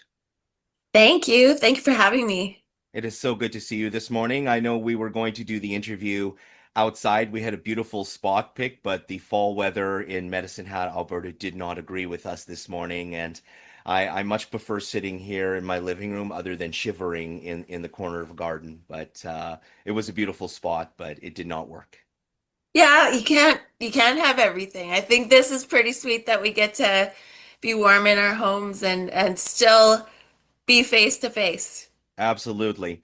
So, I usually start most interviews saying, tell me about yourself and tell the general public, but I think for you it would be somewhat a moot point based on your current position and who you are.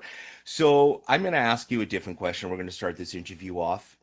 Take me back to 4 years ago around this time when you were running for office for the very first time. What was going through your head? What were your goals and ideals? What were you thinking? My goals and ideals are actually very much the same as they were 4 years ago. Definitely very governance focused. I think over the last couple of decades, this was, you know, putting myself 4 years back. Over the previous 2 decades, gradually more and more of council's authority kind of got shifted to administration. So, for example, in the very last council, they moved the legal department, so the city solicitor's department, from reporting to council to reporting to the city manager, as well as like the council executive assistant from reporting to council to reporting to the city manager. Prior to that, it was the city clerk. Prior to that, is the commissioners, and so on and so on. And so I found that to be kind of a troubling trend when you need to have checks and balances. Having access to, for example, the city solicitor without going through the city manager is a critical thing for council to have access to, because, you know, we're doing, like, we have an employee, there's sometimes legal advice necessary when you're dealing with HR matters, especially when you're a group of 9 people who don't necessarily have legal background or HR background. So just making sure that both sides of the coin, like everything in balance, that both sides of the coin really had the resources to check each other. And that's, you know, that's good governance, that making sure that if you're having oversight, you actually have the resources to provide that oversight. I mean, we both have heard of disasters that happen when oversight gets overlooked. Like very, very dangerous situations can happen, like water treatment plants. Was it Walkerton that had an outbreak of disease in their water, and it caused a disaster. So, you know, all of those things are necessary for a functioning democracy. You got to have the oversight, the balance, and then of course, transparency and openness was big for me, and so that, like, good governance was a big part of it. I also really felt and feel that the city should serve everyone.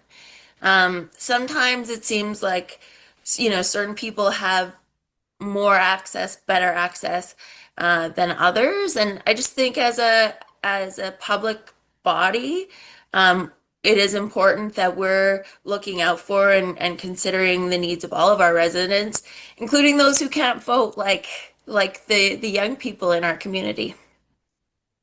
That's a very good point, right? You know, so, the people who are not old enough to vote still have a voice in our community, and who gets to be their voice. You know, to give credit to you and your council, I did say during one of my other interviews that during my research, while I was releasing some of the FOIP information, I was doing some external digging, and I was hitting hundreds of little cities and larger cities around Alberta and collecting data. And statistically speaking, the records for the city of Medicine Hat were the easiest to access online. And I did make a post stating that Medicine Hat was overall the most transparent city I could find for records, as far as how easy it was to find those records. I mean, that depends on each individual person's level of expertise in technology, and that's a whole other conversation. Yeah, definitely. Calgary and Edmonton have different systems. In some ways, it kind of depends what platform you're using, what software you're using, in terms of like what's it going to look like and the interface and whatnot. But until this term, we actually didn't have our policies on our website, like the city policies on the website. So, you know, even that little, improvement is significant. So that's been a progress that's made in the last 4 years. So I'm going to go back 4 years ago to, I believe it was October 20th. I might be off a day or so. I don't remember the exact date. 18th. If it's the date that I think you're talking about, It it is the date. It is. I 18th. couldn't remember exactly what date it was, but 3 words on your Facebook page, and I believe a picture of you like this with a big smile that says, "We did it," if my memory serves. What were you thinking? What were you feeling? I was elated. I'm so grateful. It's such an honor to have your community select you for a position like this and trust you to do what you say you're going to do, and believe that your values reflect their values. And I think that is something that we really need to think closely about when we're electing our political leaders. What are their values? Because especially in municipal government, you can't really promise that you're going to deliver X, Y, Z because it's a council of 9. Everyone on that council, despite the fact that, one's called the mayor and the others are councilors, all have one vote.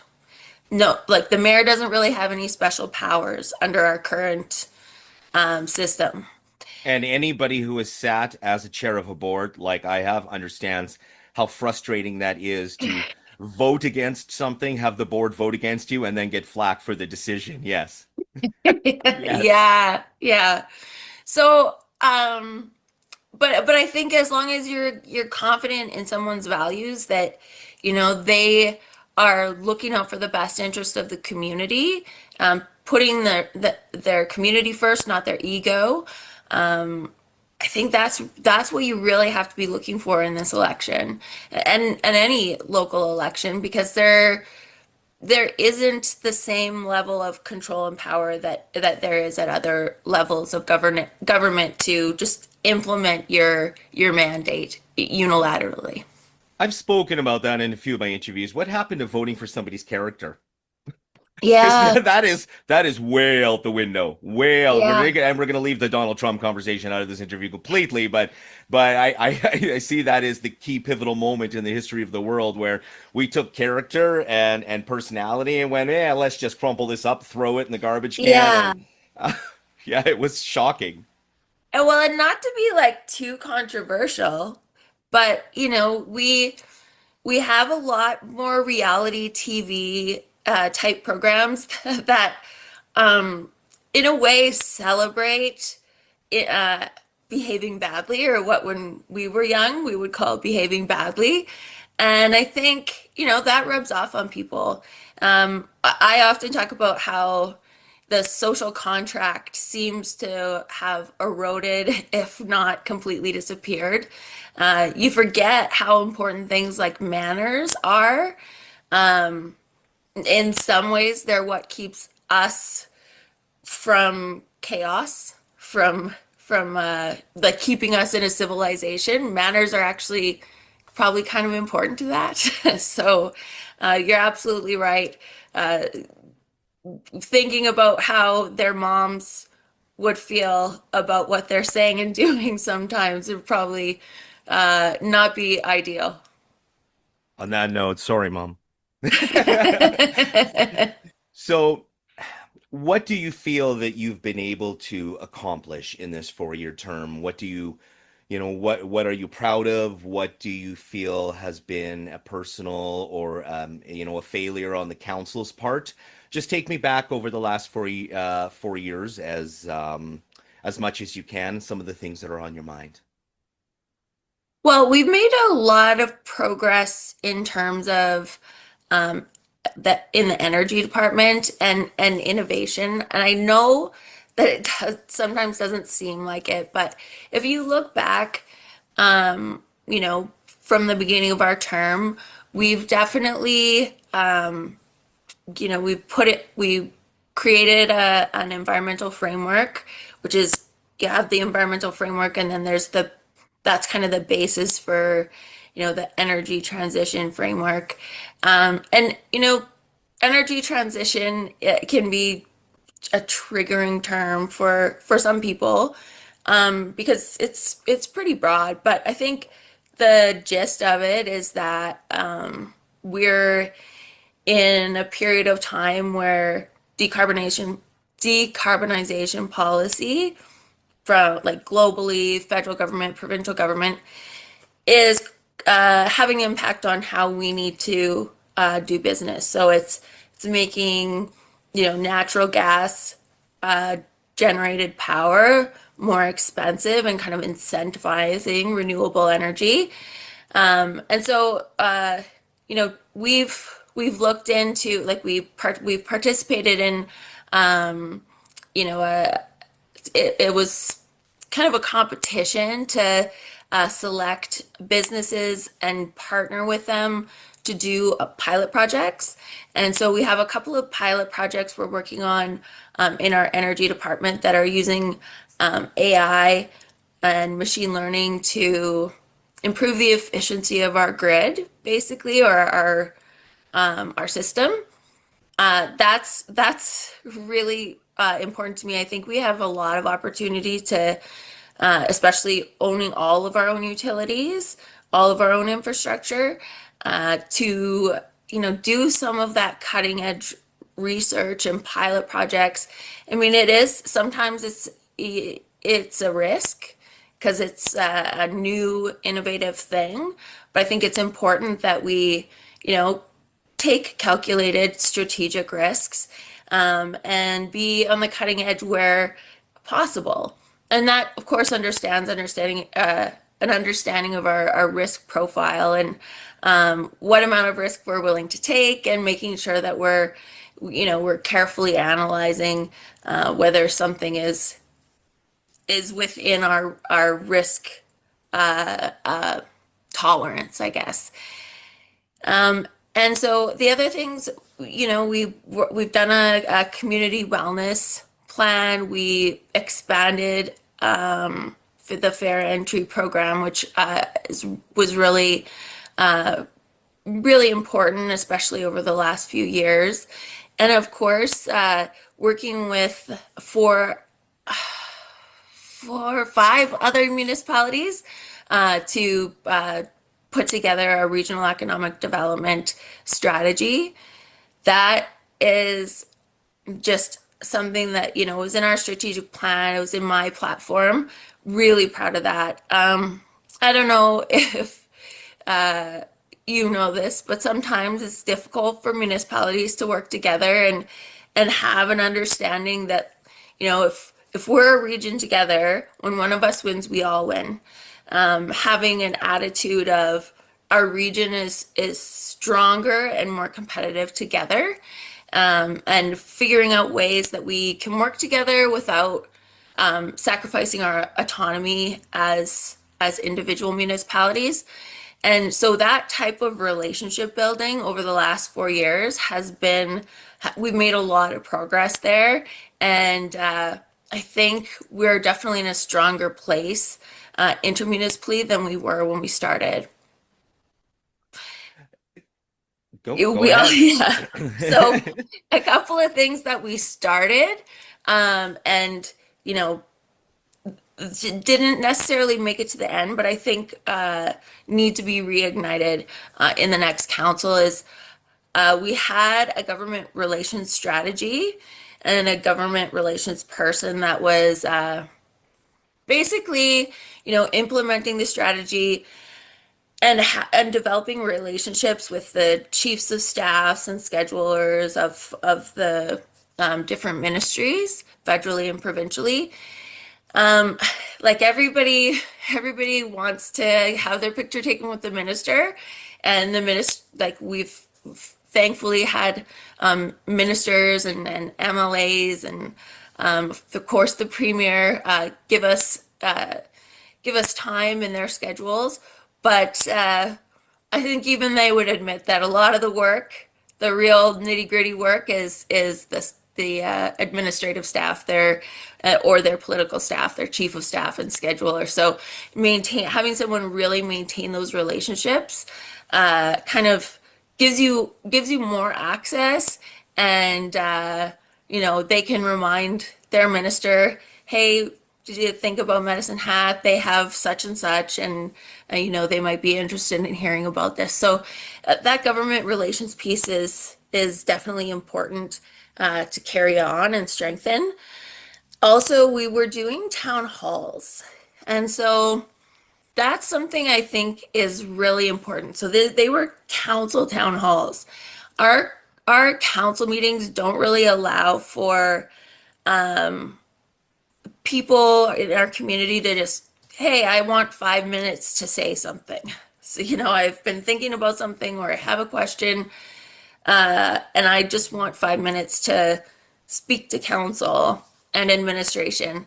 And that's like a reasonable thing to ask. But of course, council meetings, you got an agenda, it's tight. So town halls allow that type of engagement with council, between council and the community, that isn't permitted or isn't available in the context of a council meeting.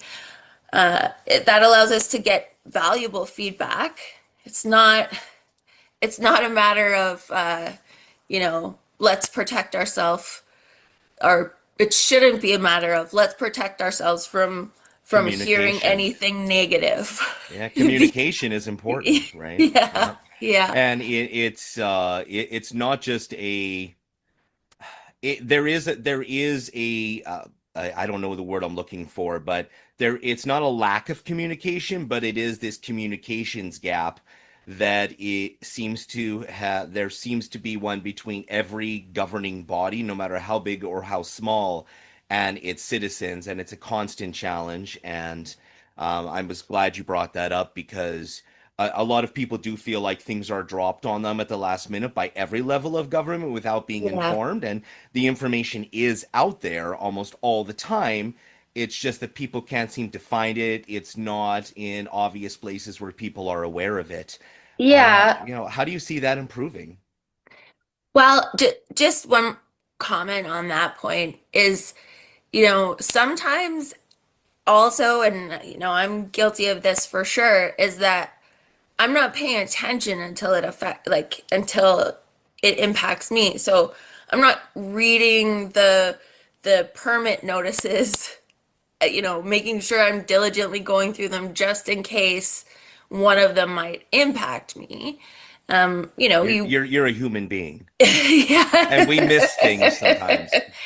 So, that's part of it. Another struggle is, what are the right platforms that you have to notify on or communicate on, because not everybody's on social media.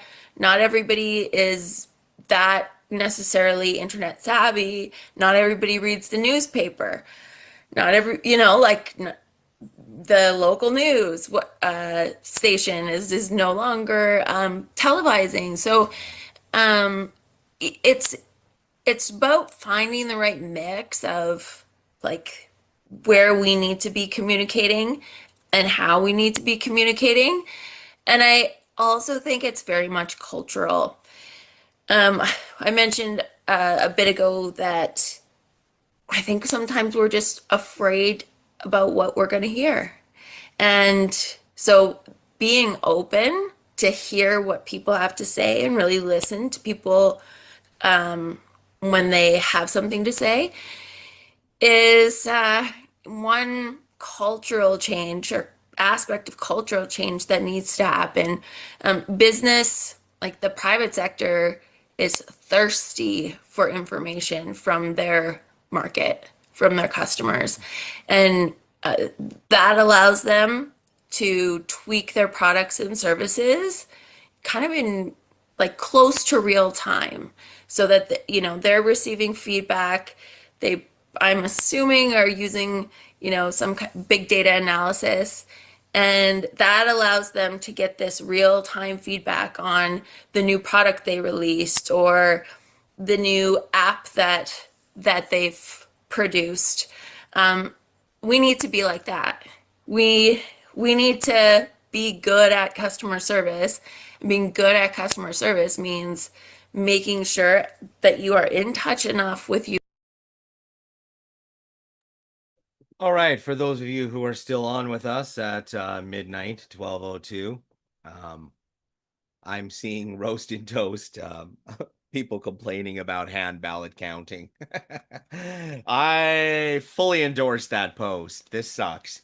Um, okay, Mayor Lindsay Clark, or I guess she's technically, I guess she's still mayor, running for mayor. I don't know. Anyway, Lindsay Clark's 4,448 votes. Excuse me, I hiccuped. Drew Barnes is 3,839. That is an enormously close race, folks. You're talking maybe 1 or 2 boxes out of hundreds of boxes of ballots there. That's a close race. Chris Samraj is in third place at 1,679. Andy McRogan is in at 1,726. He is current city council. If he does not get elected as mayor, then, well, he's done. And yeah, I kind of enjoyed having Andy on council. Actually, he's a nice guy. I like Andy. Alan Rose is in 632 votes. Yeah, Alan is a absolutely amazing human being. Him and his wife Ingrid, and hopefully that improves for Alan because he worked his butt off, and he deserves more votes than that. So hopefully he gets a little higher in the polls. Mark Fisher has got 228 votes. Not surprising. This is his first time running for office. Super intelligent and friendly guy, though. Father of 2 young boys, and I'm sure he already told me during his interview that he quoted Arnold Schwarzenegger, "I'll be back."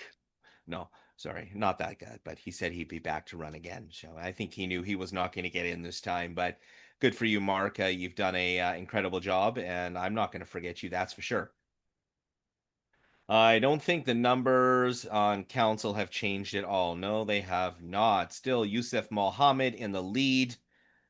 Amen for common sense people, because he is a gold star candidate and the only one that I endorsed before election day. And damn, he's going to be incredible. So we are picking the correct city council member this year for people who are going to get along and work with each other and are friendly and et cetera, et cetera, et cetera. And not surprising, former Mayor Ted Clugston is in at second place at 62. I think we all kind of knew Ted was a shoo-in. Stuart Young, now that one's surprising. He's a newcomer, extremely friendly guy. I don't think I got to meet him for more than 5 seconds, but he's been making waves. I tell you, you're talking about people who I can see a pattern here, because people are voting for personality and not bullshit. Pardon my language, but this is what this election is telling me. The people are not voting for lines of garbage anymore. So hey, welcome to the new type of election where people actually vote for warm, friendly, honest, trustworthy people, because this is what I'm seeing here. And Bill Cox, former city councilor, is in with 40 votes. So tired. Bill Cox held office about 8 years ago before he was voted out. He is back in again and doing quite well. Good job, Bill. Chris Hellman. Chris Hellman has been quietly involved in politics behind the scene for a very long time. I've met Chris numerous times, and very nice guy, owns Mr. Lube, very customer service oriented. If he gets onto council, he will do very well. Adam Cook, Koch, pronounced Cook, who he took a little bit of flack online, definitely a little more left leaning candidate, which is fine, because I honestly wanted a liberal on council to balance out council. I did not want everybody to be the same mind frame. I'm sorry, but I am not the polarized person. So I'm happy to see someone who's a little bit, or I shouldn't say a little bit, because he's a lot left leaning, is potentially going to get elected here. He owns Country Kitchen. Oh, I can't remember. On North Railway. I'm very tired at the moment, but somebody made a hilarious comment when he was taking flack online, saying he was a miserable little man. And I really found that comment hilarious, because if you've ever stood behind him, he blocks out the sunlight. He's definitely not a little man. But that was funny anyway. Allison Van Dyke, current city council, the only one in the list so far who is on the list. Oh, sorry, pardon me. Let's see. So 1, 2, 3, 4, 5, 6, 7, 8. So we've got Allison Van Dyke and Robert Dumanowski, who are the two incumbents. Allison is in with 32 votes. Robert Dumanowski is in with 26 votes. I'm only going to read the top 8 because they are the only seats that can be won. So the two incumbents we have even in the running are at the bottom of the pack, which really doesn't surprise me with the amount of backlash against all of the incumbents this election and how things went. I don't know Allison Van Dyke from a hole in the ground, to be completely honest. I think I said hi to her once. Robert Dumanowski has been around since the dinosaurs. So I'll be happy to have his expertise back on council, regardless of what people thinks about him. And he's been around a very long time. We do need some incumbents mixed in, and between Allison, Robert, Ted, and Bill, we have a really nice mix at the moment. 4 people with city council experience, 4 newcomers, and all of them are very, intelligent people with a lot of ideas. And I'm confident that they will all be able to get along with each other if these are the top 8 going right through the election, which will be a very nice switch, just for the record. So, official election results as of October 20th, 11:25. We're going to refresh the page. Is it possible? It is not. They have been posting results approximately once every hour. Seriously. Like, they said initially 8 o'clock, then we had 9:20 and 10:20, and then 11:25. At this rate, we're going to find out who wins this election by Christmas. I'm confident. And if I'm looking more pale, it's not because I've turned on lights. My lights are slowly turning off here on a timer. I am just getting that tired. Anyway, that is where we stand. I'm going to refresh the screen one more time and bring this up. And I will be back here shortly to update everybody, and back to Lindsay Clark's interview. Your market, your customers, to provide them the products and services that they want. That happens in a variety of ways. There's obviously an element of being aware of what's going on in social media. There's doing town halls. There's having an effective way for people to access what they need at City Hall or the city generally. We do not have a 311 system. That was something that was in our strategic plan, and certainly, well, I'll say actually a one window approach. So not everybody knows what one window is, but they, like 311 is sort of one version of that. So basically, as a citizen, I just have to go one place, and I can find what I need from my government by just going through that one portal or calling that one number. That makes it easier for people to reach out and give their feedback. And you can also set it up so that information, so say we have 10 people calling in one day about, I don't know, the potholes. Well, we can track that year over year and maybe adjust our services. Oh, maybe we need to get our pothole crews out just after the coldest day, or whatever it is. But it allows you to track information and use that information to better your services for your community. I've got a quick question. Going back to the beginning of this conversation, you had mentioned the reusing some AI in relation to the power plant. Now, the only reason I'm bringing that up, the reason I bring that up is because I know that there's probably going to be comments who are from people who are very anti-AI, and they're very concerned about it. But I use AI a lot in what I do, and I use it as a super calculator. essentially that's what I'm doing, is to crunch information. I don't ask it to think for me. I don't ask it to do things for me. I'm sure you're not asking it to run the power plant while you sit there and smoke a cigar. But Yeah, do you want to just elaborate on that, please? yes, I absolutely can. So, council approved the City of Medicine Hat's participation in the Decentralized Energy Next Generation Energy Innovation Challenge. I think that's the name of it, but it was decentralized energy. If you Google it, it'll come up. And so the project was designed to kind of link uh, uh, innovative businesses with energy companies where they could test their business. So one project is the grid decongestion at the distribution level.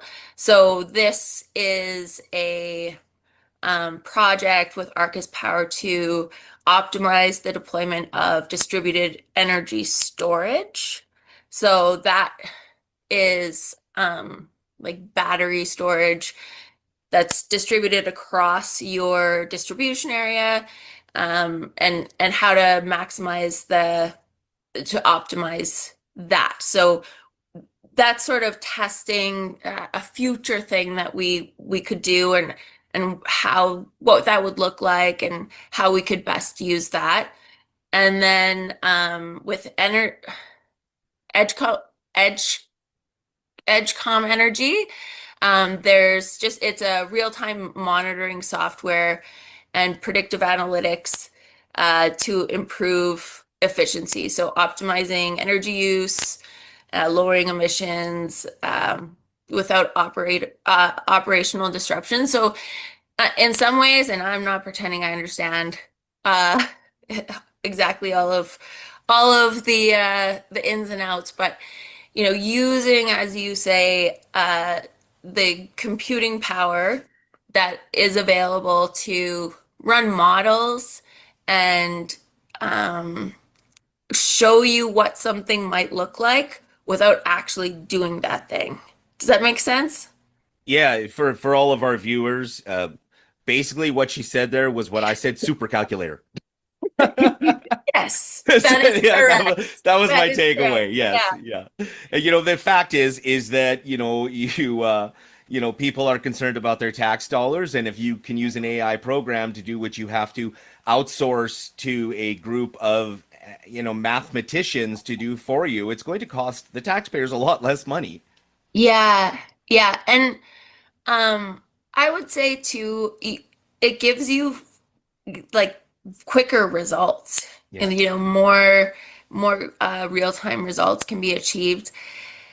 But I do agree, it's our grid is our distribution area, our energy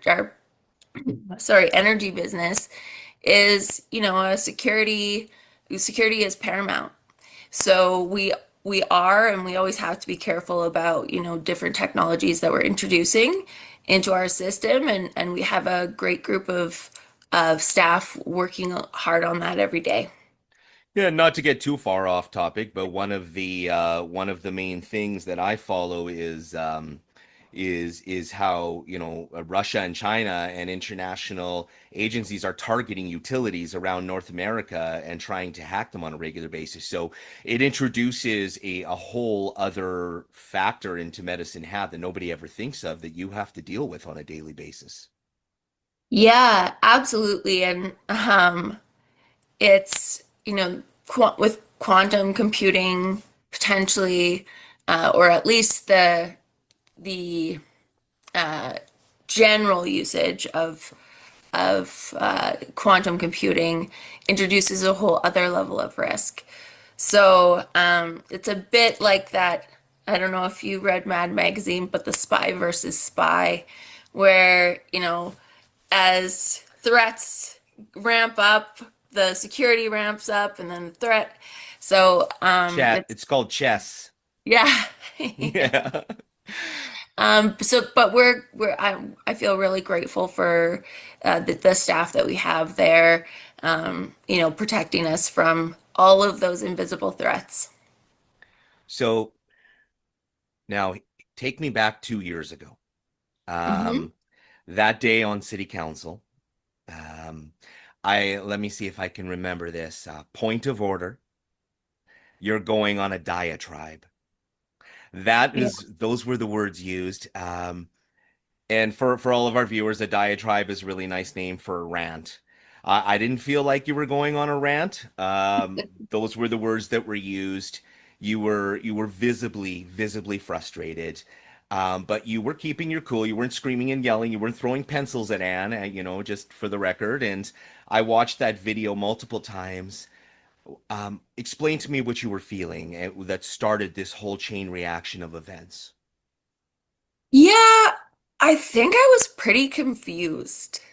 It's, sometimes in moments like that, it takes a while to process what's even going on here. I felt like I was asking questions about potential risk and consequences that of proceeding in the manner that we did, because there were potential consequences, and council should know what the consequences are of the decisions that they're making.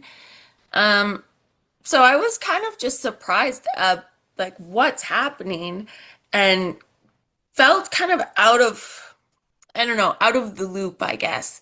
It felt a little bit like everyone else had, gotten a message that I hadn't. So, from my perspective, I was doing my job in good faith, asking questions that I thought were reasonable. Were they tough questions?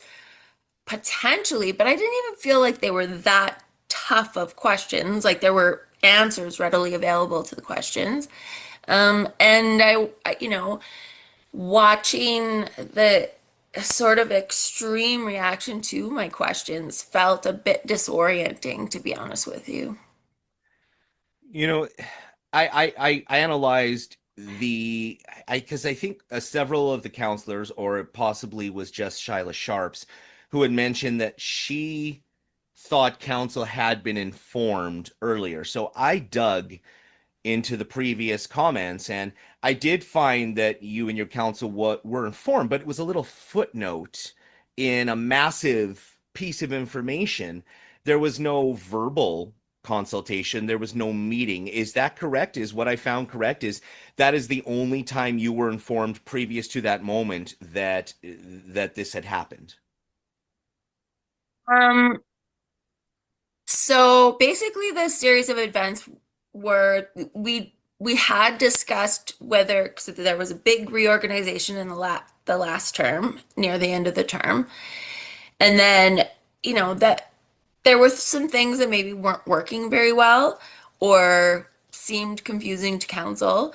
And so there was discussion about we need to look at the organization, and the city manager then, according to our bylaw, brings back those recommendations to council for approval. So it's the being informed part isn't actually what's required. And I think that like I agree, we received I don't know if you've read my Kingsgate submission, but basically we got an email informing us of like very high level, these are the changes that are happening. We discussed those on July 4th. At that time, we were told council doesn't have a role in this. Council doesn't approve this. And the city manager said that she had a legal opinion from city solicitor saying that she has the authority to unilaterally approve the reorganization. Sorry to interrupt. So Yes. the impression I'm getting is that you felt that this was going to be an ongoing discussion, and I'm just giving you my takeaway is you thought this was going to be an ongoing discussion, and then at that council meeting you were like there was no further discussion, it just happened, and you were a little caught off guard. Is that right? So basically we were told there wasn't a need for discussion. So on that July 4th meeting, it was just, I'm the city manager. I have authority to do this, so I'm going to do it. I've informed you that it's done. We're doing it. So even by July 4th, people had been laid off. The reorg was being implemented, and had in fact been implemented by July 10th. But at that time, up until the briefing notes that came to the August 21st meeting, we were told that council didn't have a role in approving the reorg. So Interesting. yeah, so it wasn't a ratification of some prior decision, because council was told we're not required to make a decision on it. It's completely within the authority of the city manager. So then at the August 21st meeting, those briefing notes that came forward, that is when the narrative shifted from council doesn't have a role to actually we are required to do this by bylaw. The council is the decision maker on this. So it's more about who makes the decision than being informed of something. Like, for example, if, we were informed that administration was looking into selling our utility or doing an MCC, that's a good example, is doing the MCC, and then came back and said, we've done the MCC. Well, you've skipped a pretty important step there. Bringing back the recommendation and allowing council to make the decision is a critical step. It's not like a procedural oversight. That's like, well, the way from my perspective, the way the city functions is that the Corporation of Medicine Hat, which Anne technically runs in its simplest form, and council is that bridge of communication between the Corporation of Medicine Hat and the people of Medicine Hat. And you set the direction that the corporation takes, and she runs the corporation, and you feel that she had short-circuited that communication between you and the people. Is that no? Okay, sorry. No, it's okay. I'm asking. That's why, because it's very complex. So bylaws, so only council can pass bylaws. Like we can't delegate that power, and council can only act by resolution or bylaw passed in an open meeting of council.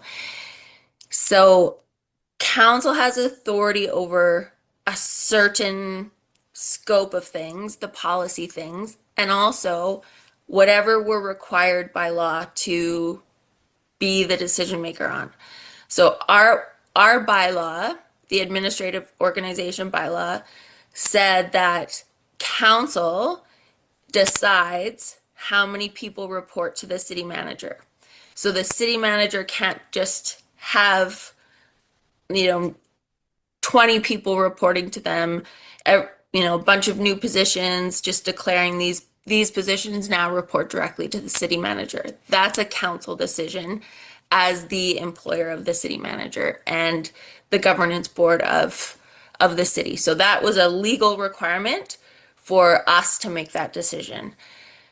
The MGA and the administrative organization bylaw have rules about designated officers. So council created the designated officers by bylaw, which is also our administrative organizational bylaw. And so, for example, in that bylaw, the city clerk, so this is the law, the city clerk reports to the city solicitor. And so because it's a bylaw, only council can change that. Because council has to then amend the bylaw in order for the city clerk to change their reporting relationship pursuant to the Municipal Government Act and our own bylaws. Council has to make a bylaw amendment. Does that make sense? So Yes, it does. okay. Yeah. So you just at your last city council meeting, you brought up the email that you felt had escalated this from a discussion into a massive blowout, the leaked email. I know you had mentioned that at previous meetings. I don't have a lot of questions specifically about it, but that was absolutely, there's no ands, if, or buts about it. Whoever leaked the email, that just, to put it in plain language, that sucked. It really did. It was underhanded. It was wrong morally and ethically and legally. I just want to give you an opportunity to talk about that.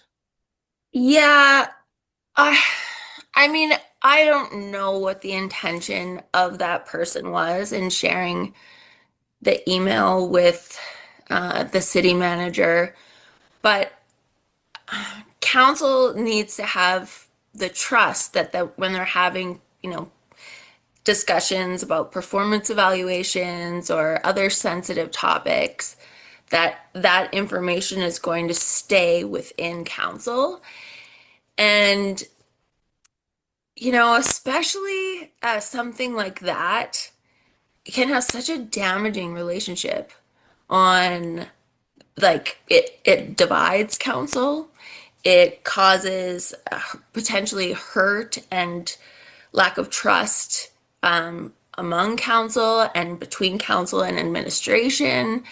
And, it's very possible that that person felt like they were doing the right thing. But that goes back, I think, to the training that council gets. There's not a lot about managing our one employee. So there's not I come from a different world, law and, other people around the table where the importance of confidentiality is kind of just second nature. You just know, you understand it's confidential. You are a lawyer by trade. Yeah, yeah. And so, maybe it was an honest mistake. Maybe it was, intentionally malicious. Maybe it was to get in the city manager's good books. I don't know why. And when I asked council to investigate who was the person who leaked the email, that was not agreed to. So, that I actually love how you're not reading too much intention into that and how you're being fair, because you are being very fair, right? You're saying you don't know, you're not assuming, you're just, and go ahead. I just wanted to add that. Yeah. So regardless, the effect of it was pretty negative. Yes. In terms of the interrelationship between council and administration. So that's a lesson learned, right? There's a lot of takeaways from these last 4 years, and stressing the importance of, so why it's important for it to be confidential. Like, what are the consequences if we don't keep information confidential? Because even in terms of economic development and business attraction, if we're known as a leaky ship, businesses aren't necessarily going to trust us to, have those confidential meetings to potentially get their investment. We have to be professional and understand the rules of engagement. So that's something, in orientation and just, as the mayor, sometimes it a little bit feels like I don't want people to think that, I don't think they know this. Do you know what I mean? Like, I don't want to make people feel like you guys don't know what confidentiality means, so I'm going to explain it. But just to do regular reminders and make a system. I think it's really important to have a system of confidentiality categorization. So like if it's on a pink sheet, or if it's got a highlighted yellow header on the top, that it's just clear this is not to be disclosed. And clarifying the line between confidential and not confidential for people who maybe haven't worked in that kind of environment before is something that's really important. Another learning for me is assuming that people have the same knowledge I have. I don't have the same knowledge they have. Like I know I know that that's silly, but at the same time, I assumed people read and understood the bylaws. I assumed people, had read and understood the policies and things like that. But, in hindsight, never take those things for granted. Sometimes people will even nod along with you, but it's not a nod of, I understand what you're saying. It's a nod of, I'm listening to you. So even those little things, making sure that the communication is just really clear. And it's way better to over communicate than under communicate. Not to make Unless light of it's the confidential. Not to make light of the whole subject, but have you ever considered getting like a top secret stamp and a little card that opens up and plays the Mission Impossible theme music? Well, I am going to do it now. This message will self-destruct. You just took the words right out of my mouth. I think pretty sure it would set the smoke alarms off in City Hall, though, which would probably not be the best thing. Yeah. We'd have other problems then. Oh, yeah, definitely. Yeah, sprinklers going off, water running out the front door. Nah, bad idea. Yeah. Well, just to tie that whole thing up, I do feel, though, that over the last 3 or 4 months, council has really come together. And, it going through there was the code of conduct, and then that whole investigation, and then the judicial review, and then the inspection, the provincial inspection, which came out so close to the election, which is strange that the province agreed to do that inspection, but they did. So you have all this background nonsense that keeps just picking away at that wound, and it kind of has an impact on relations for sure. But I think at all times, we still accomplish stuff. I know there's there's delays making decisions all the time. But I'm not sure that that's exactly true. But I think we did our best to work together in a very difficult situation. And it's unfortunate that it was such a public, difficult situation.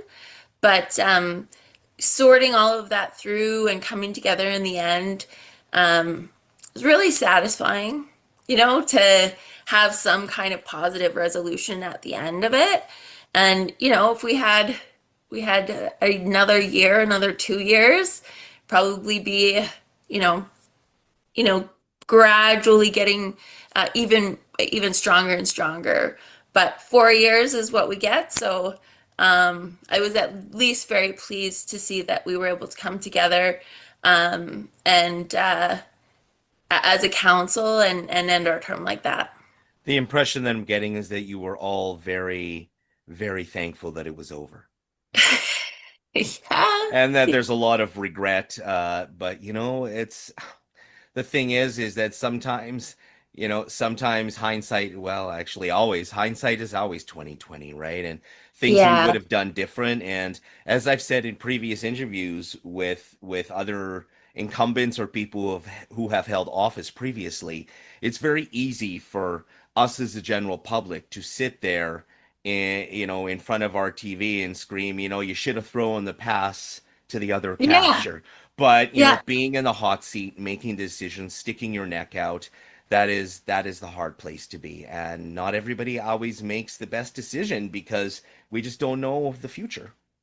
Yeah. And, setting council up for success, I think really takes um good orientation, good training, and clearer rules. I think there's a lot of room for the Municipal Government Act to clarify the rules, the differences in the rules, a little bit more. And certainly as a council deciding early on what our rules of engagement are going to be.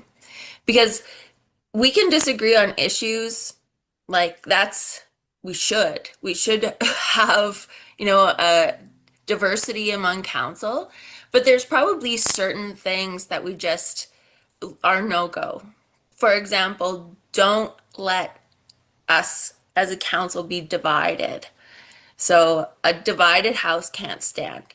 And I'm not talking about division on issues. I'm talking about the strategy of dividing council up so that you can get your way, basically. So those types of things, I don't think necessarily everyone expects or everyone sees when they're happening. So just clarifying it with council and giving them a heads up, giving them training to say, like, this is how you manage your employee and these are things to look out for. And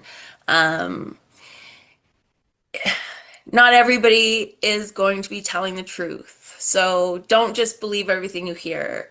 Just some really general stuff that isn't necessarily common sense for people.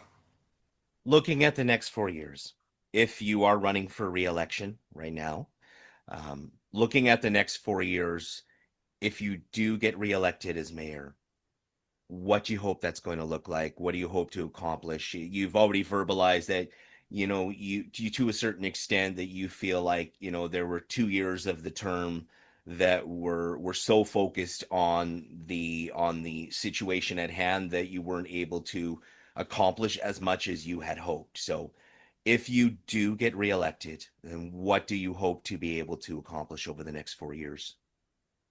Well, all right, everybody. It looks like we had an update come in about 10 minutes, 15 minutes ago. I think I missed that window here, and it is 12:40. So for those of you who are still on, thank you so much for sticking with me this entire time. You may have to Google the link. I will make posts in the morning updating the final totals, and the current. Oh wow. It is definitely the middle of the night.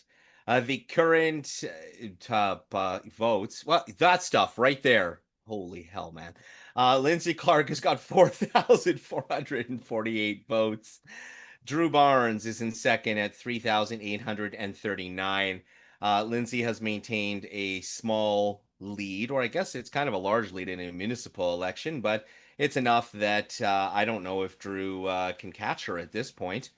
Chris Samraj was the surprise. I mean, I know Chris is brilliant and talented.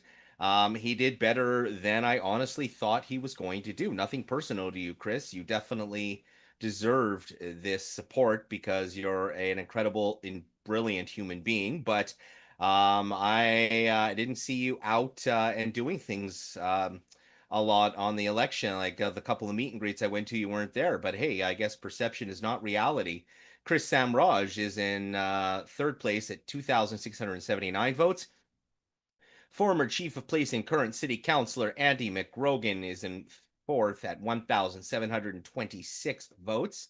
Andy is currently a member of City Council, and unless he gets elected as mayor, then his term is done. So he does not remain City Council, for those of you who have asked me that question. Alan Rose has 632 votes.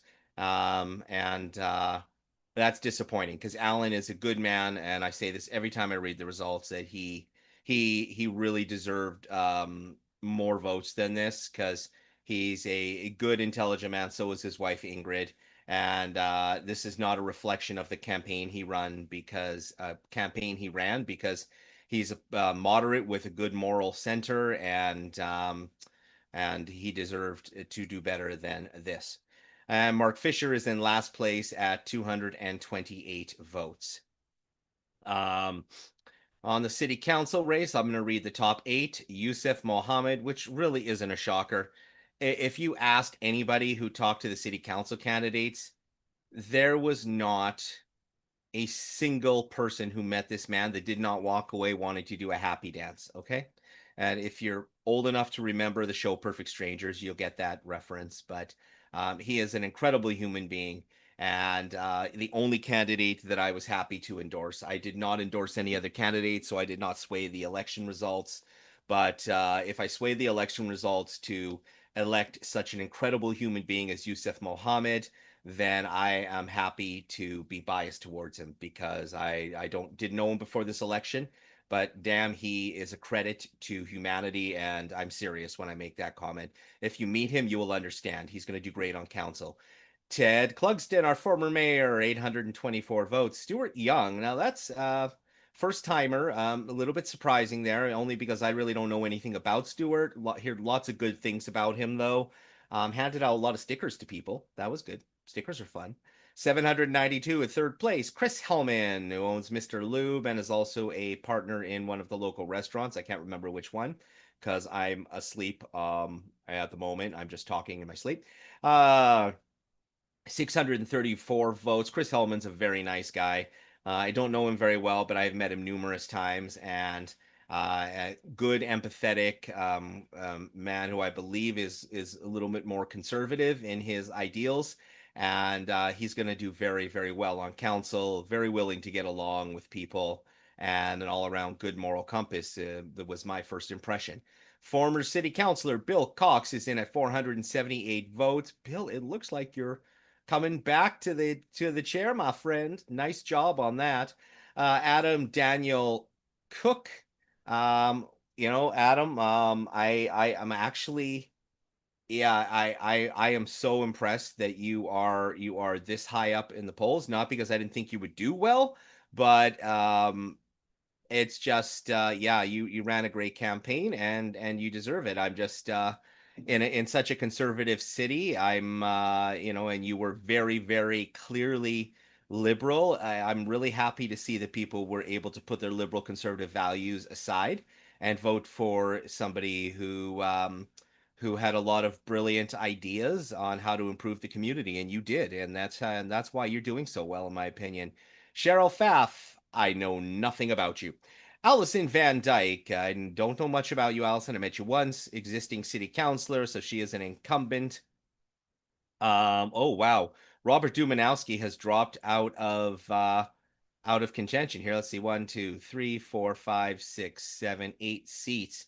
So Allison Van Dyke is now, these are the top 8 and the only seats that are available on city council. Dan Reinish is slowly climbing in the polls at 365 votes. Honestly, I just, we want a warm teddy bear on city council. That's just all there is to it. You better vote him in because he's just this big huggable teddy bear, and he's also smart, man, and has tons and tons of public speaking experience. And hey, you want somebody who's going to be able to communicate? I'm pretty sure Dan's your man. Sorry, I had to get that in there, Dan. Kristen Speck is right above Dan at 382 votes. I know nothing about Kristen other than she's got a really, really big smile. And Robert Dumanowski has dropped to I don't even know. 1, 2, 3, 4, 5, 6, 7, 8, 9, 10, 11. Wow. Robert Dumanowski has been a sitting city councilor for I don't know how long, but by the looks of these numbers coming in, even though it is early and these numbers can drastically change, he is dropping in the current votes, whatever. I'm tired. I keep saying that. Let's see. Again, these are 3, 4, 5, 6, 7, 8. These are the seats available. This is where the field stands. I'm going to scroll right to the bottom so everybody can see it. I am not reading all of it. And unfortunately, you are all going to have to hop on the website for those of you who have stuck it out with me till this very early time in the morning because I'm going to bed. Michael Starner, who, let me tell you, he's still a little bit shy. 25, ran for office the first time at 21, was terrified, rocking back and forth underneath the tree in Riverside Veterans Park. And if you may not vote him in this time, Hatters, but let me tell you, keep an eye on this guy, especially for next election, because he's going to be almost 30. And you want to talk about a strong, silent type who is brilliant, knows his stuff inside and out, has a lot of brilliant ideals, who's moderate. I tell you, this guy's going to be running the country one day. So get on board now, because I'd vote him in next election if I were you. It doesn't look like he's going to make it in this time based on the current numbers, but that does not take away from what an incredible person he is and how he works his butt off for this community. He plays Santa Claus and stuff. Speaking of Santa, we've got the two Santas side by side here. We've got Donald Brent Knutson, who is Santa Brent, and Michael Starner, who plays Santa at Christmas, which is just around the corner. Two very good men who I've gotten to know, and it's been a privilege knowing them. I don't know Caleb Randall Noble. Randall Noble, I interviewed, nice guy. I manages the bowling alley. It's really kind of the only input I have. Jody Faith, and where is Kelly Allard? Oh, there she is. Ooh, Kelly, you're climbing in the polls here. Ooh, I know you're still quite a ways down that list, but you are going up. You and Jody Faith are climbing a little bit. Shyla Sharps is dropping in the polls. Again, it really, at the current rate of people being elected, it looks like Medicine Hat kept its word that I have my doubts whether any incumbent city councilors are going to make it in this election. Wow. Although I'm sure some of the people running had a lot to do with that, because why do you need an incumbent when you have Ted Cluxton and Bill Cox, right? Because you have that experience. Chris Hellman has got years of experience in politics, not being elected, but still. I think by the looks of it, might be the only two incumbents who get in, and that's fine, because between them, they have a ton of experience and they're patient people. I did asked Ted how he would be able to get along with Lindsay Clark if they both got elected. We're going to find out. That's going to be an interesting one. But I'm confident that they will do what's best for the city, because I know Ted, and I know Ted better than Lindsay, but I know that they are going to get along because it's the right thing to do, and I'm confident this will not be a repeat of last election. So school board trustees, you guys see that? Oh, I just realized this guy's got the same last name as Chris Hellman. But yeah, there's a relation there. And the only school trustee that I got to meet that I actually voted for, because I didn't know who else to vote for, was Wesley Patterson, because he came on my podcast and he talked and I got to know him. And that's really the only reason I voted for him. Because he was had some great ideas and he was smart and he could say, I don't know, I have to learn. So hopefully he moves up in the polls a little bit. I really didn't know any of them else. Any else. Oh boy. Anyway, I'm going to refresh it one more time and finish Lindsay Clark's interview. There's no new update as of 12:25. That is where we stand in the current 2025 municipal election. I'm going to play the rest of Lindsay Clark's interview and go brush my teeth. I'll make sure I come back on and say goodnight first, though, I promise. I would really like to see an exciting but trustworthy council. I'm really interested in council being more the face of economic development as well, not doing the economic development, but being the, empowered to go to different cities and different places and really sell what Medicine Hat has to offer. And we're really working with our community to empower the things that are good that are happening. Like, people are doing amazing things in our city that make it better, that make our community better. So last night, Community Spirit Awards, you have this stage full of people who just kind of out of their own interest, their own passion, decided, I'm just gonna do these amazing things and that benefit our community. They don't have to, they choose to do that, and they are successful. So we need to be empowering those actions. And sometimes that means just getting out of the way. Sometimes it means, donating a space or giving a micro grant to some of these groups, but the city can't do everything, and I don't think should do everything. Your community knows best what it wants and needs, and a good way of telling is that, oh, this big group of people got together and organized this festival, so the community must want that festival. So I think we have a lot of untapped potential if we just kind of get out of the way and empower our community to do the things that it's already good at, and then step out of the way.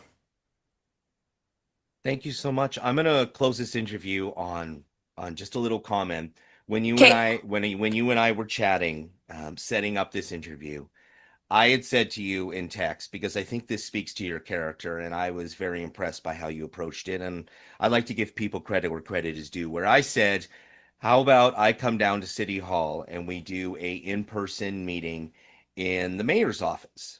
I think I had asked you that, and you said that you did not feel it would be fair or right for you to use the mayor's position in order to further your advancement to get reelected, was essentially the conversation. So I want Yeah. to commend you for that you Thank wanted you. me to treat you like every other candidate, and not the current sitting mayor, because I think it speaks volumes to your moral compass and who you are as a person.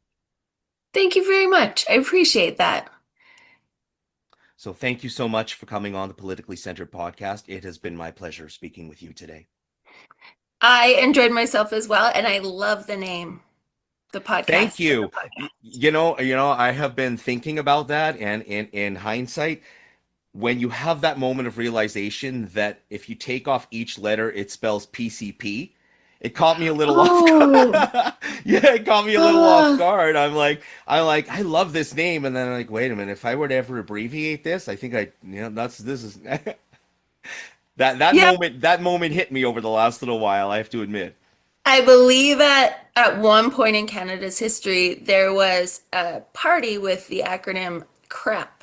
The CRAP party, I think. Really? I didn't know that. So. Well, it's that would be about as catchy as the Rhino Party. It's got some pizzazz to it, It does, yeah. You don't forget it. Yeah. Thanks so much, Lindsay. Thank you, and have a good day. You too. Support for today's episode comes from The Phone Whisperer, Medicine Hat's best kept secret since 2010. Serving Medicine Hat and area for over 15 years. Created by the mind behind iFix phones. Need a fix? Call 403-488-1220. The Phone Whisperer. Welcome home, Hatters. And with that, sorry, I've got toothpaste in my mouth. We conclude our election coverage for tonight. I am so sorry that I could not stay on longer. This was extremely disappointing with how slow the results came out. I was generally hoping that this would go a little bit smoother, but for those of you who logged on, thank you so much. I will give you I'm going to refresh the screen one last time here off camera, and no, still the same as it was at 12:25, no new results. And with that, It looks like, based on early voting numbers, Lindsay Clark will be serving a second term. And no, I haven't got rabies. I was brushing my teeth. Here's proof. See? Oral-B.